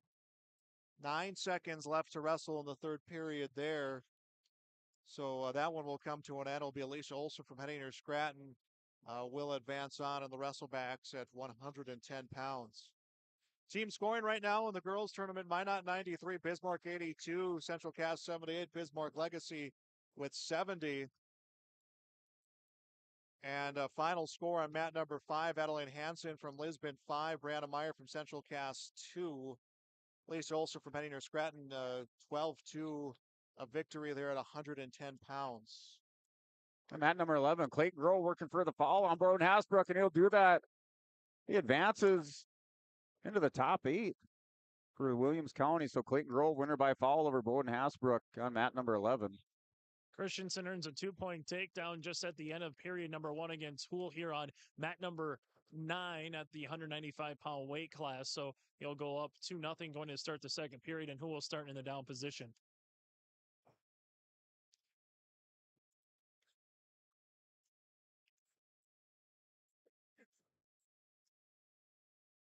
So mat number 11, and Noel Klusman for EEK. He's taking on Drew Anderson for the Lisbon Broncos. 220 pounds, second round of the consolations.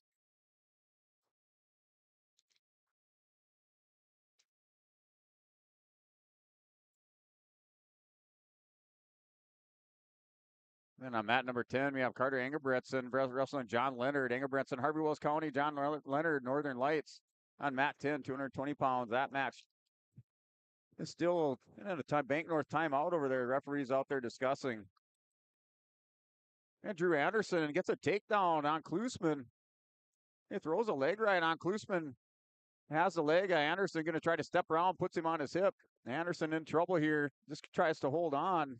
The last 10 seconds, he ties it up now. Klusman 2-point reversal. It's 2-2.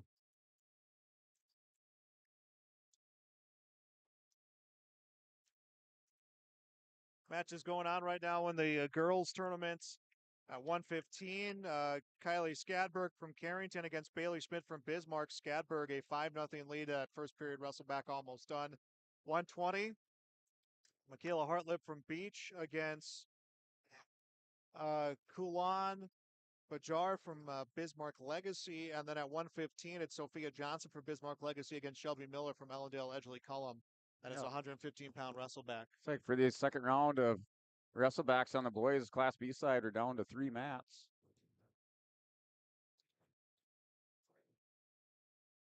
And it looking like we may see a break come between this round of wrestlebacks and then the semifinal round, which, by the way, we will have a separate stream for the semifinals, which you can find on yourliveevent.com, but we will have a separate stream for that for you to listen to.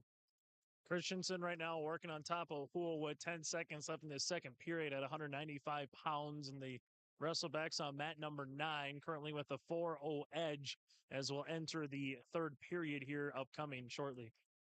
And Klusman locks up a cradle on Drew Anderson. Gonna tilt him over here, scoring some near fall. The shoulders up just by a little bit. Referee down there slaps the mat. And Noah Klusman, winner by fall at 220 pounds on mat number 11. And we'll get a pin at mat number 4. It will be Bailey Schmidt from Bismarck able to come back and defeat Kylie Skadberg from Carrington at 1:15. All over on mat number 5. Or John from Legacy 1, Micaiah Hartlip from Beach 0. Strike that Hartlip from Beach is able to get a takedown and takes a 2-1 lead. While on mat number 8, no score second period between Sophia Johnson from Legacy and Shelby Miller from Ellendale Edgeley Cullum. And mat number 11, Jeb Grzuski for Larimore wrestling Joshua Hayes for South Border Mustangs. And that match underway on mat number 11. Hayes and Grzuski going at it. Hayes has a headlock. He locked up on Grzuski. Now Grzuski gets him down to the mat, working for the fall for the Larimore Polar Bears, and he's going to do that. So Grzuski for Larimore advances, place in the top 8 for the Larimore Polar Bears at 285 pounds.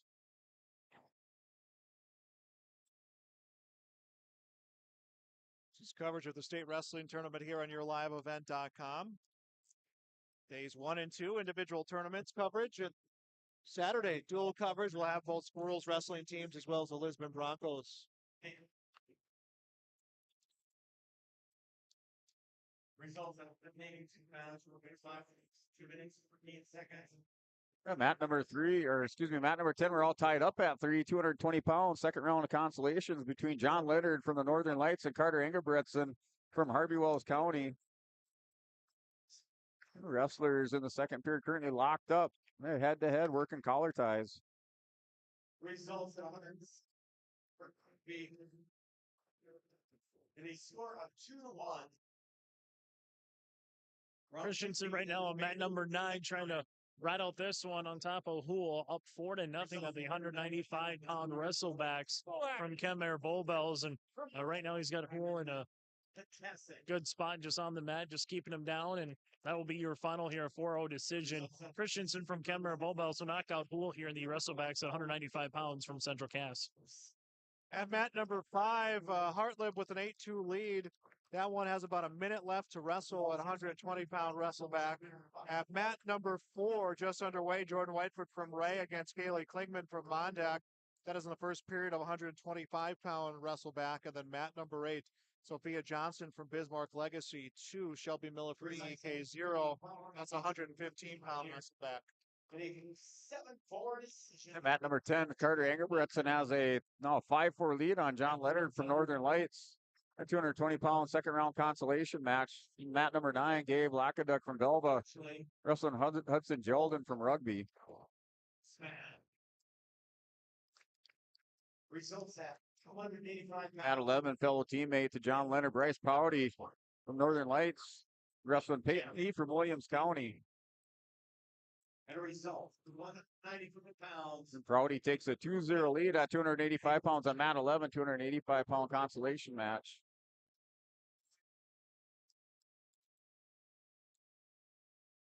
And now a 7-4 lead for Carter Engelbretson on mat number 10.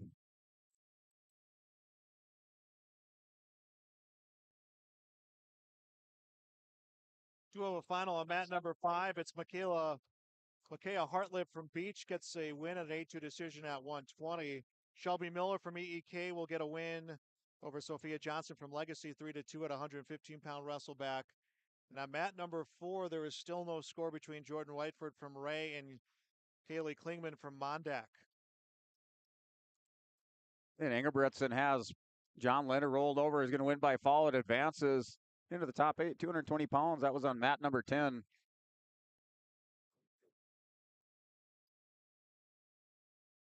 And Peyton Lee and Bryce Prouty.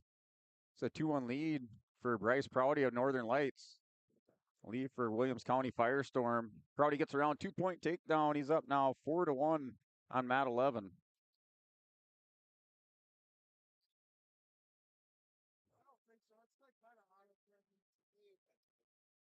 Over on mat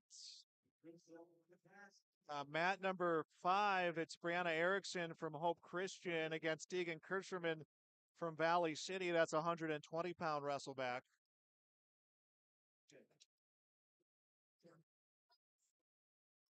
And mat 11 still 4-1 lead for Bryce Prouty over Peyton Lee from Williams County. Currently Prouty on top. They're working a hammerlock. And down to the final seconds here in the second period. Going to run out of time.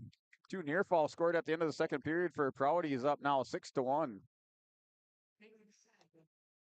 Mat number 8, it's Mercedes Lura from Carrington against Fatima Garcia Seehoff from South Border. That's 120-pound consolation. Yeah, mat 10, 220-pound consolation is Ethan Jetson from Stanley Wrestling. Garrett Haugen, Central Cass.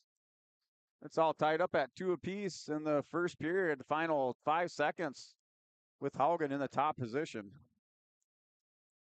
Final at mat 4, it's Kaylee Klingman from Mondak. Will get the win over Jordan Whiteford from Ray. Prouty now with an 8-1 lead on mat number 11, 285-pound consolation. And mat number 10 going into the second period. They're tied up at 2 apiece between Jessen from Stanley and Haugen from Central Cass. Mat number 8, Mercedes Lura from Carrington, scoreless with Fatima Garcia Seehoff from South Border. And a strike that make it a 1-0 lead for Lura. She gets the escape here in the second period.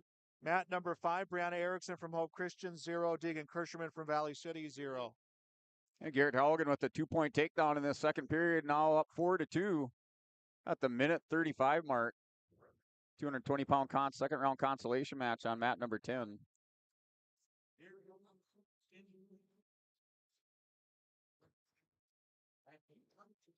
And mat number 9, 285-pound consolation. Jaden Hankel still alive for the Oaks Tornadoes, taking on Ben Roundy, a junior for the Kildare Cowboys. Currently a 2-0 lead for Ben Roundy.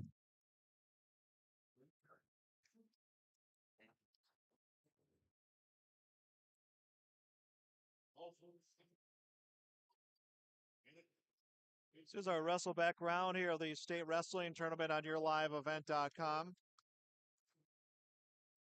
Bryce Prouty extending his lead now 10-3 over Peyton Lee. They're in the third period with 25 seconds remaining. Both wrestlers up on their feet for a restart. And Roundy had Hankel on his back to end the first period, but still up 2-0. Hankel defers. Roundy picks both up to start the second period.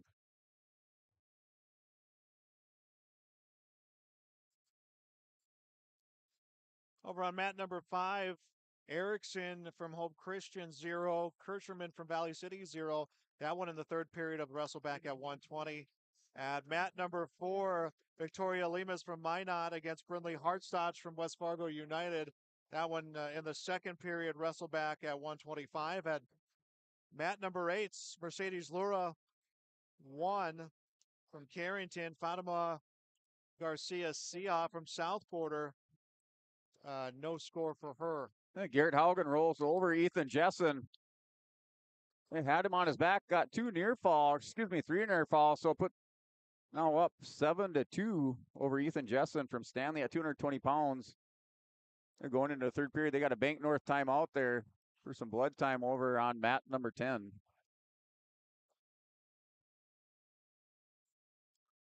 And Brindley Harstotch from West Fargo United will pin Victoria Lamas from Minot in the 125-pound consolation round of the girls tournament.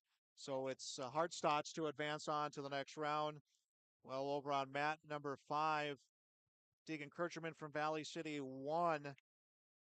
Brianna Erickson from Hope Christian 0. That one into its final minute of the third period at 120. Mat number 8, Mercedes Lura 6. Fatima Garcia Seha from South Quarter 0. About 90 seconds left to wrestle in the third period there at 120-pound wrestleback.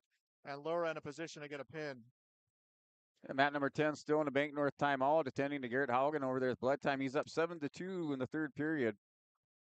And mat number 9, Rylan Vetter for Southport Mustangs taking on Maddox Campbell. That match in the first period with 30 seconds to go. Wrestlers currently in the neutral position going head to head. Kircherman will get the pin, or excuse me, Lura will get the pin from Carrington. We'll move on to the next round, the placing round of the 120-pound weight class for the girls' tournament. Matthias Dahlstrom wrestling for the Oaks Tornadoes. He's up by a score of 2-0 in the second period over Cutter Rodnick from Bowman County Beach. And now up 4-0 with a 2-point takedown. And that's in the second period with 1:30 to go. Mat number 5, Lucy Chernowski from Fargo against Kendall Kopar from Carrington. That's a 125-pound wrestleback. At mat number 4, Tegan Reitenbach from Bismarck 2, Reagan Workerly from Harvey Wells County 0. First period ending in the wrestleback there. Mat number 8, Bryn Larson from Grand Forks against Elizabeth Hook from Mandan. And the second round's of consolation, 220 pounds. That match underway again on mat number 10 between Haugen and Jessen. Haugen up now 9-2 at the minute mark in the third period. And Rylan Vetter, Maddox Campbell, that's still scoreless at the start of the second period. 106-pound consolation round on mat number 9. And currently, Max Campbell in the top position with the leg right in on Rylan Vetter from South Border. And Matt Campbell now working for a fall against Vetter. Has that leg right in, arm turked out, going to stretch out here, working for the fall for the Velva Aggies.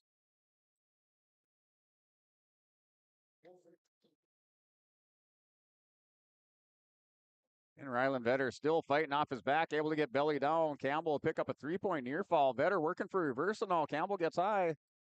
A 3-2 lead for Maddox Campbell as Vetter gets a 2-point reversal. Mat number 4, Tegan Reitenbach from Bismarck 4, Reagan Workley from Harvey Wells County 2. That's a wrestleback at 1:30. And it looks like we're going to have a fall in that matchup on mat number 4. And it will be Tegan Reitenbach from Bismarck with the fall to advance on to the wrestleback. Next round of wrestlebacks at 1:30. And mat number 10, Garrett Haugen wins by fall over Ethan Jessen. Advances to the third round of wrestlebacks at 285 pounds. Mat number 5, Kendall Kovar from Carrington 2.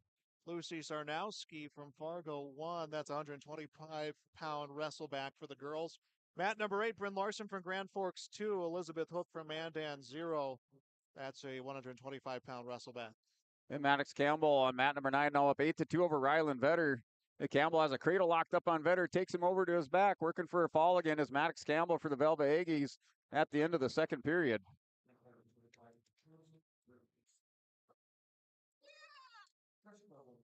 And Dahlstrom now up 6-0 over Cutter Rodnick from Bowman County Beach. They're in the third period with 1:25 to go.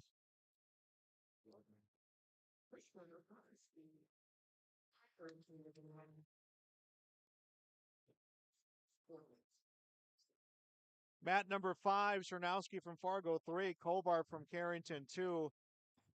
Second period restart over there on that mat number 5. And Maddox Campbell has a 10-2 lead on Ryland Vetter. Campbell sitting up over the top, has Vetter in trouble. Trying to work a reversal. No points awarded yet. Vetter working off his back. And Kennedy Wendell will get a pin at 135 from Carrington on the wrestleback. She will advance on for the Cardinals. Now Campbell has Vetter cradled up, has a reversal, working for the fall again is Maddox Campbell, and he gets it. He advances into this third rounds of consolations at 106 pounds.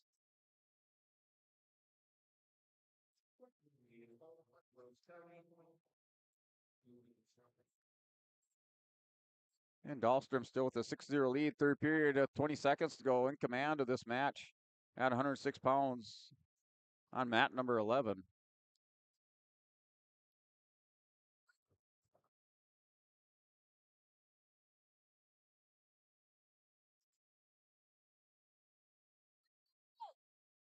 Over on mat number 8, it is tied at 5 between Bryn Larson from Grand Forks and Elizabeth Hook from Mandan. Over on mat number 5, Chernowski has Kovar collecting back points. She leads 7-5. Could get a fall here. 106 pounds. We have Will Mossbrucker from New Salem Almont wrestling Logan Potts from Lemoore Litchfield Marion. So Logan Potts out of Region 1, wrestling Region 4 is Will Mossbrucker. It's a matchup that you think you'd see later on here in the placing rounds, but we see it right here in the second rounds of consolation between Mossbrucker and Logan Potts. And Potts with a quick 2-point takedown has Mossbrucker broke belly down on the mat.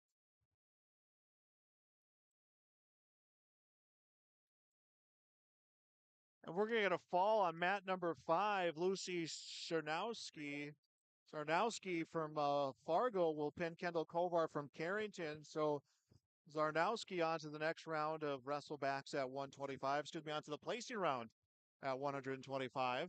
Yeah, mat 9, 113-pound consolation match. Dean Dumas gets a 2-point takedown on Brody Michelson from the Southborner Mustangs. So he leads at the end of the first period by a score of 2-0.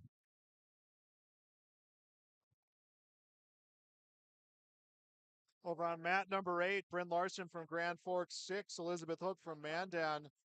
Make that Larson 8. Elizabeth Hook from Mandan 5. That's a wrestleback at 125. And Mossbrucker, working the leg, trying to get a reversal on Logan Potts, not able to get it at the end of the first period. So Potts takes a 2-0 lead. Potts defers going into the second. Mossbrucker, his choice. Over on mat number 5, it's Liam Glenn from Ellendale Edgley Cullum against Mackenzie Stoddart from Jamestown. That's a 130-pound consolation matchup, and Stoddart with the lead 2-0. Logan Potts and Will Mossbrucker start the second period in the neutral position. Potts opened up the first period with a takedown. He's up 2-0. And mat number 9, Dean Dumas, still has a 2-0 lead over Brody Michelson at the minute 18 mark in the second period. Looks like Michelson may have Dumas over on his back. Dumas has Michelson on his back. I'll have to change that. So 3 near fall awarded to Dean Dumas. He's up 5-0 over Brody Michelson. Final on mat number 8, Bryn Larson from Grand Forks 8, Elizabeth Hook from Mandan 5.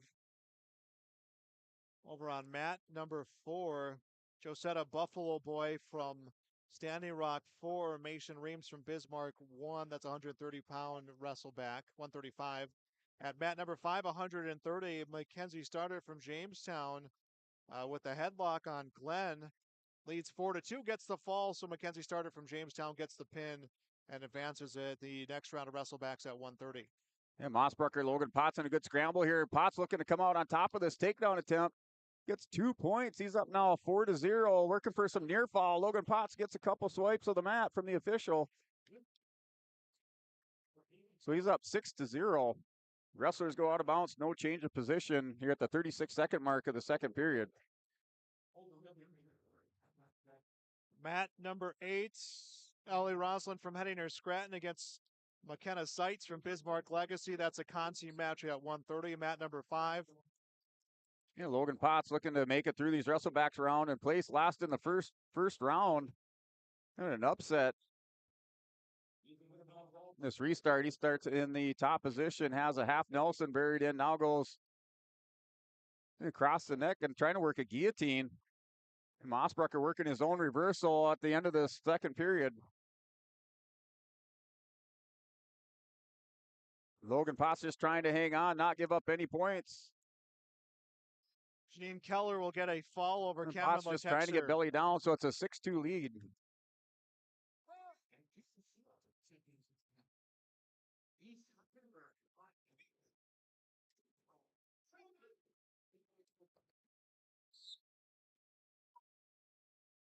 And wrestle back round here for all three tournaments at the Fargo Dome. Mat number 8, Lois Schneider from Central Cass leads Danielle Dobitz from Kildare, or excuse me, will wrestle Danielle Dobitz from Kildare.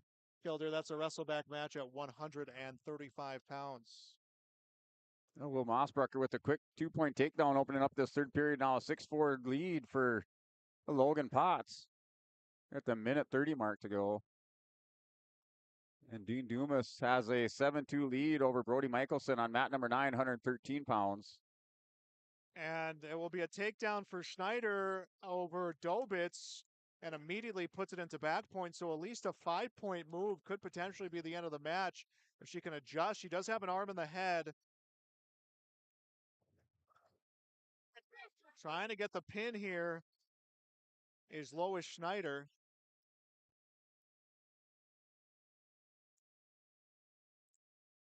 And now a 7-6 lead for Logan Potts.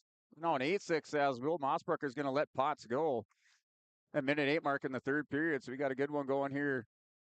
Lois Schneider gets the pin for Central Cass. Lois Schneider will move on to the next round of consolations at 135. And Mossbrucker and Potts in a scramble here. Mossbrucker looking to tie this one up there in the third period.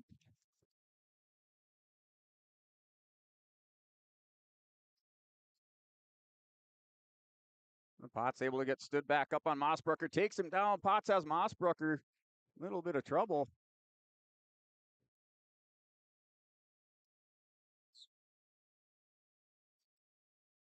So Logan Potts still leads by a score of 8-6 with 35 seconds remaining. 106-pound consolation round.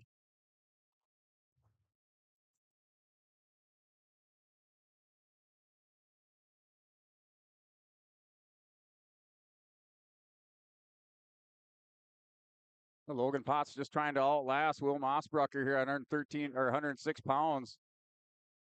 He's up 8-6.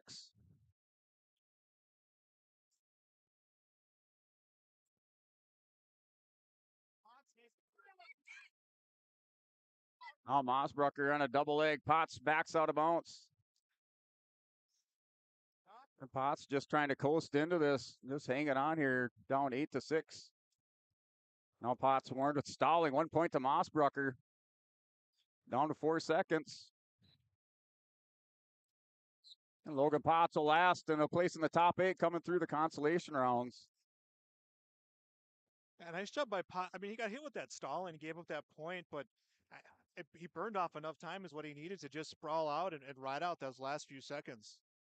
Yeah, Logan Potts kind of digging deep, doing what needed to be done to get through. Update on the girls' side of this tournament. Mat number 4, it's Kendra Garcia from Carrington 2. Keely Schmedmeister from Bismarck Legacy 3. That's in the second period of the 140-pound wrestlebacks. Mat number 5 from Southport, it's Jeannie Keller. Actually, that one, that one underway. Mat number 5. Keller from Southport at 5. Kamala Chexer from Pembina County North 0. That's in the final period of the wrestlebacks. And then mat number 8.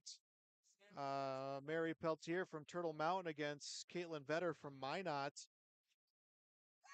And Vetter with the lead 2-0, picking up back points right now. That's a 140-pound wrestleback. Yeah, that 106 match between Potts and Mossbrucker. Mossbrucker was the 5 seed coming into the tournament. Logan Potts, the number 6 seed. A big win for Logan Potts, making it into the top 8.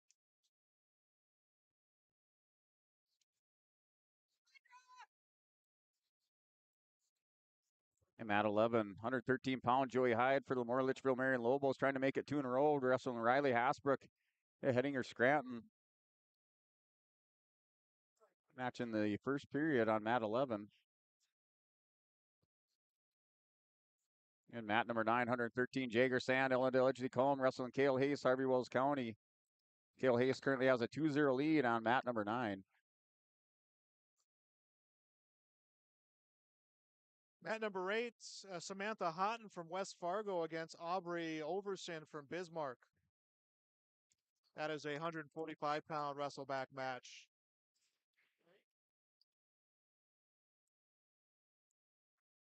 Mat number 5, we could get a fall as Jeannie Keller from South Border will at least get the win as she leads 5-0 with more back points to come her way, but is trying to pin Cameron Latexture from Pembina County North. 8-0 Keller's lead, and that score becomes a final. Jeannie Keller from South Border advancing to the next round of the wrestlebacks. And Joey Hyde working for the fall against Riley Hasbrook, trying to make it into the top 8 for Lemoore Litchfield Marion Lobos. Has it locked up. He'll win by fall. Makes it 2 in a row for Lemoore Litchfield Marion on mat number 11.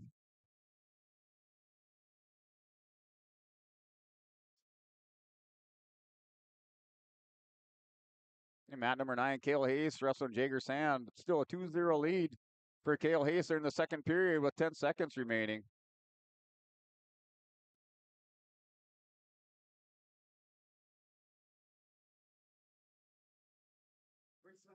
And mat 11, Joseph Keller, Southport Mustangs taking the mat. Wrestling Kate Elsey, Mondack Thunder.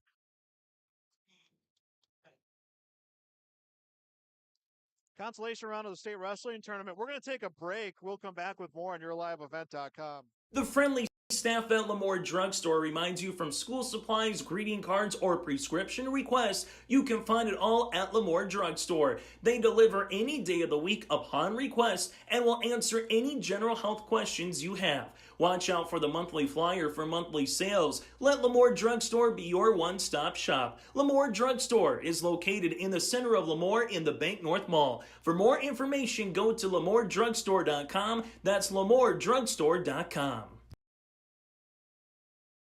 The Lisbon Public School District ensures that all students will learn, experience success, and be good citizens from elementary through high school. The school staff and community takes great pride in providing meaningful and innovative opportunities for our students who continue to maintain ACT scores above state and national averages. Watch your kids continue to grow within the Lisbon Public School District from the playing surface to the classroom. For more information, go online to lisbonpublicschools.com.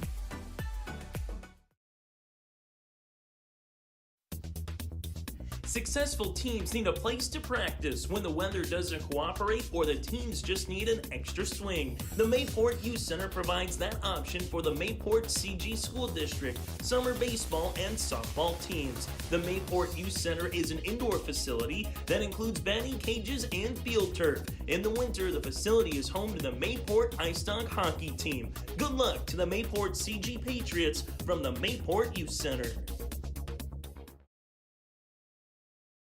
At Mobility Plus Rehabilitation, our mission is to provide exceptional physical and occupational therapy with highly skilled therapists who live in your community. Mobility Plus looks to minimize your pain and maximize mobility that quickly allows you to live the quality of life you desire. Your mobility is our top priority. To find a location near you or for more information, go online to mobilityplus.biz. That's mobilityplus.biz. The North Border Eagle Sports Boosters mission is to cultivate an environment that inspires students, athletes, coaches, parents, and communities to collectively create a positive and spirited atmosphere for all athletic programs. Search for North Border Eagle Sports Boosters on Facebook if you'd like to become a member or for more information today. The North Border Eagle Sports Boosters wishes the Eagles the best of luck in the tournament. And welcome back to yourliveevent.com, the wrestleback round of the state wrestling tournament. Mat number 10 at 120, Carson Cassette from Hillsborough Central Valley 6. Alex Tedeschi from Northern Lights 1. That one is in the second period with a minute left, and Carson Cassette trying to secure the fall on that one. Mat number 11 about to get underway. It's Griffin Greenlee against Jay Stuffy from Lemoore Litchfield Marion. So this is our wrestle back round here of the state wrestling tournament, an hour away from the start of the semifinal round. And Duffy and Greenlee, those two are having a conversation before the match started, looking like they're having fun here wrestling at 126. Greenlee wrestling for the 16th time this season.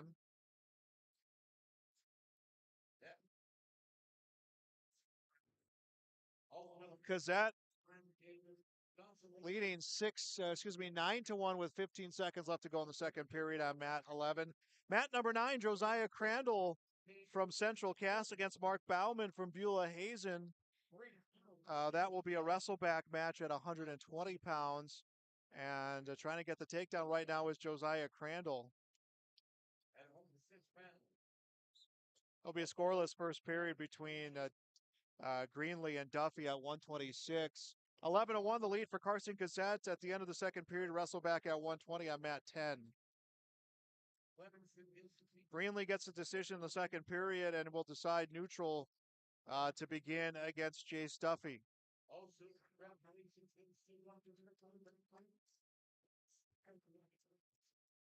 Greenlee went to shoot. Duffy steps back. Duffy comes around Greenlee and they both will come out of bounds.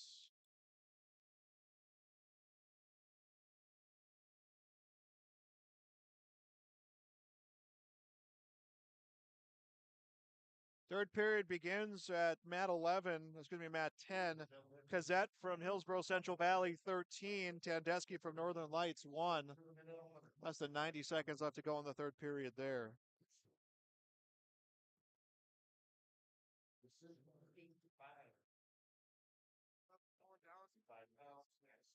Still no score second period between Greenlee and Duffy.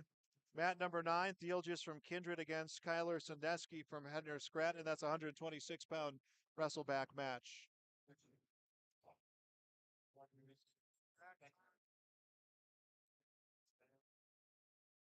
The state wrestling tournament here on YourLiveEvent.com.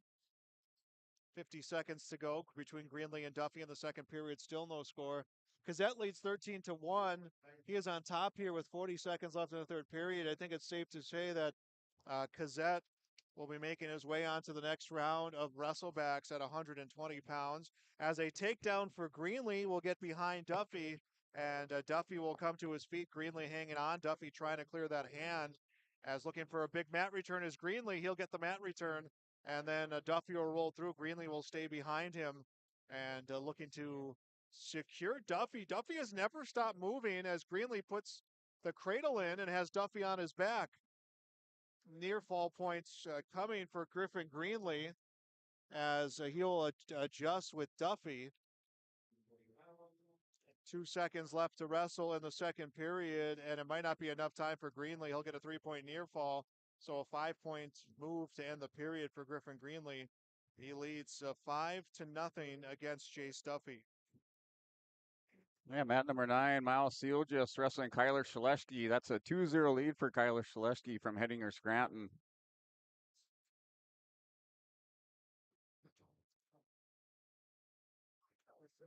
And currently, Thiel just in the top position, trying to work a tilt on Shaleski. Now goes inside cradle. Has Shaleski on his hip on that far edge of the mat. Wrestlers go out of bounds for a restart. And Greenlee and Duffy into the third period, 5-0 Greenlee's lead. And Greenlee comes around on Duffy as they're both on their feet. Greenlee will grab a leg, and it looks like they're going to come out of bounds, and they will. Carson Gazette, by the way, got that win over there on mat number 10. Now underway at mat number 10 at 120. Holter Bridwell from Linton HMB against Elijah Ramos from Killdeer. That's a wrestleback match at 120.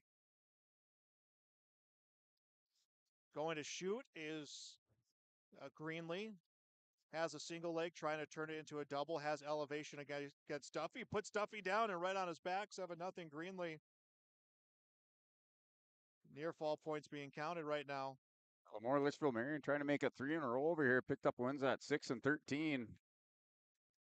And Greenlee in control of this one. And Griffin Greenlee will get the fall. Griffin Greenlee on to the next round of wrestlebacks at 126 pounds. Will pin Jace Duffy from Lemoore Litchfield Marion. Over in the girls tournament at mat number 5, Nemea Hipsek from Central Cass against Cheyenne Helen from Central Cass. So two Squirrels wrestlers wrestling against each other at 145 pounds. And mat number 9, Kyler Shaleski, now with a 3-0 lead over Miles Sealgis from Kindred. Shaleski is a freshman from the Hittinger Scranton Nighthawks. Miles Sealgis, an 8th grader for the Kindred Vikings. That's in the second period as time expires. Shaleski has a 3-0 lead. So Helen from Central Cass will be the scoring wrestler, while Nipsek will not be. So those two wrestling each other right now. So if Helen gets the win, as that first period of the wrestle back over at 145, if Helen gets the win, it will help the case for the Central Cass girls, who have 82 points. Leader in the girls tournament right now, Bismarck at 98 points.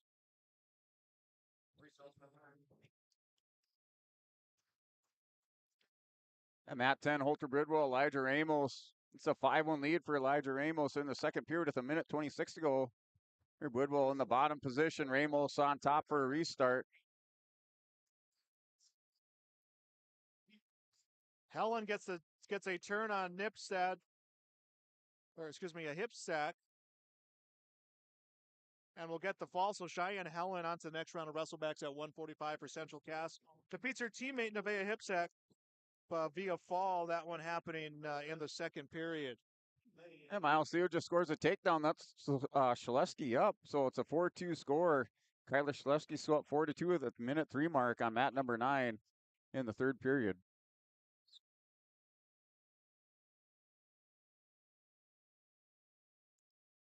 And Bridwell, now it's a 5-2 score. And Ramos takes Bridwell down at the edge of the mat, up 7-2. Go back to restart, called out of bounds at the 41-second mark in the second period.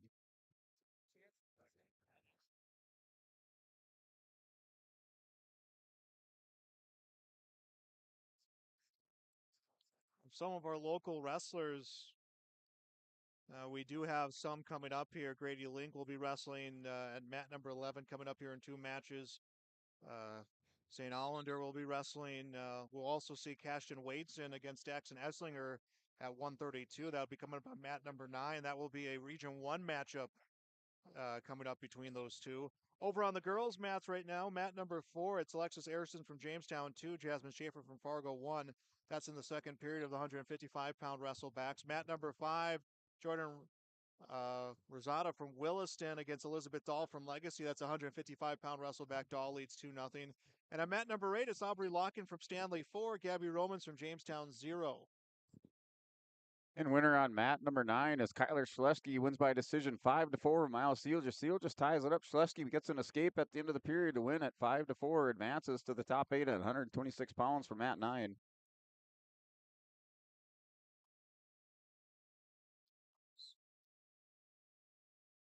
Remember, this broadcast of tournament wrestling has been authorized by special arrangements with the Board of Directors for the North Dakota High School Activities Association.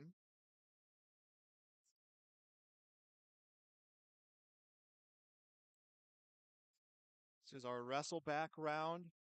Second rounds of wrestleback. Semifinals still to come. In the third period on mat 10, 120 pounds is a Bridwell Ramos match. It's 11-3 lead for Elijah Ramos from Kildare Cowboys.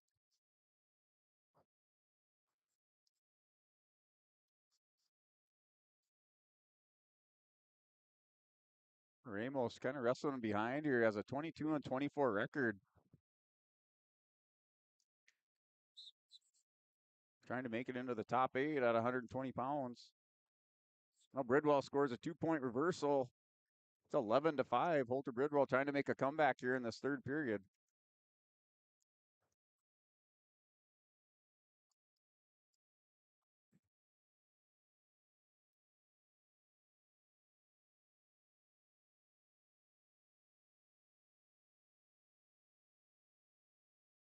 Mat 11, we have a match between Aaron Brimhall, Clayton Hinker, 126 pounds. Hinker from Beulah Hazen and Brimhall from Williams County. Right now, Brimhall has a 2-1 lead.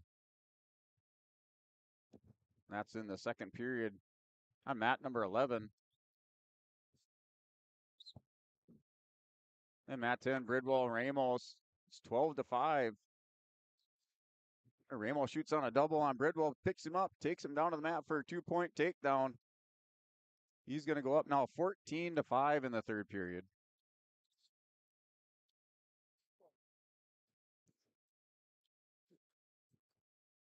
The mat 9, 132-pound consolation match between Levi Hinkle, Jaden Volmer. That's still scoreless going into the second period with Levi Hinkle in the bottom position. 132-pound consolation match on mat 9. And Holter Bridwell goes down to Elijah Ramos. So Ramos, now with a 23-24 record for the Kildare Cowboys, makes it into the top 8 on 120 pounds.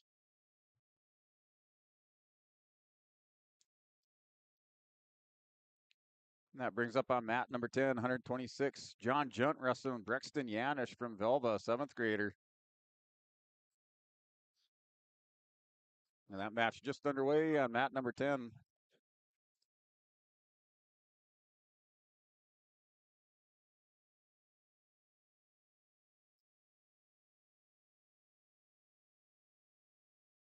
Looking over on the girls' side. There are your wrestlers on the mat right now.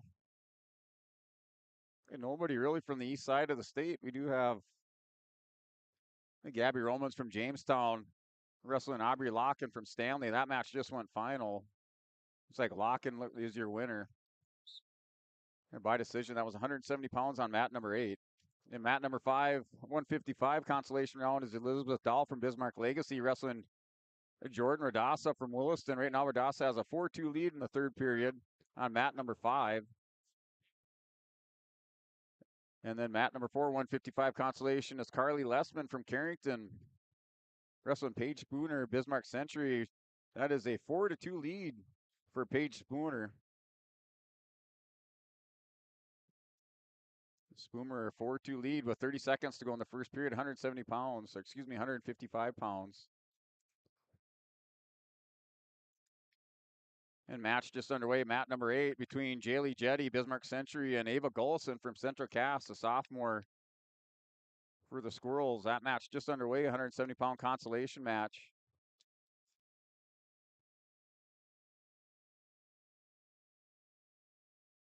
And Gullison's going to shoot in on a single leg here as time winds down. That'll go scoreless into the second period. Ava Gullison scoreless with Jetty from Bismarck Century going into the second period.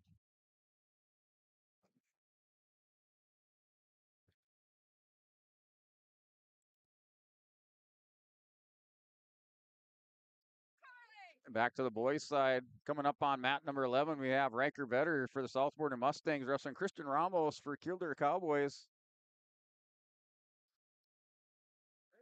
Yeah, that match just underway. And Jaden Volmer, Levi Hinkle. Right now, Volmer leads that one by a score of 3-1. They're in a Bank North timeout. That's on mat number 9. So Hinkle's down 3-1 to Jaden Volmer from Harvey Wells County.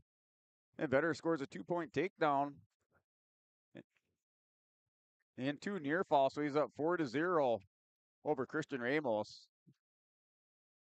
Vetter has a cradle hooked out. Ramos is coming out the back door. Vetter got a little bit high. Ramos has a half nose, so now Vetter slings him over, goes out of bounds. For a 4-0 lead for Riker Vetter on the restart. And Christian Ramos, a junior for Kildare, 8-7 record. Riker Vetter, a freshman, a state place winner 2 years ago for South Border. 28-13 record.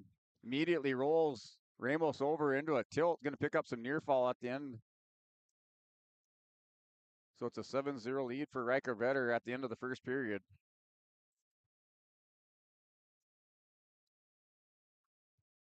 And match underway back on mat number 9 between Volmer and Levi Hinkle. It's still a 3-1 lead for Jaden Volmer.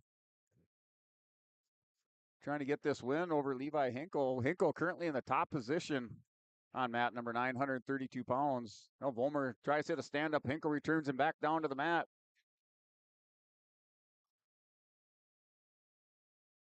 And mat 10, 126 is John Junt from Rugby wrestling Brexton Yanish. That's a 1-0 lead for John Junt. And Junt, it takes a single leg high crotch shot. Wrestlers go out of bounds for a restart. And Riker Vetter now with a 9-0 lead is just building this lead over Christian Ramos on mat number 11. Also results in 133 pounds. The winner. And Ramos tried to hit a stand-up. Vetter right away comes over the clamps over the top, throws him in a cradle. And Vetter gets a little bit high now, trying to re-switch on Ramos. No change of position. He'll take a 9-0 lead. Still here at the minute 9 to go in the second period.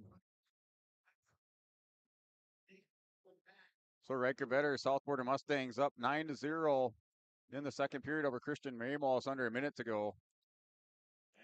He'll win by fall, so just like that, Riker Vetter wins by fall, advances into the top 8. He'll be another state place winner, state place winning for Riker Vetter, mat number 11. And on the girls' side, Ava Golson for Central Cass and Jaylee Jetty. See if that match was final. Right now, Golson in the bottom position. Jaylee Jetty on top. She leads 4-2 for Century. Has a half Nelson hooked up. Now goes to a cradle over the top on the girls' side on. It's on mat number 8. And Hannah Seafield, Ellendale Edgeley Combe, wrestling Maddie Leatherman from Mondack Thunder at 170 pounds on mat number 4.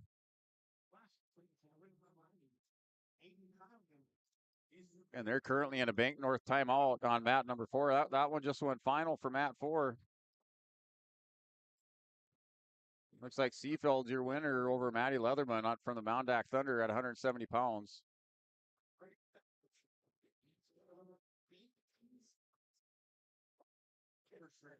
And now Jaden Volmer with a 5-1 lead, an 8-1 lead as time runs out in the third period. He wins and advances over Levi Hinkle from Pembina County North at 132 pounds. That was on mat number 9. And mat number 10, John Junt wrestling Breston Yanish. That's a 3-0 lead for Junt. Mat number 11, Grady Link for Central Cass Squirrels wrestling Cooper Breedall. Breedall with a 2-0 lead at the 16 seconds remaining in the first period. Cooper Breedall in the top position. Let's Link go. Now a 2-1 lead going into the, actually at the end of this first period as time winds down 5 seconds to go. Cooper Breedall takes a 2-1 lead over Grady Link into the second period at 138 pounds. And mat 9, Esslinger and Waitson step on the mat. 132-pound match. This one's been wrestled 3 or 4 times here out of Region 1. Now we're state tournament. Winner of this places in the top 8. And not an easy match for Waitson. Now Esslinger gets down to the ankles of Waitson. Takes him down for a 2-point takedown. Esslinger now with an armbar turns Waitson over. Waitson going to his back, trying to roll through. Esslinger trying to hold Waitson down. Has a 2-point takedown. No near fall given up by Waitson.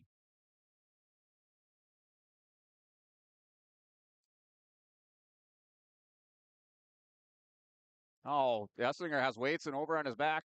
Called out as time runs out. Picks up 2-point near fall. He's up 4-0 on Cashton Waitson. And Waitson trying to make things interesting here in the first, and going into the second period. He's down 4-0 to Daxton Esslinger.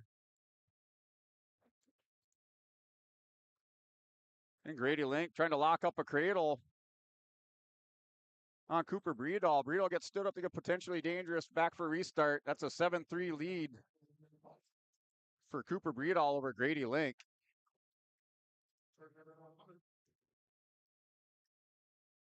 That started the second period on mat number 9.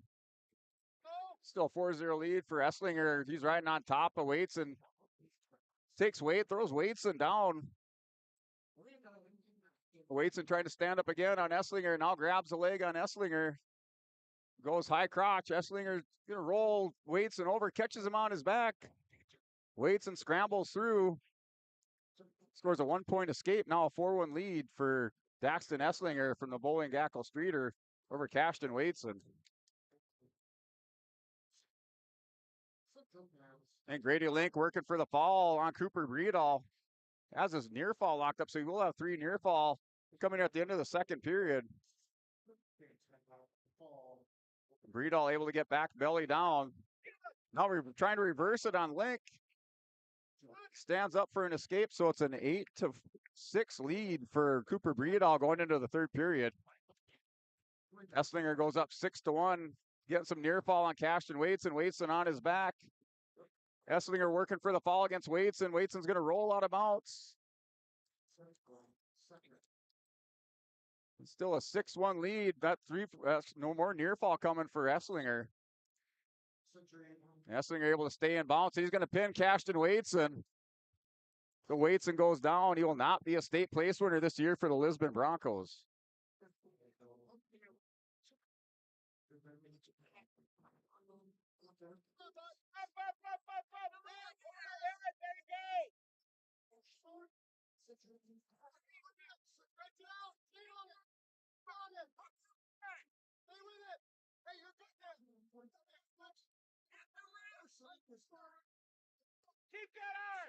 Our Carter Wallner out here for the Lisbon Broncos on mat number 9. They went down in that second round in the quarterfinals.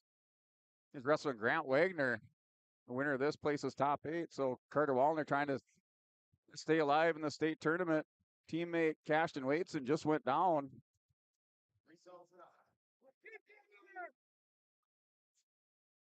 Is Zane Allender for the Oaks Tornadoes. Wrestling Caleb Sarsland. That's up on mat number 10 right now. Allender with a 2-0 lead. That's in the second period. Lincoln Breedall still locked in a battle under a minute to go. Breedall's going to roll through on Link. Scores a 2-point reserve, so it's now a 10-6 lead for Grady Link. And Carter Wallner scores a 2-point takedown. He's up 2-0 on Grant Wagner. Wagner goes out of bounds.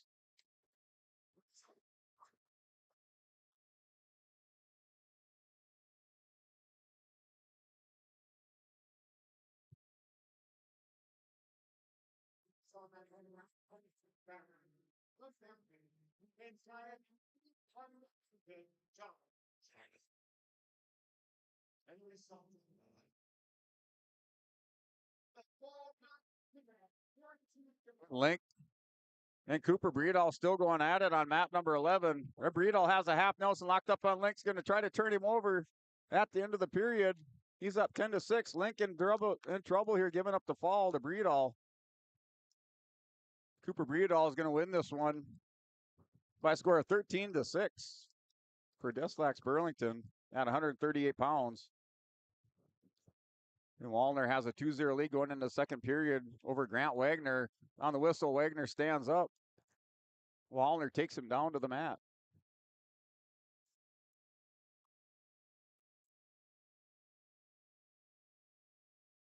And Allender and Sarsland, that's a 3-2 lead for Caleb Sarsland, Bowman County Beach. And now it's tied up 3-3. They're in the second period with 30 seconds to go.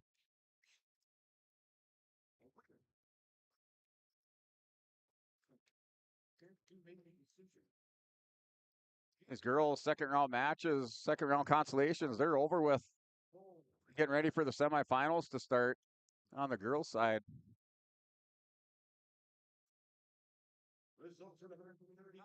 And Wallner still with that 2-0 lead with a minute 30 to go. Wagner stands up again, breaks the grip of Wallner, scores an escape. It's a 2-1 lead for Grant Wagner. Cashton lost. And mat 11, Brody Hoffman, Southport and Mustang wrestling Sawyer Knoll. That match just underway on mat number 11, 138 pounds. And Wallner and Wagner, it's a 2-1 lead for Carter Wallner. A couple of seniors going at it. Both want to be state place winners. Let's see who's going to dig the deepest here in this match on mat number 9. A Region 1 foes going at it.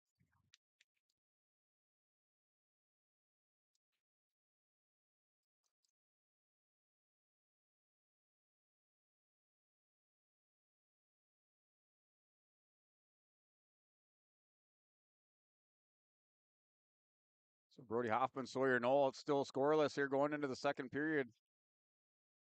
And Hoffman's going to choose. Well, it looks like he's going to start the second period in the top position on mat number 11.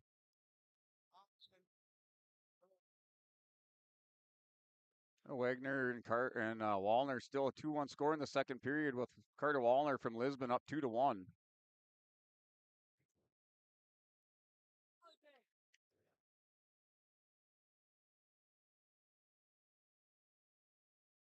Hoffman and Knoll. It's a 1-0 lead for Sawyer Knoll.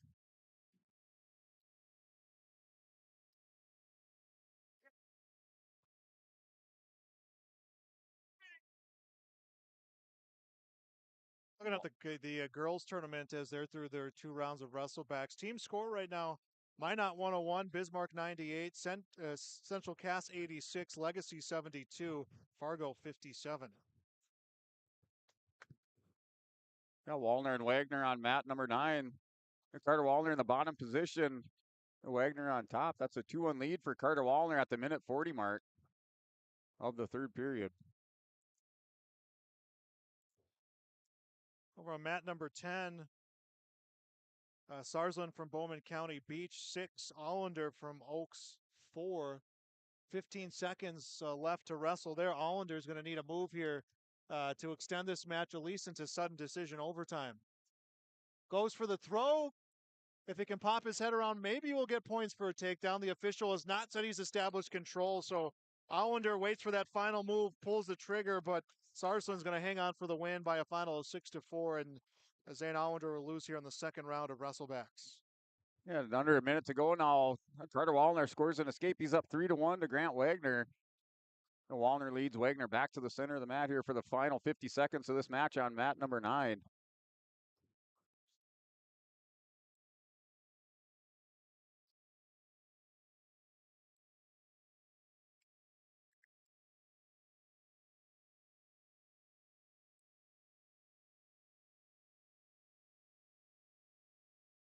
Wallner and Wagner just tied up, collar ties, just pushing against each other. Wallner goes into Wagner, has him backing up. Now Wagner breaks apart. Wallner with this 3-1 lead, last 20 seconds of the match in the third period. Wagner's going to go double underhooks, now goes headlock on Wallner. Wallner steps around behind him, tries to return him to the mat here with the final 5 seconds coming up in this match. And Carter Wallner will hang on to win by a score of 3-1, advances to the top 8 at 138 pounds. I would say the Broncos needed Wallner to win that match in a big way. Looking over on mat number 10, it is Maddox Shockman from LLM against Carson Brown from Pembina County North. Brown leads 2-0. 7 seconds left in that wrestle back at 138. Yeah, Sawyer Knoll here has a 5-0 lead over Brody Hoffman on mat number 11. So Sawyer Knoll taking a 5-0 lead over Hoffman. And that is in the third period with a minute to go.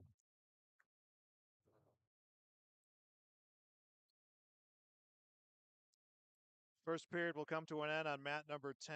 Brown from Pembina County North 2, Shockman 0. Mat number 9, 145 consolation round, Rocker Aguilar for Williams County, wrestling Kobe Sperry, Bowman County Beach. That match just underway, 145 pound second round consolations.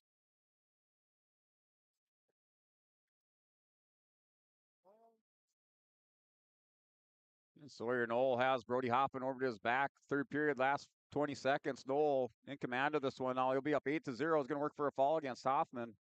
Has chest on chest, arms tight, that shoulder up, left shoulder up just by a little bit. The official down there taking a peek.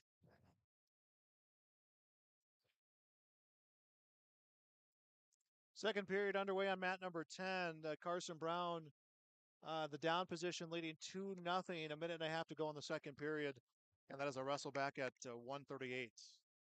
Sawyer Knoll, your winner by major decision, 8-0 over Brody Hoffman. He advances to the top 8.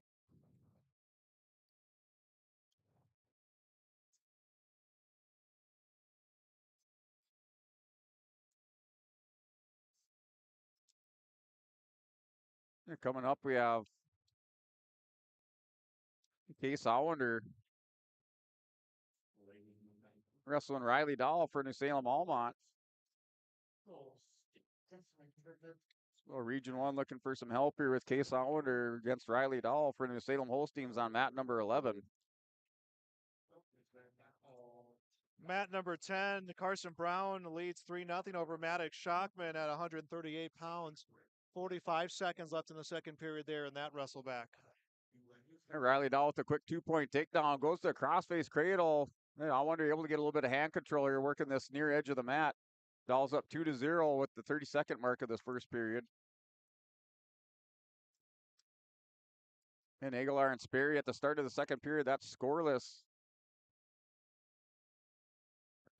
And that's on mat number 9, 145-pound consolation match. Restart over on mat number 10, 18 seconds left, 5-1 the lead for Carson Brown over Maddox Shockman from Lemoore Litchfield Marion. And Riley Dahl has that cradle locked up at the end of this period, but no near fall given up by Allender. Allender able to hold off the attack. Over on mat number 9, there in the second period, Colby Sperry from Bowman County Beach 1, Rocker Aguilar from Williams County 0. That's a wrestle back at 145. Third period beginning on mat number 10, Maddox Shockman down 5-1 against Pembina County North's Carson Brown. Shockman from Lemoore Litchfield Marion. And Riley Dahl now with the 3-0 lead, scores an escape at the start of the second period over Case Allender. And Sperry and Aguilar, it's a 1-0 lead for Colby Sperry over Rocker Aguilar on mat number 9. The wrestler is currently in the neutral position.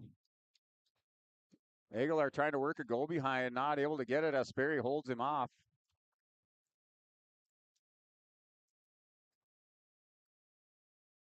And Riley Dahl has a single leg hooked up on Allender. Allender bouncing around on the edge of the mat. Gets pushed out of bounds. Approaching the final minute left on mat 10. Carson Brown from Pembina County North 5, Maddox Shockman from Lemoore Litchfield Marion 1. And that's still a 1-0 lead for Sperry, down to 33 seconds to go. He leads Rocker Aguilar from Williams County at 145 pounds on mat number 9.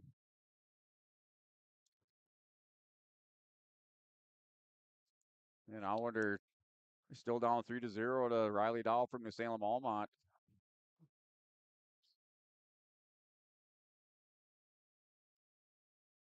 The wrestlers both on their feet. With Riley Dahl, he's back to the edge of the mat. Allender goes into him. Collar ties. Now Dahl, nice fireman's carry. Takes Allender straight down to his back. Has 25 seconds here to work for the fall for the New Salem Holsteins.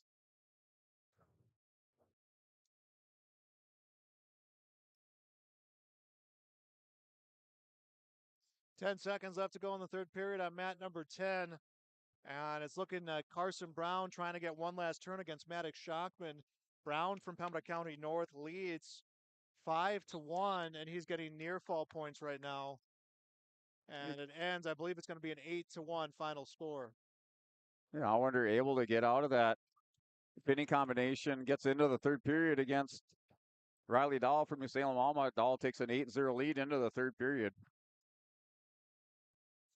And now it's a 3-1 lead. Rocker Aguilar takes a 3-1 lead at the start of the third period. Almost midway through the third period on mat number 9 over Colby Sperry.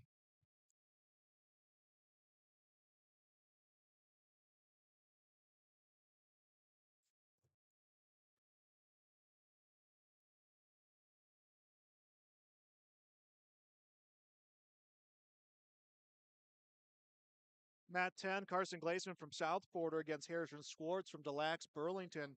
That's a 145-pound wrestleback. Riley Dahl with another high crotch fireman's takes Allender down to the mat. Now working inside cradle, gets his 2 points. He's up 10-0. He's going to try to pull Allender back on the mat. See if he can get him tilted over for some near fall. Right now it's a 10-0 lead for Dahl. They get stalemate. We're back for a restart. Allender will be in the bottom position.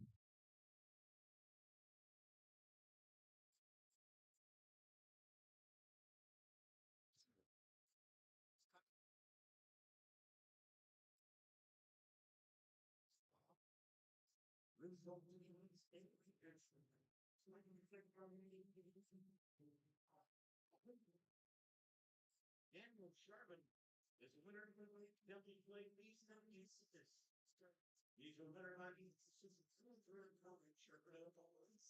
Still a 3-2 lead for Rocco Aguilar. Mat number 9, 145 pounds. As time winds down, that's still a 3-2 lead over Kobe Sperry. Both wrestlers are on their feet, head-to-head collar ties on that far edge of the mat. On mat 10, a 1-0 lead for Harrison Schwartz from Des Lacs Burlington over Carson Glazeman from South Porter.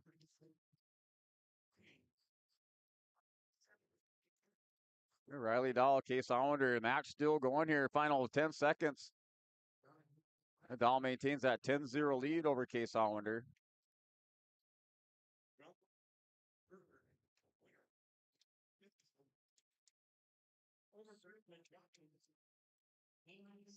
O'Reilly Dahl will advance into the third rounds of consolations tomorrow for the New Salem Holsteins. He wins by a major decision, 10-0 over Case Allender from the Oaks Tornadoes.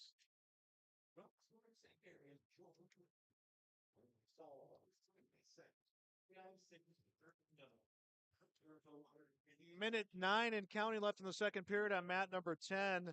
Harrison Schwartz from Des Lacs Burlington 1, Carson Glazeman from South Porter 0. That's a 145-pound wrestleback. Mat number 9, Tanner Benke from Kindred against Logan Vincent from Velva. No score there. About 30 seconds left in the first period of that 145-pound wrestleback. Yeah, mat number 11, Tucker Bombach, the freshman from Killdeer. 28-13 record, wrestling Bryce Malk from Mayport CG, a junior 18-13 record. So the Patriots trying to get their state place winner here with Bryce Malk. Goes in on a single leg on Tucker Bombach. Bombach steps out, now goes high crotch single. Mock's going to try to scramble out of this attempt here, but Bombach steps around for a 2-point takedown. He's up 2-0. 29 seconds left in the second period at mat number 10. Schwartz 1, Glazeman 0. On mat number 9, it is Mengi 2, Vincent 0. First period comes to an end over there in that 145-pound wrestleback.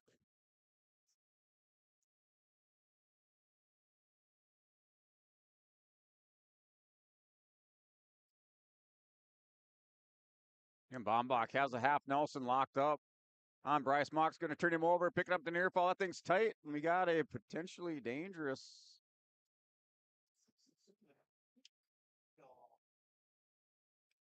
So it looks like no near fall. I don't know if we have a. Actually, it was the end of the period. So no near fall award. It's still a 2-0 lead for Bombach from Killdeer going into the second period at 152 pounds on mat 11. Mat number 10, Harrison Schwartz from Des Lacs Burlington 1, Carson Glazeman from South Porter 0. Into the final period, Schwartz is on top. He's going to be in the ride position here with a minute 37 and counting left to go. Tanner Menke from Kindred, a 3-0 lead over Logan Vincent from Velva there in the second period of that 145-pound wrestleback. And Bryce Mock with the 1-point escape. Nice. Kind of hip heist, rolls through on it, scores a 1-point escape. Now a 2-1 lead for Tucker Bombach from Killdeer on mat number 11 there in the second period at the minute 30 mark. Tell you, Tanner Mengi, 7th grader at 145 pounds. He's showing how tough he is with that 3-0 lead. Holds on to that. He could be a state place winner here.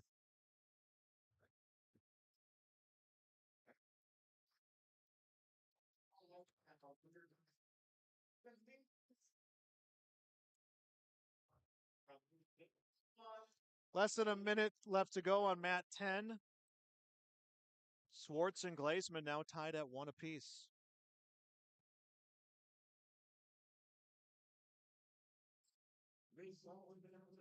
And the wrestlers will come out of bounds. Will be a restart for them. Tanner Menke extends his lead to 5-0 over Vincent from Velva. 15 seconds left in the second period. Strike that. It will be a final and a fall. Tanner Menke will get the win, and next round of wrestlebacks for Kindred.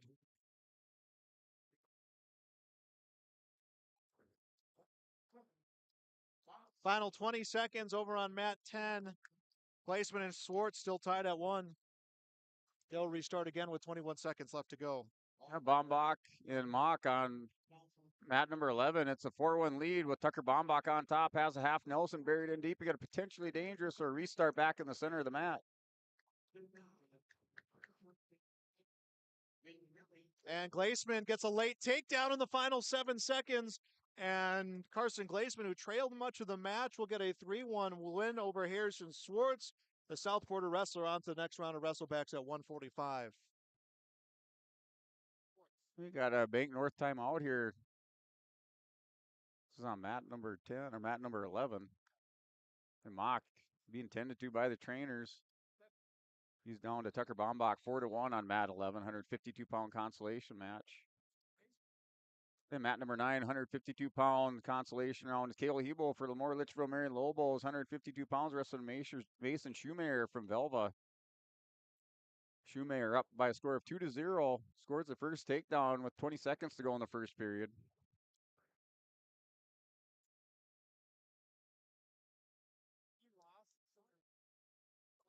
Kyle Kovar from Carrington will wrestle Braden Chenault in the 152-pound wrestleback here on mat number 10. Those wrestlers are waiting to get started. Not sure what the question is the officials over there at the scorers table. I wonder if we're up against time. We should have had enough time from their last wrestleback. I would think there would be enough time there. Yeah, now they're checking in. So, okay, they were changing officials. That was part of, I think, what held that up there a little bit. Looks like we got to stop in the action almost across the board here. Yeah, mat number 9 is still going between Hebel and Schumacher from Velva. That's a 4-0 lead.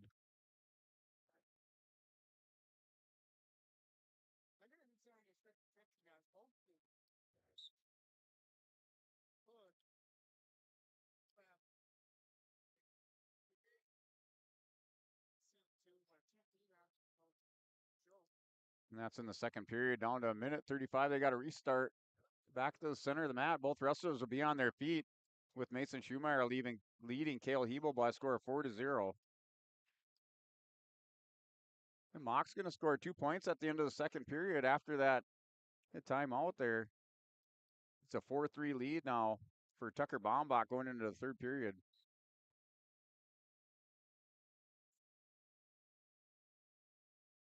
Bryce Mock chooses the bottom position to start the third period. He's down by 1 point. Still, they must be on a time limit over there. Yeah, still have not started on mat 10 between Chenault and Kovar.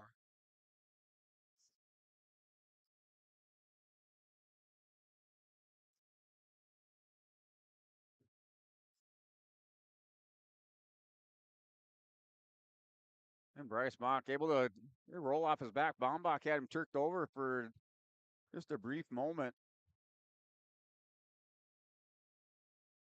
Now has a half Nelson Bear deep in with the leg ride, really stretching on that shoulder. Bryce Mock trying to get him turned over. Gets a swipe of the mat, but Mock able to get belly down, still in this here, down 4-3 with a minute 13 to go.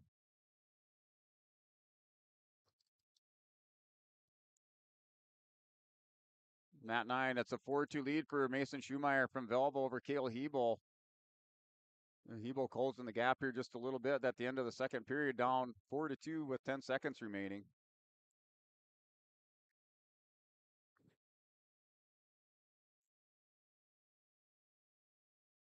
Now down to 45 seconds between Mock and Bombach. And Mock does get a stalemate back to the center of the match. He gets a restart here, see if he can build something up and power out of here to tie this thing up. Over on mat number 9, Schumacher from Velva, a 6-2 lead over Cale Hebel from Lemoore Litchfield Marion. Second period just ending there at the 152-pound wrestleback. Yeah, still no action going on mat number 10.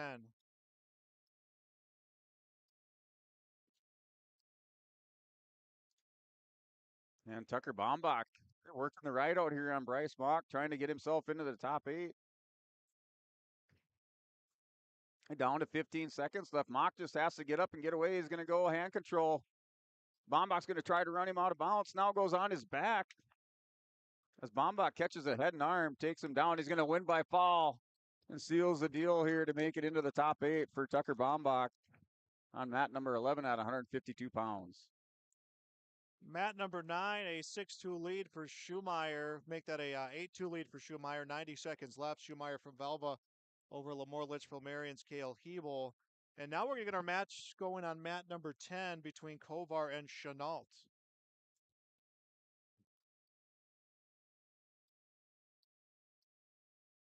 So Kovar and Chenault going at 182 pounds. That's Cale Kovar from Carrington, Braden Chenault from Hillsborough Central Valley. Schumacher now working a head and arm on Hebel. Goes inside cradle. He's still in control on top with the minute remaining in the third period.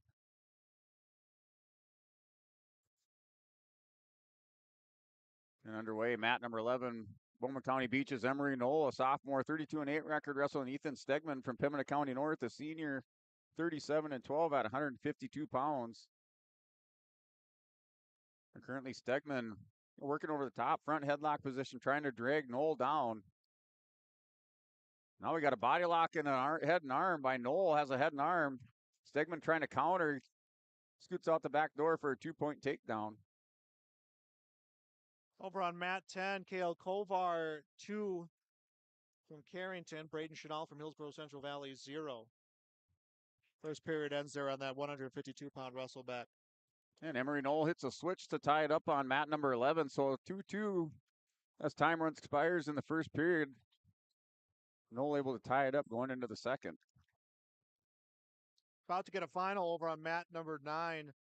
Mason Schumacher, 8. Cale Hebel, 4. So Schumacher from Velvet will advance on to the next round of wrestlebacks.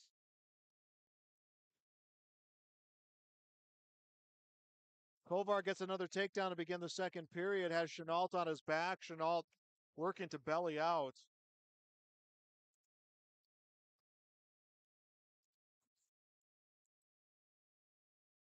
And now it's tied, now it's a 3-2 lead for Emery Knoll. He goes up 3-2 over Ethan Stegman. Wrestlers go out of bounds for a restart. They'll start in the center of the mat. Both wrestlers on their feet. The minute 40 mark to go in the second period.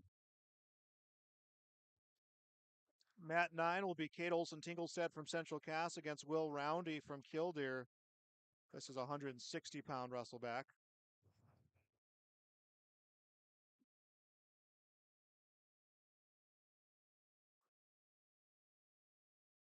And stalemate in the second period, minute 23 mark. That's a 3-2 lead for Emery Knoll. Both wrestlers back to their feet with the restart. And Knoll shoots in right away on a high crotch on Stegman. Now grabs the arm.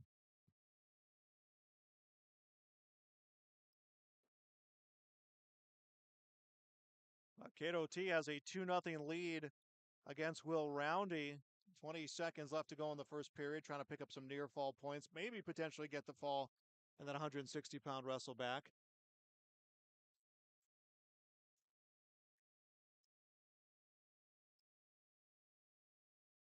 And he'll get it. Kate Olson-Tinglestead will get the pin for Central Cass, and he is on to the next round of wrestlebacks at 160.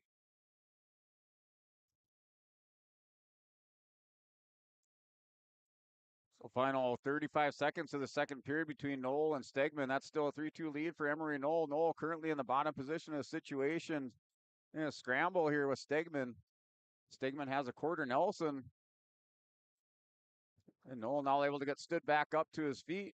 Wrestlers break apart, now go over-unders. They're locked up here just off center of the mat.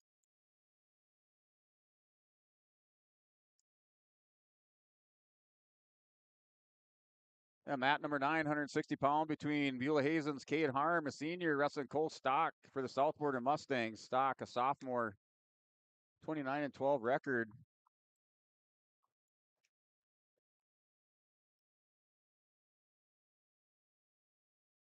Started the third period. It's still a 3-2 score. Emery Knoll up by 1. Stegman for Pembina County North starts in the bottom position.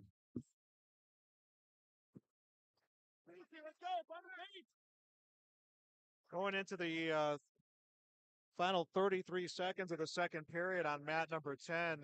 Cale Kovar from Carrington, 8. Braden Chenault from Hillsborough Central Valley, 0. That's a wrestle back at 152 pounds. Cade Harm, Cole Stock, they go into the second period scoreless. That's on mat number 9, 160-pound consolation round. And Nolan Stegman, that's still 3-2. Stegman just stood up just on the near side of the mat. Now is able to hip heist away, trying to come out the back door, scores a 2-point reversal. He's up now 4-3 over Emery Knoll. We have 1:10 to go in this match.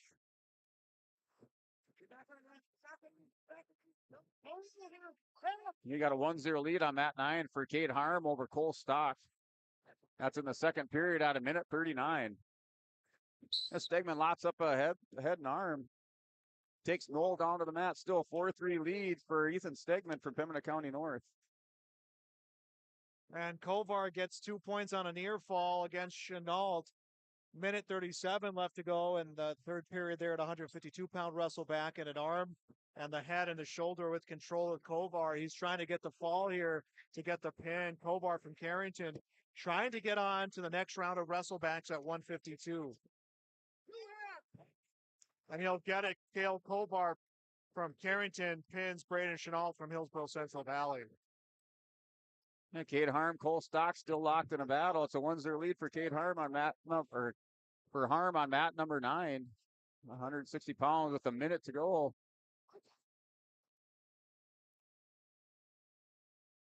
Then Knoll's going to score a 2-point reversal. He's up now 6-3. Or no, down 6-5. Stegman still with a 1-point lead. Final 10 seconds. Knoll has to turn him or let him go here to try to get a takedown. We got a potentially dangerous 2 seconds left. It's a 7-6 lead for Emery Knoll over Ethan Stegman. Check that score is now squared away. So Emery Knoll starts on the last 2 seconds on top. He's up 7-6. Stegman stands up, rolls through, time runs out. So Emery Knoll advances 152 pounds for Bowman County Beach. On mat 10, 35 seconds left in the first period. Wrestle back at 160.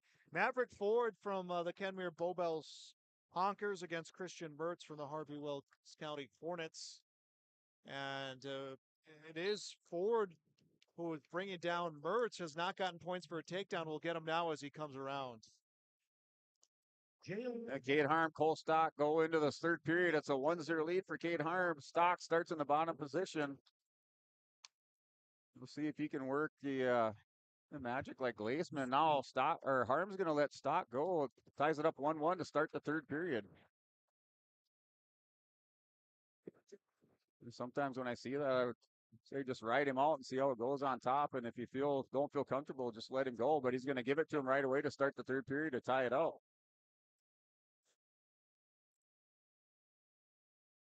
Over at mat 10, the first period's over that wrestle back. Ford from Kenmere Bowbells 2. Kristen Mertz from Harvey Wells County 0.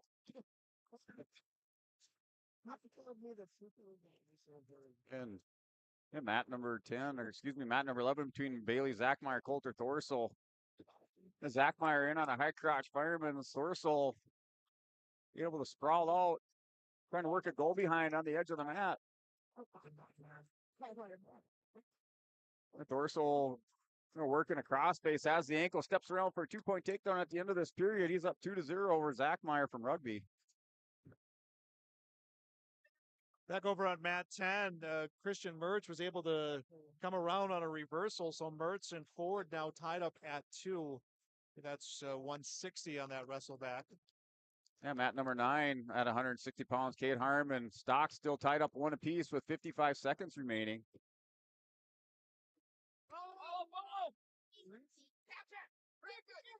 Harm elected to let Stock go at the beginning of this third period and gave him that 1-point escape to tie things up.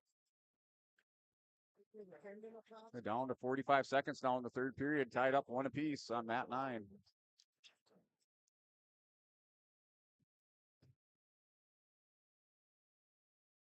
Maverick Ford will hit a reversal of his own and regains the lead 4-2 over Christian Mertz. 49 seconds left in the second period, about 160-pound wrestle back.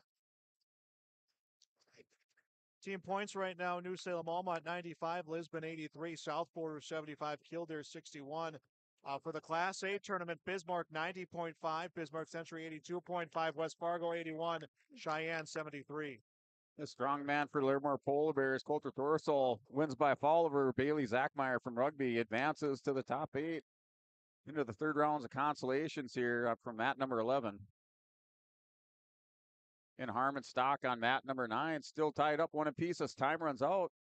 They're going to go into sudden victory here. Just a second left on this clock.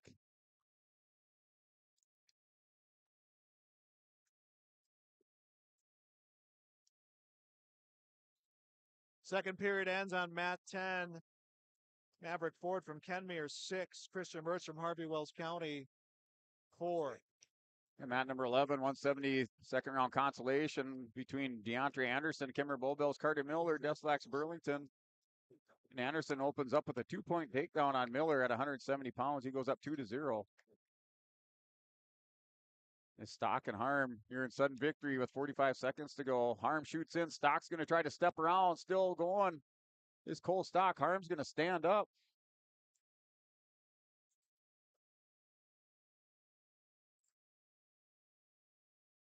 And Stock up on his toes, just trying to turn the corner on Harm. Now throws crossface on Cole Stock. Or excuse me, on Cade Harm. They're down to 20 seconds to go. Sudden victory. First takedown here wins it. Stock's going to turn the corner on Harm. Harm still trying to turn with Stock. Stock going to turn the corner. Get out of there now, Miller. Up and out of there. You're out. Turn. Miller, push out. Go hard. Switch hard. And 2-point awarded. So Cole Stock advances for the South Border Mustangs in sudden victory over Cade Harm. Come on, let's go. Get your head in this. Final minute on mat 10. Let's go. Ford 6, Mertz 4. That's a wrestleback at 160. And we started at 220 on the wrestlebacks. This is the second round of wrestlebacks championship semifinals scheduled to begin at 4:30.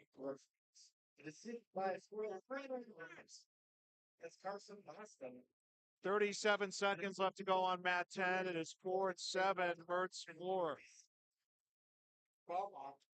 That's the final 30 seconds with a 160-pound wrestleback. In mat 11, still a 2-0 lead for DeAndre Anderson over Carter Miller, Deslax Burlington. That's up on mat 11, 170 pounds. They're in the second period, 1:30 to go. The wrestlers off the edge of the mat for a restart. Ford will get 2 more on a near fall, 9-4 his lead, and Maverick Ford will get the win, and this one 9-4. So Ford from Kenmere Bowbells onto next round of wrestlebacks and a chance. So he will have a chance to be on the podium. From mat number 9, Region 1's Landon Schumacher from Lytton HMB, the senior with a 2-0 lead going in. We're here in the first period with 22 seconds remaining over Denton Kircher from Pembina County North.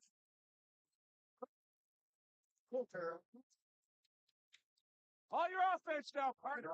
Offense. And Anderson and Miller on mat number 11. Still a 2-1 lead for DeAndre Anderson over Carter Miller. They're in the second period with 50 seconds remaining. Shot, breathe, shot. Let's go. You got to find some offense. Over on mat 10, Stone Thornton from Central Cass against Lucas Widener from Beulah Hazen. That's a wrestleback at 170. Anderson picks up a 2-point takedown. He's up now 4-1 on Carter Miller in the second period, under 25 seconds remaining. It's a 170-pound consolation round match. 23 seconds. You got to move. Square period. Have some pride here. Let's go. Stone Thornton gets the takedown and is trying to turn for some back points. 15 seconds left to go in the first period of that wrestleback at 170.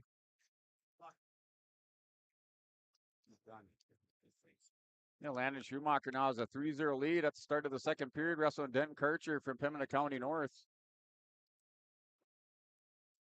And Schumacher on a high crotch, throws body lock, takes Kircher down to the mat, scores 2 points. He's up 5-0.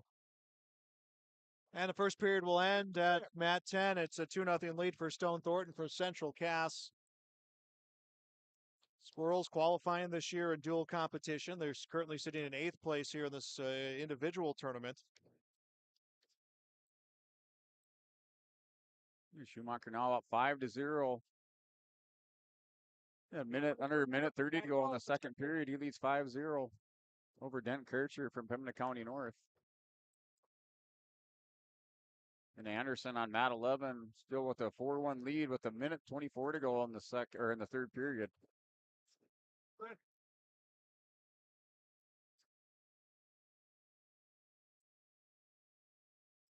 Schumacher has an armbar locked up. He's going to run it around. He has that right shoulder down, left shoulder up just by a little bit.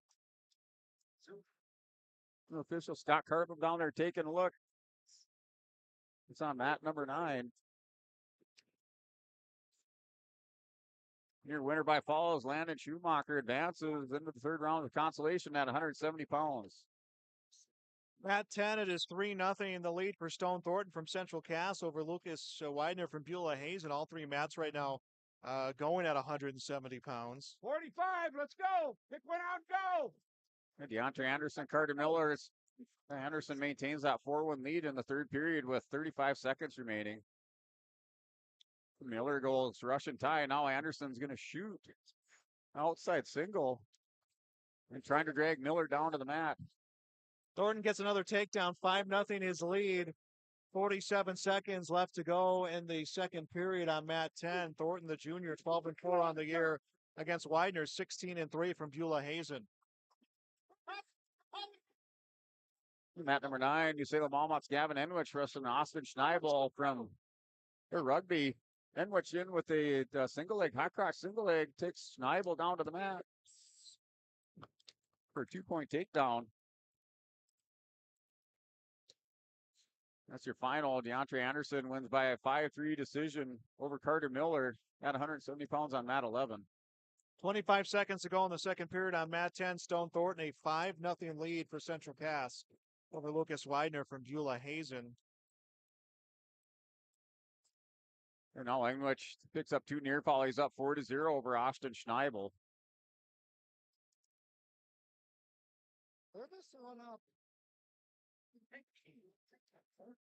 Schneibel and Enwich kind of caught in a scramble position as time runs out. He'll take a 4-0 lead into the second period on mat number 9. Thornton had a chicken wing in, started getting some back points before the period ended, and Thornton 7, Weidler 0. That is at mat 10. Mat 11 between Herman Koch from South Quarter and Will Tribwasser from Northern Cass. Herman Koch, a senior, 22-17, trying to make himself or get himself onto the podium against Tribwasser from Northern Cass.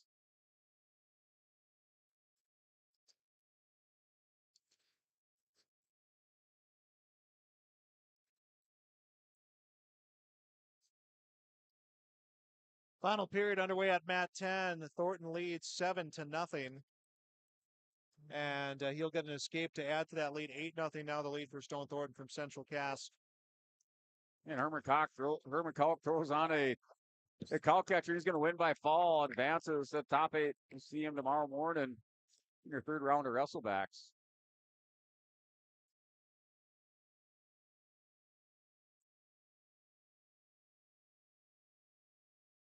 Got about a 4:30 start time, anticipated start time for the semifinals.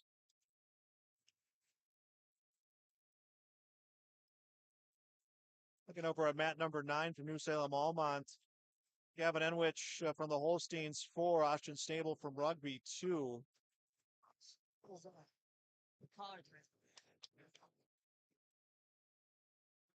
Back over on mat number 10, it is 13-0, the lead for Stone Thornton. And 2 more points here, and this one will end on a tech fall if he doesn't secure the fall himself. 40 seconds to wrestle, so Thornton will be another wrestler to move on to the next round for the Central Cass Squirrel. Squirrels qualifying in the dual level for both girls and boys. Lisbon also qualifying. We'll have all 3 of their duels coming up Saturday morning here at YourLiveEvent.com. Yeah, mat number 11, Stanley's Trey Bombach, sophomore, wrestling Isaac Herbal from Northern Lights.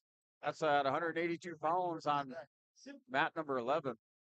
Gavin Enwich will get the fall on mat number 9, so the Holstein will move on to the next round of wrestlebacks. Final 10 seconds on mat number 10, Stone Thornton, a 13-0 lead, and that's looking like how it's going to end. If he can maybe get a turn here, he won't, and ends. Stone Thornton from Central Cass moves on with a 13-0 win. Between the consolation set down wrestling events and semi-final, meaning you will into the sleeping. Let's start the second period scoreless on mat 11 between Herbal and Bombach at 182-pound consolation rounds. They did just announce that they will not take a break between semifinals and this next round of consolation. So they will roll right into the next round of wrestlebacks, or excuse me, the semifinal round, which we'll have for you here on yourliveevent.com. We will have a separate stream for that coming up here. We'll switch to that once we get into this next round of competition. Yeah, mat number 10, we have Birch Bang for Gilder wrestling Brock Wendell, senior for Lemoore Litchfield Marion at 182 pounds. That is scoreless in the first period.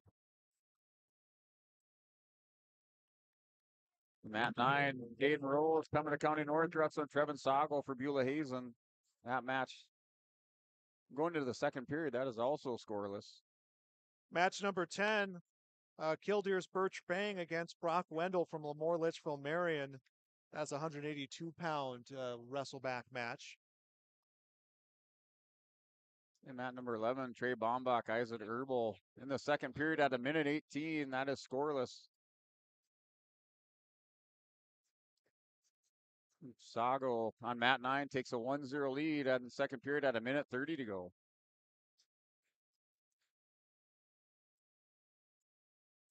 Caden Rose in on a double leg attempt on Sago. Is going to take him down, has his hip on the mat. Sago trying to scramble through it. Now Rose hooks an ankle.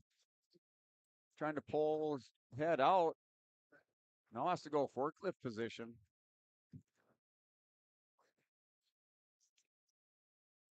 Over at mat number 10,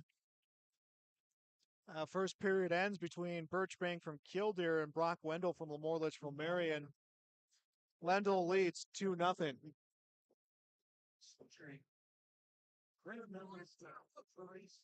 Bombach and Herbal, it's his 1-0 lead for Trey Bombach on mat number 11. In the second period with the 42nd mark. The wrestler is currently locked up head to head, working collar ties.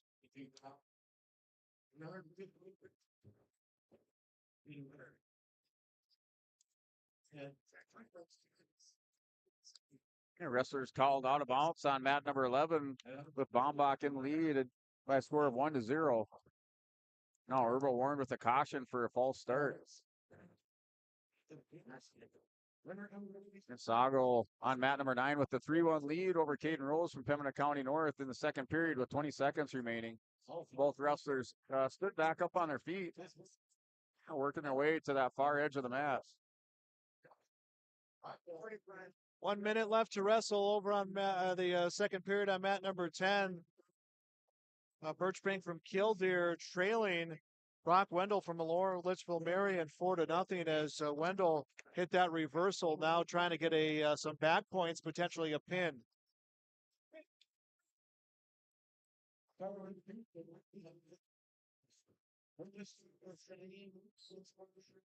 Mason Johnson. 30 seconds left to go, and near fall points being totaled up for Wendell.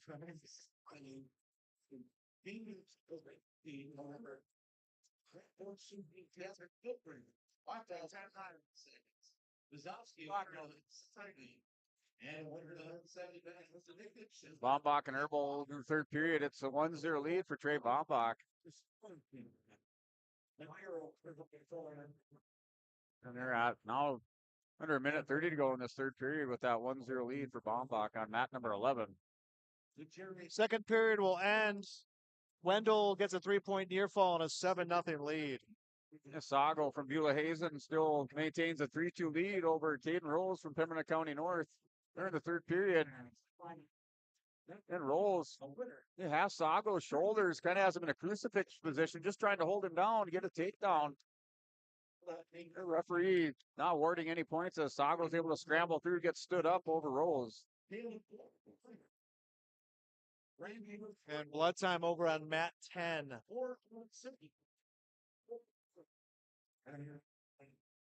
So Sago and Rose going at it on mat number 9. It's a 3-2 lead for Trevin Sago from Beulah Hayes, and they have a restart with 50 seconds to go.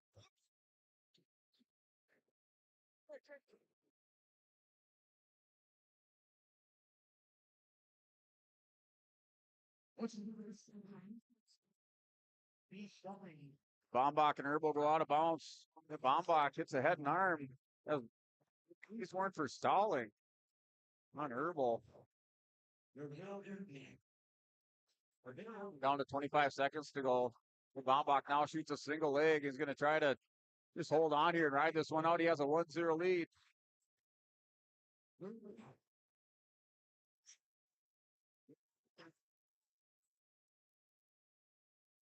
Isaac Herbal working the head. Bombach able to get Herbal down on his hips. We're going to fight it out here to see who gets this one down to 2 seconds. Mat 10, we're going to get a pin. Brock Wendell from Lemoore Litchfield Marion on to the next round of wrestlebacks at 182. Trey Bombach advances by decision 1-0 over Isaac Herbal from Northern Lights.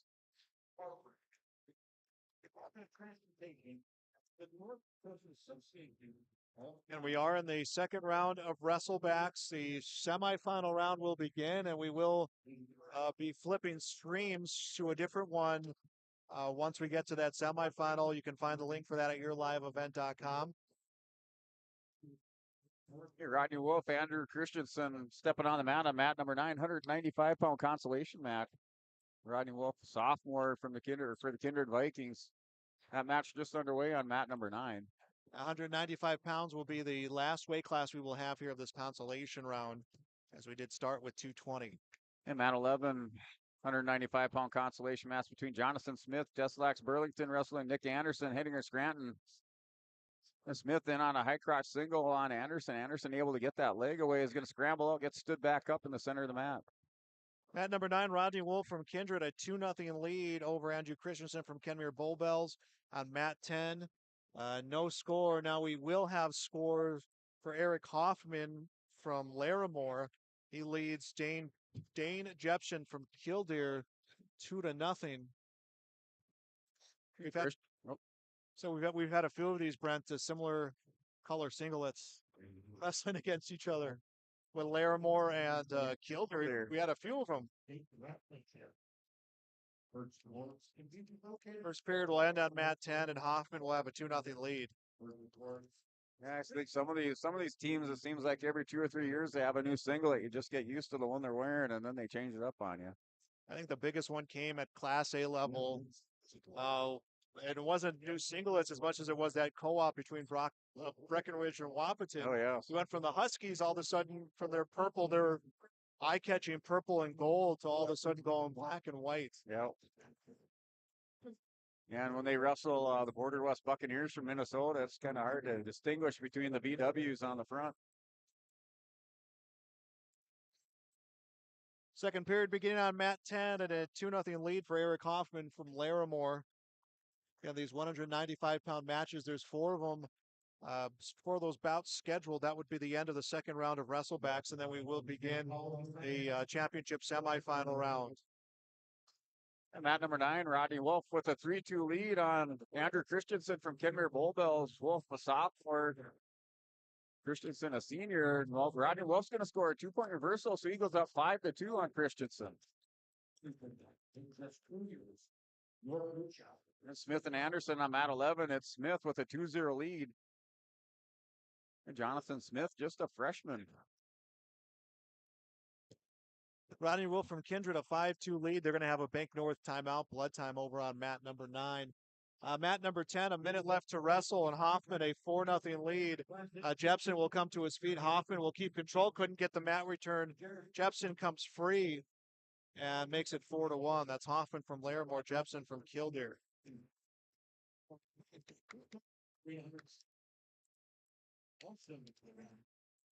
Yeah, the score 2-1 on mat 11 between Jonathan Smith and Nick Anderson.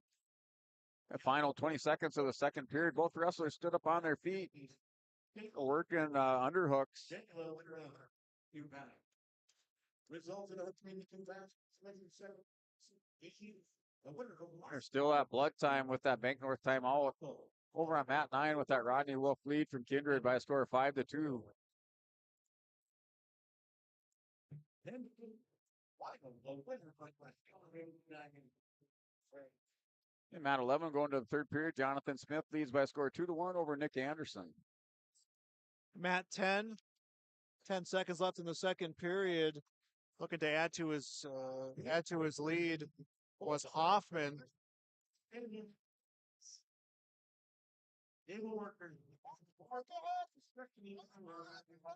And looks like they're starting to get some movement from the table workers and the officials to get ready for the semifinals. Again, that will begin at the conclusion of this round of competition. I believe they're not going to take a break. They're going to roll right into it, but they will want the consolation rounds to be completely done. The girls' mats have been done for a while. Your losses need to be moved. Yeah, Wolf with that 4-2 lead over Andrew Christensen on Mat number 9. They're in the second period, minute 13 to go. Currently, Christensen broke belly down. Wolf riding on top.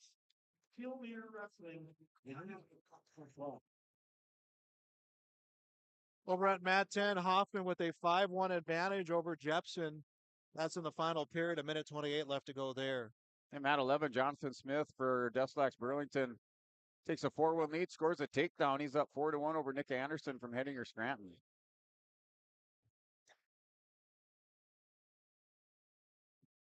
And another takedown for Hoffman, 7-1 his lead. He's going to put Jepson on his back.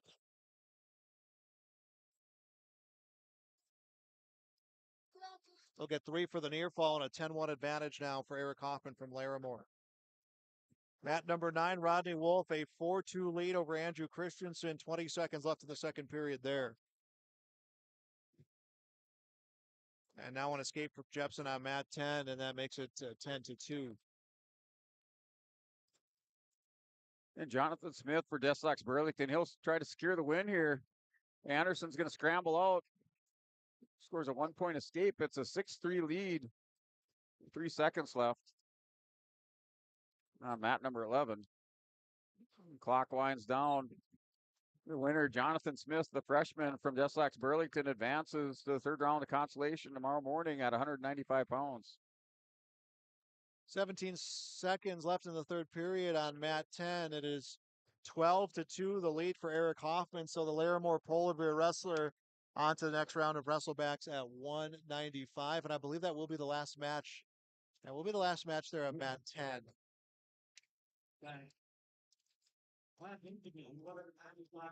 So a final, Eric Hoffman wins 12-2. Minute and a half on Mat number 9. Rodney Wolf from Kindred 6. Andrew Christensen from Kenmare Bowbells 2. Yeah, Mat 11, Landa Ptasik, Oaks Tornadoes, senior coming out here, 26-12 record, wrestling Hexio Eagle, a senior for Standing Rock, sitting at a 16-16 record. Remember, when this round is over, we will start a new stream at yourliveevent.com. That way we'll have a separate stream for our semifinals for those who want to go back and listen or take a chance to hear that next round of competition. Eagle on Mat number 11 with a high cross shot. Ptasik able to counter out, gets around for 2-point takedown. Takes a 2-0 lead with 15 seconds to go in the first period. Once again, any wishing that is not currently working, you are needed. And Rodney Wolf building his lead. He's now up 7-2 over Andrew Christensen. Under the note of threat. They have 30 seconds to go. So Rodney Wolf working his way. He's up 7-2. 25 seconds left to wrestle in the final period at Mat number 9. And these are the final matches of the wrestleback for Class B. Rodney Wolf 7-4 with his lead over Andrew Christensen from Kenmare Bowbells. And Wolf on that takedown is on the bottom right now. He just needs to ride out these final 5 seconds. And looks like that's exactly what's going to happen is he will. So Rodney Wolf from Kindred, the sophomore, on to the next round of wrestlebacks at 195 pounds. So we have our last match here of the Class B second round wrestleback between Ptasik and Eagle.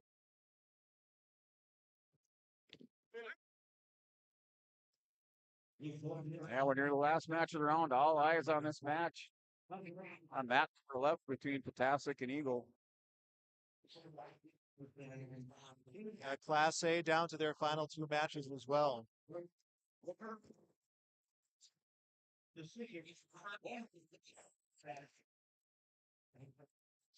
You're looking at your team scores right now. New Salem Almont in the lead with 99 points, followed by the Lisbon Broncos 83. South Border Mustangs nipping at the heels of the Broncos at 81. Kilder Cowboys in fourth place with 61 points, and followed by the Velva Aggies with 56. Now there's your top 5 teams in the boys Class B race.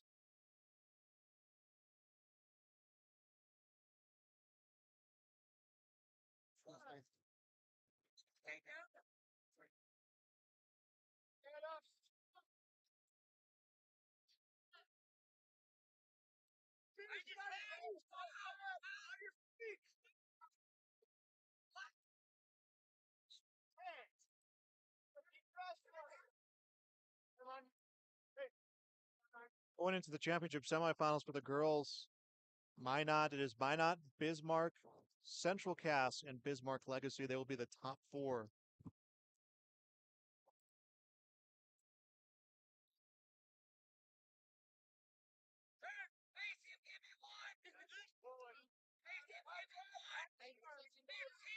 At the end of the second period, last 15 seconds, Potassic has a 4-0 lead over Eagle.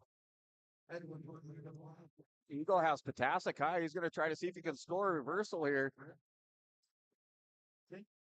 Potassic able to get legs locked in. Double leg ride's going to take Eagle down, belly down. And we do have a Bank North timeout on mat number 11 with some blood time. Atlanta Potassic will take a 4-0 lead, has a 4-0 lead going into the third period. Results of winner. He's a winner. That no.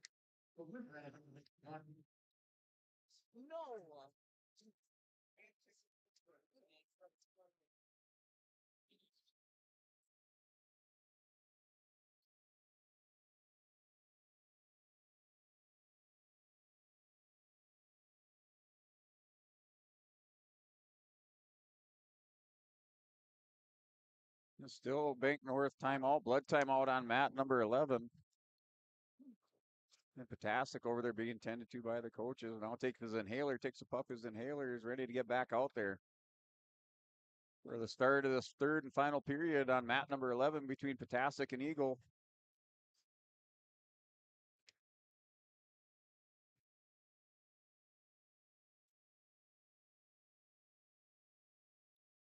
Attention coaches, if you order the academic Potassic right away stands up, scores an escape. He's up 5-0. to the Scored that within the first 7 seconds of the third period. Now Eagle doubles up on Potassic. It's going to take him down for a 2-point takedown. again, academic. Eagle, nice change of levels there. Doubles up Potassic. He's down 5-2. He's currently in the top position.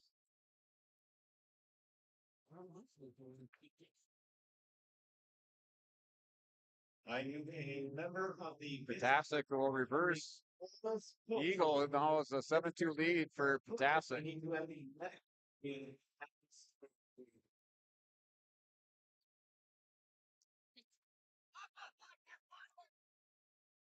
And down to minute 10, third period, 7-2 lead for Landon Potassic for the Oaks Tornadoes. Working an arm lever, a potentially dangerous call for restart back in the center of the mat.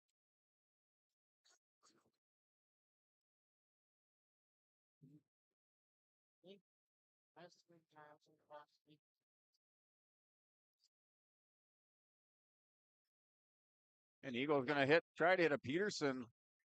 Has a sit out going here. Potassic's just going to try to get back around on him. Eagle's going to get hips cleared. It's a 7-3 lead for Landon Potassic. Eagle in this top position of the situation position. Potassic's got his head down, buried in the leg. Now trying to double up. Now Eagle's going to get around on Potassic. I think Potassic's kind of running out of gas here. It's a 7-5 lead for Landon Potassic. The Eagle has a half Nelson run up Potasek. He's going to try to counter out final 20 seconds of this one. Eagle's going to run this around.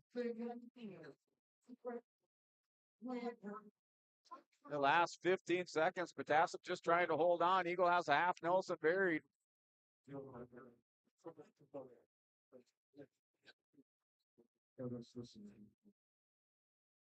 Ladies and gentlemen, And he'll win Atlanta Potasek to advance to the top 8, 195 pounds for the Oaks Tornadoes. Fantastic. Yeah, nice job for him holding on. He went deep in this hard-fought battle. So that's going to do it for this stream. We're going to end this stream. We'll start a new one just for the semifinals, which you can find on yourliveevent.com.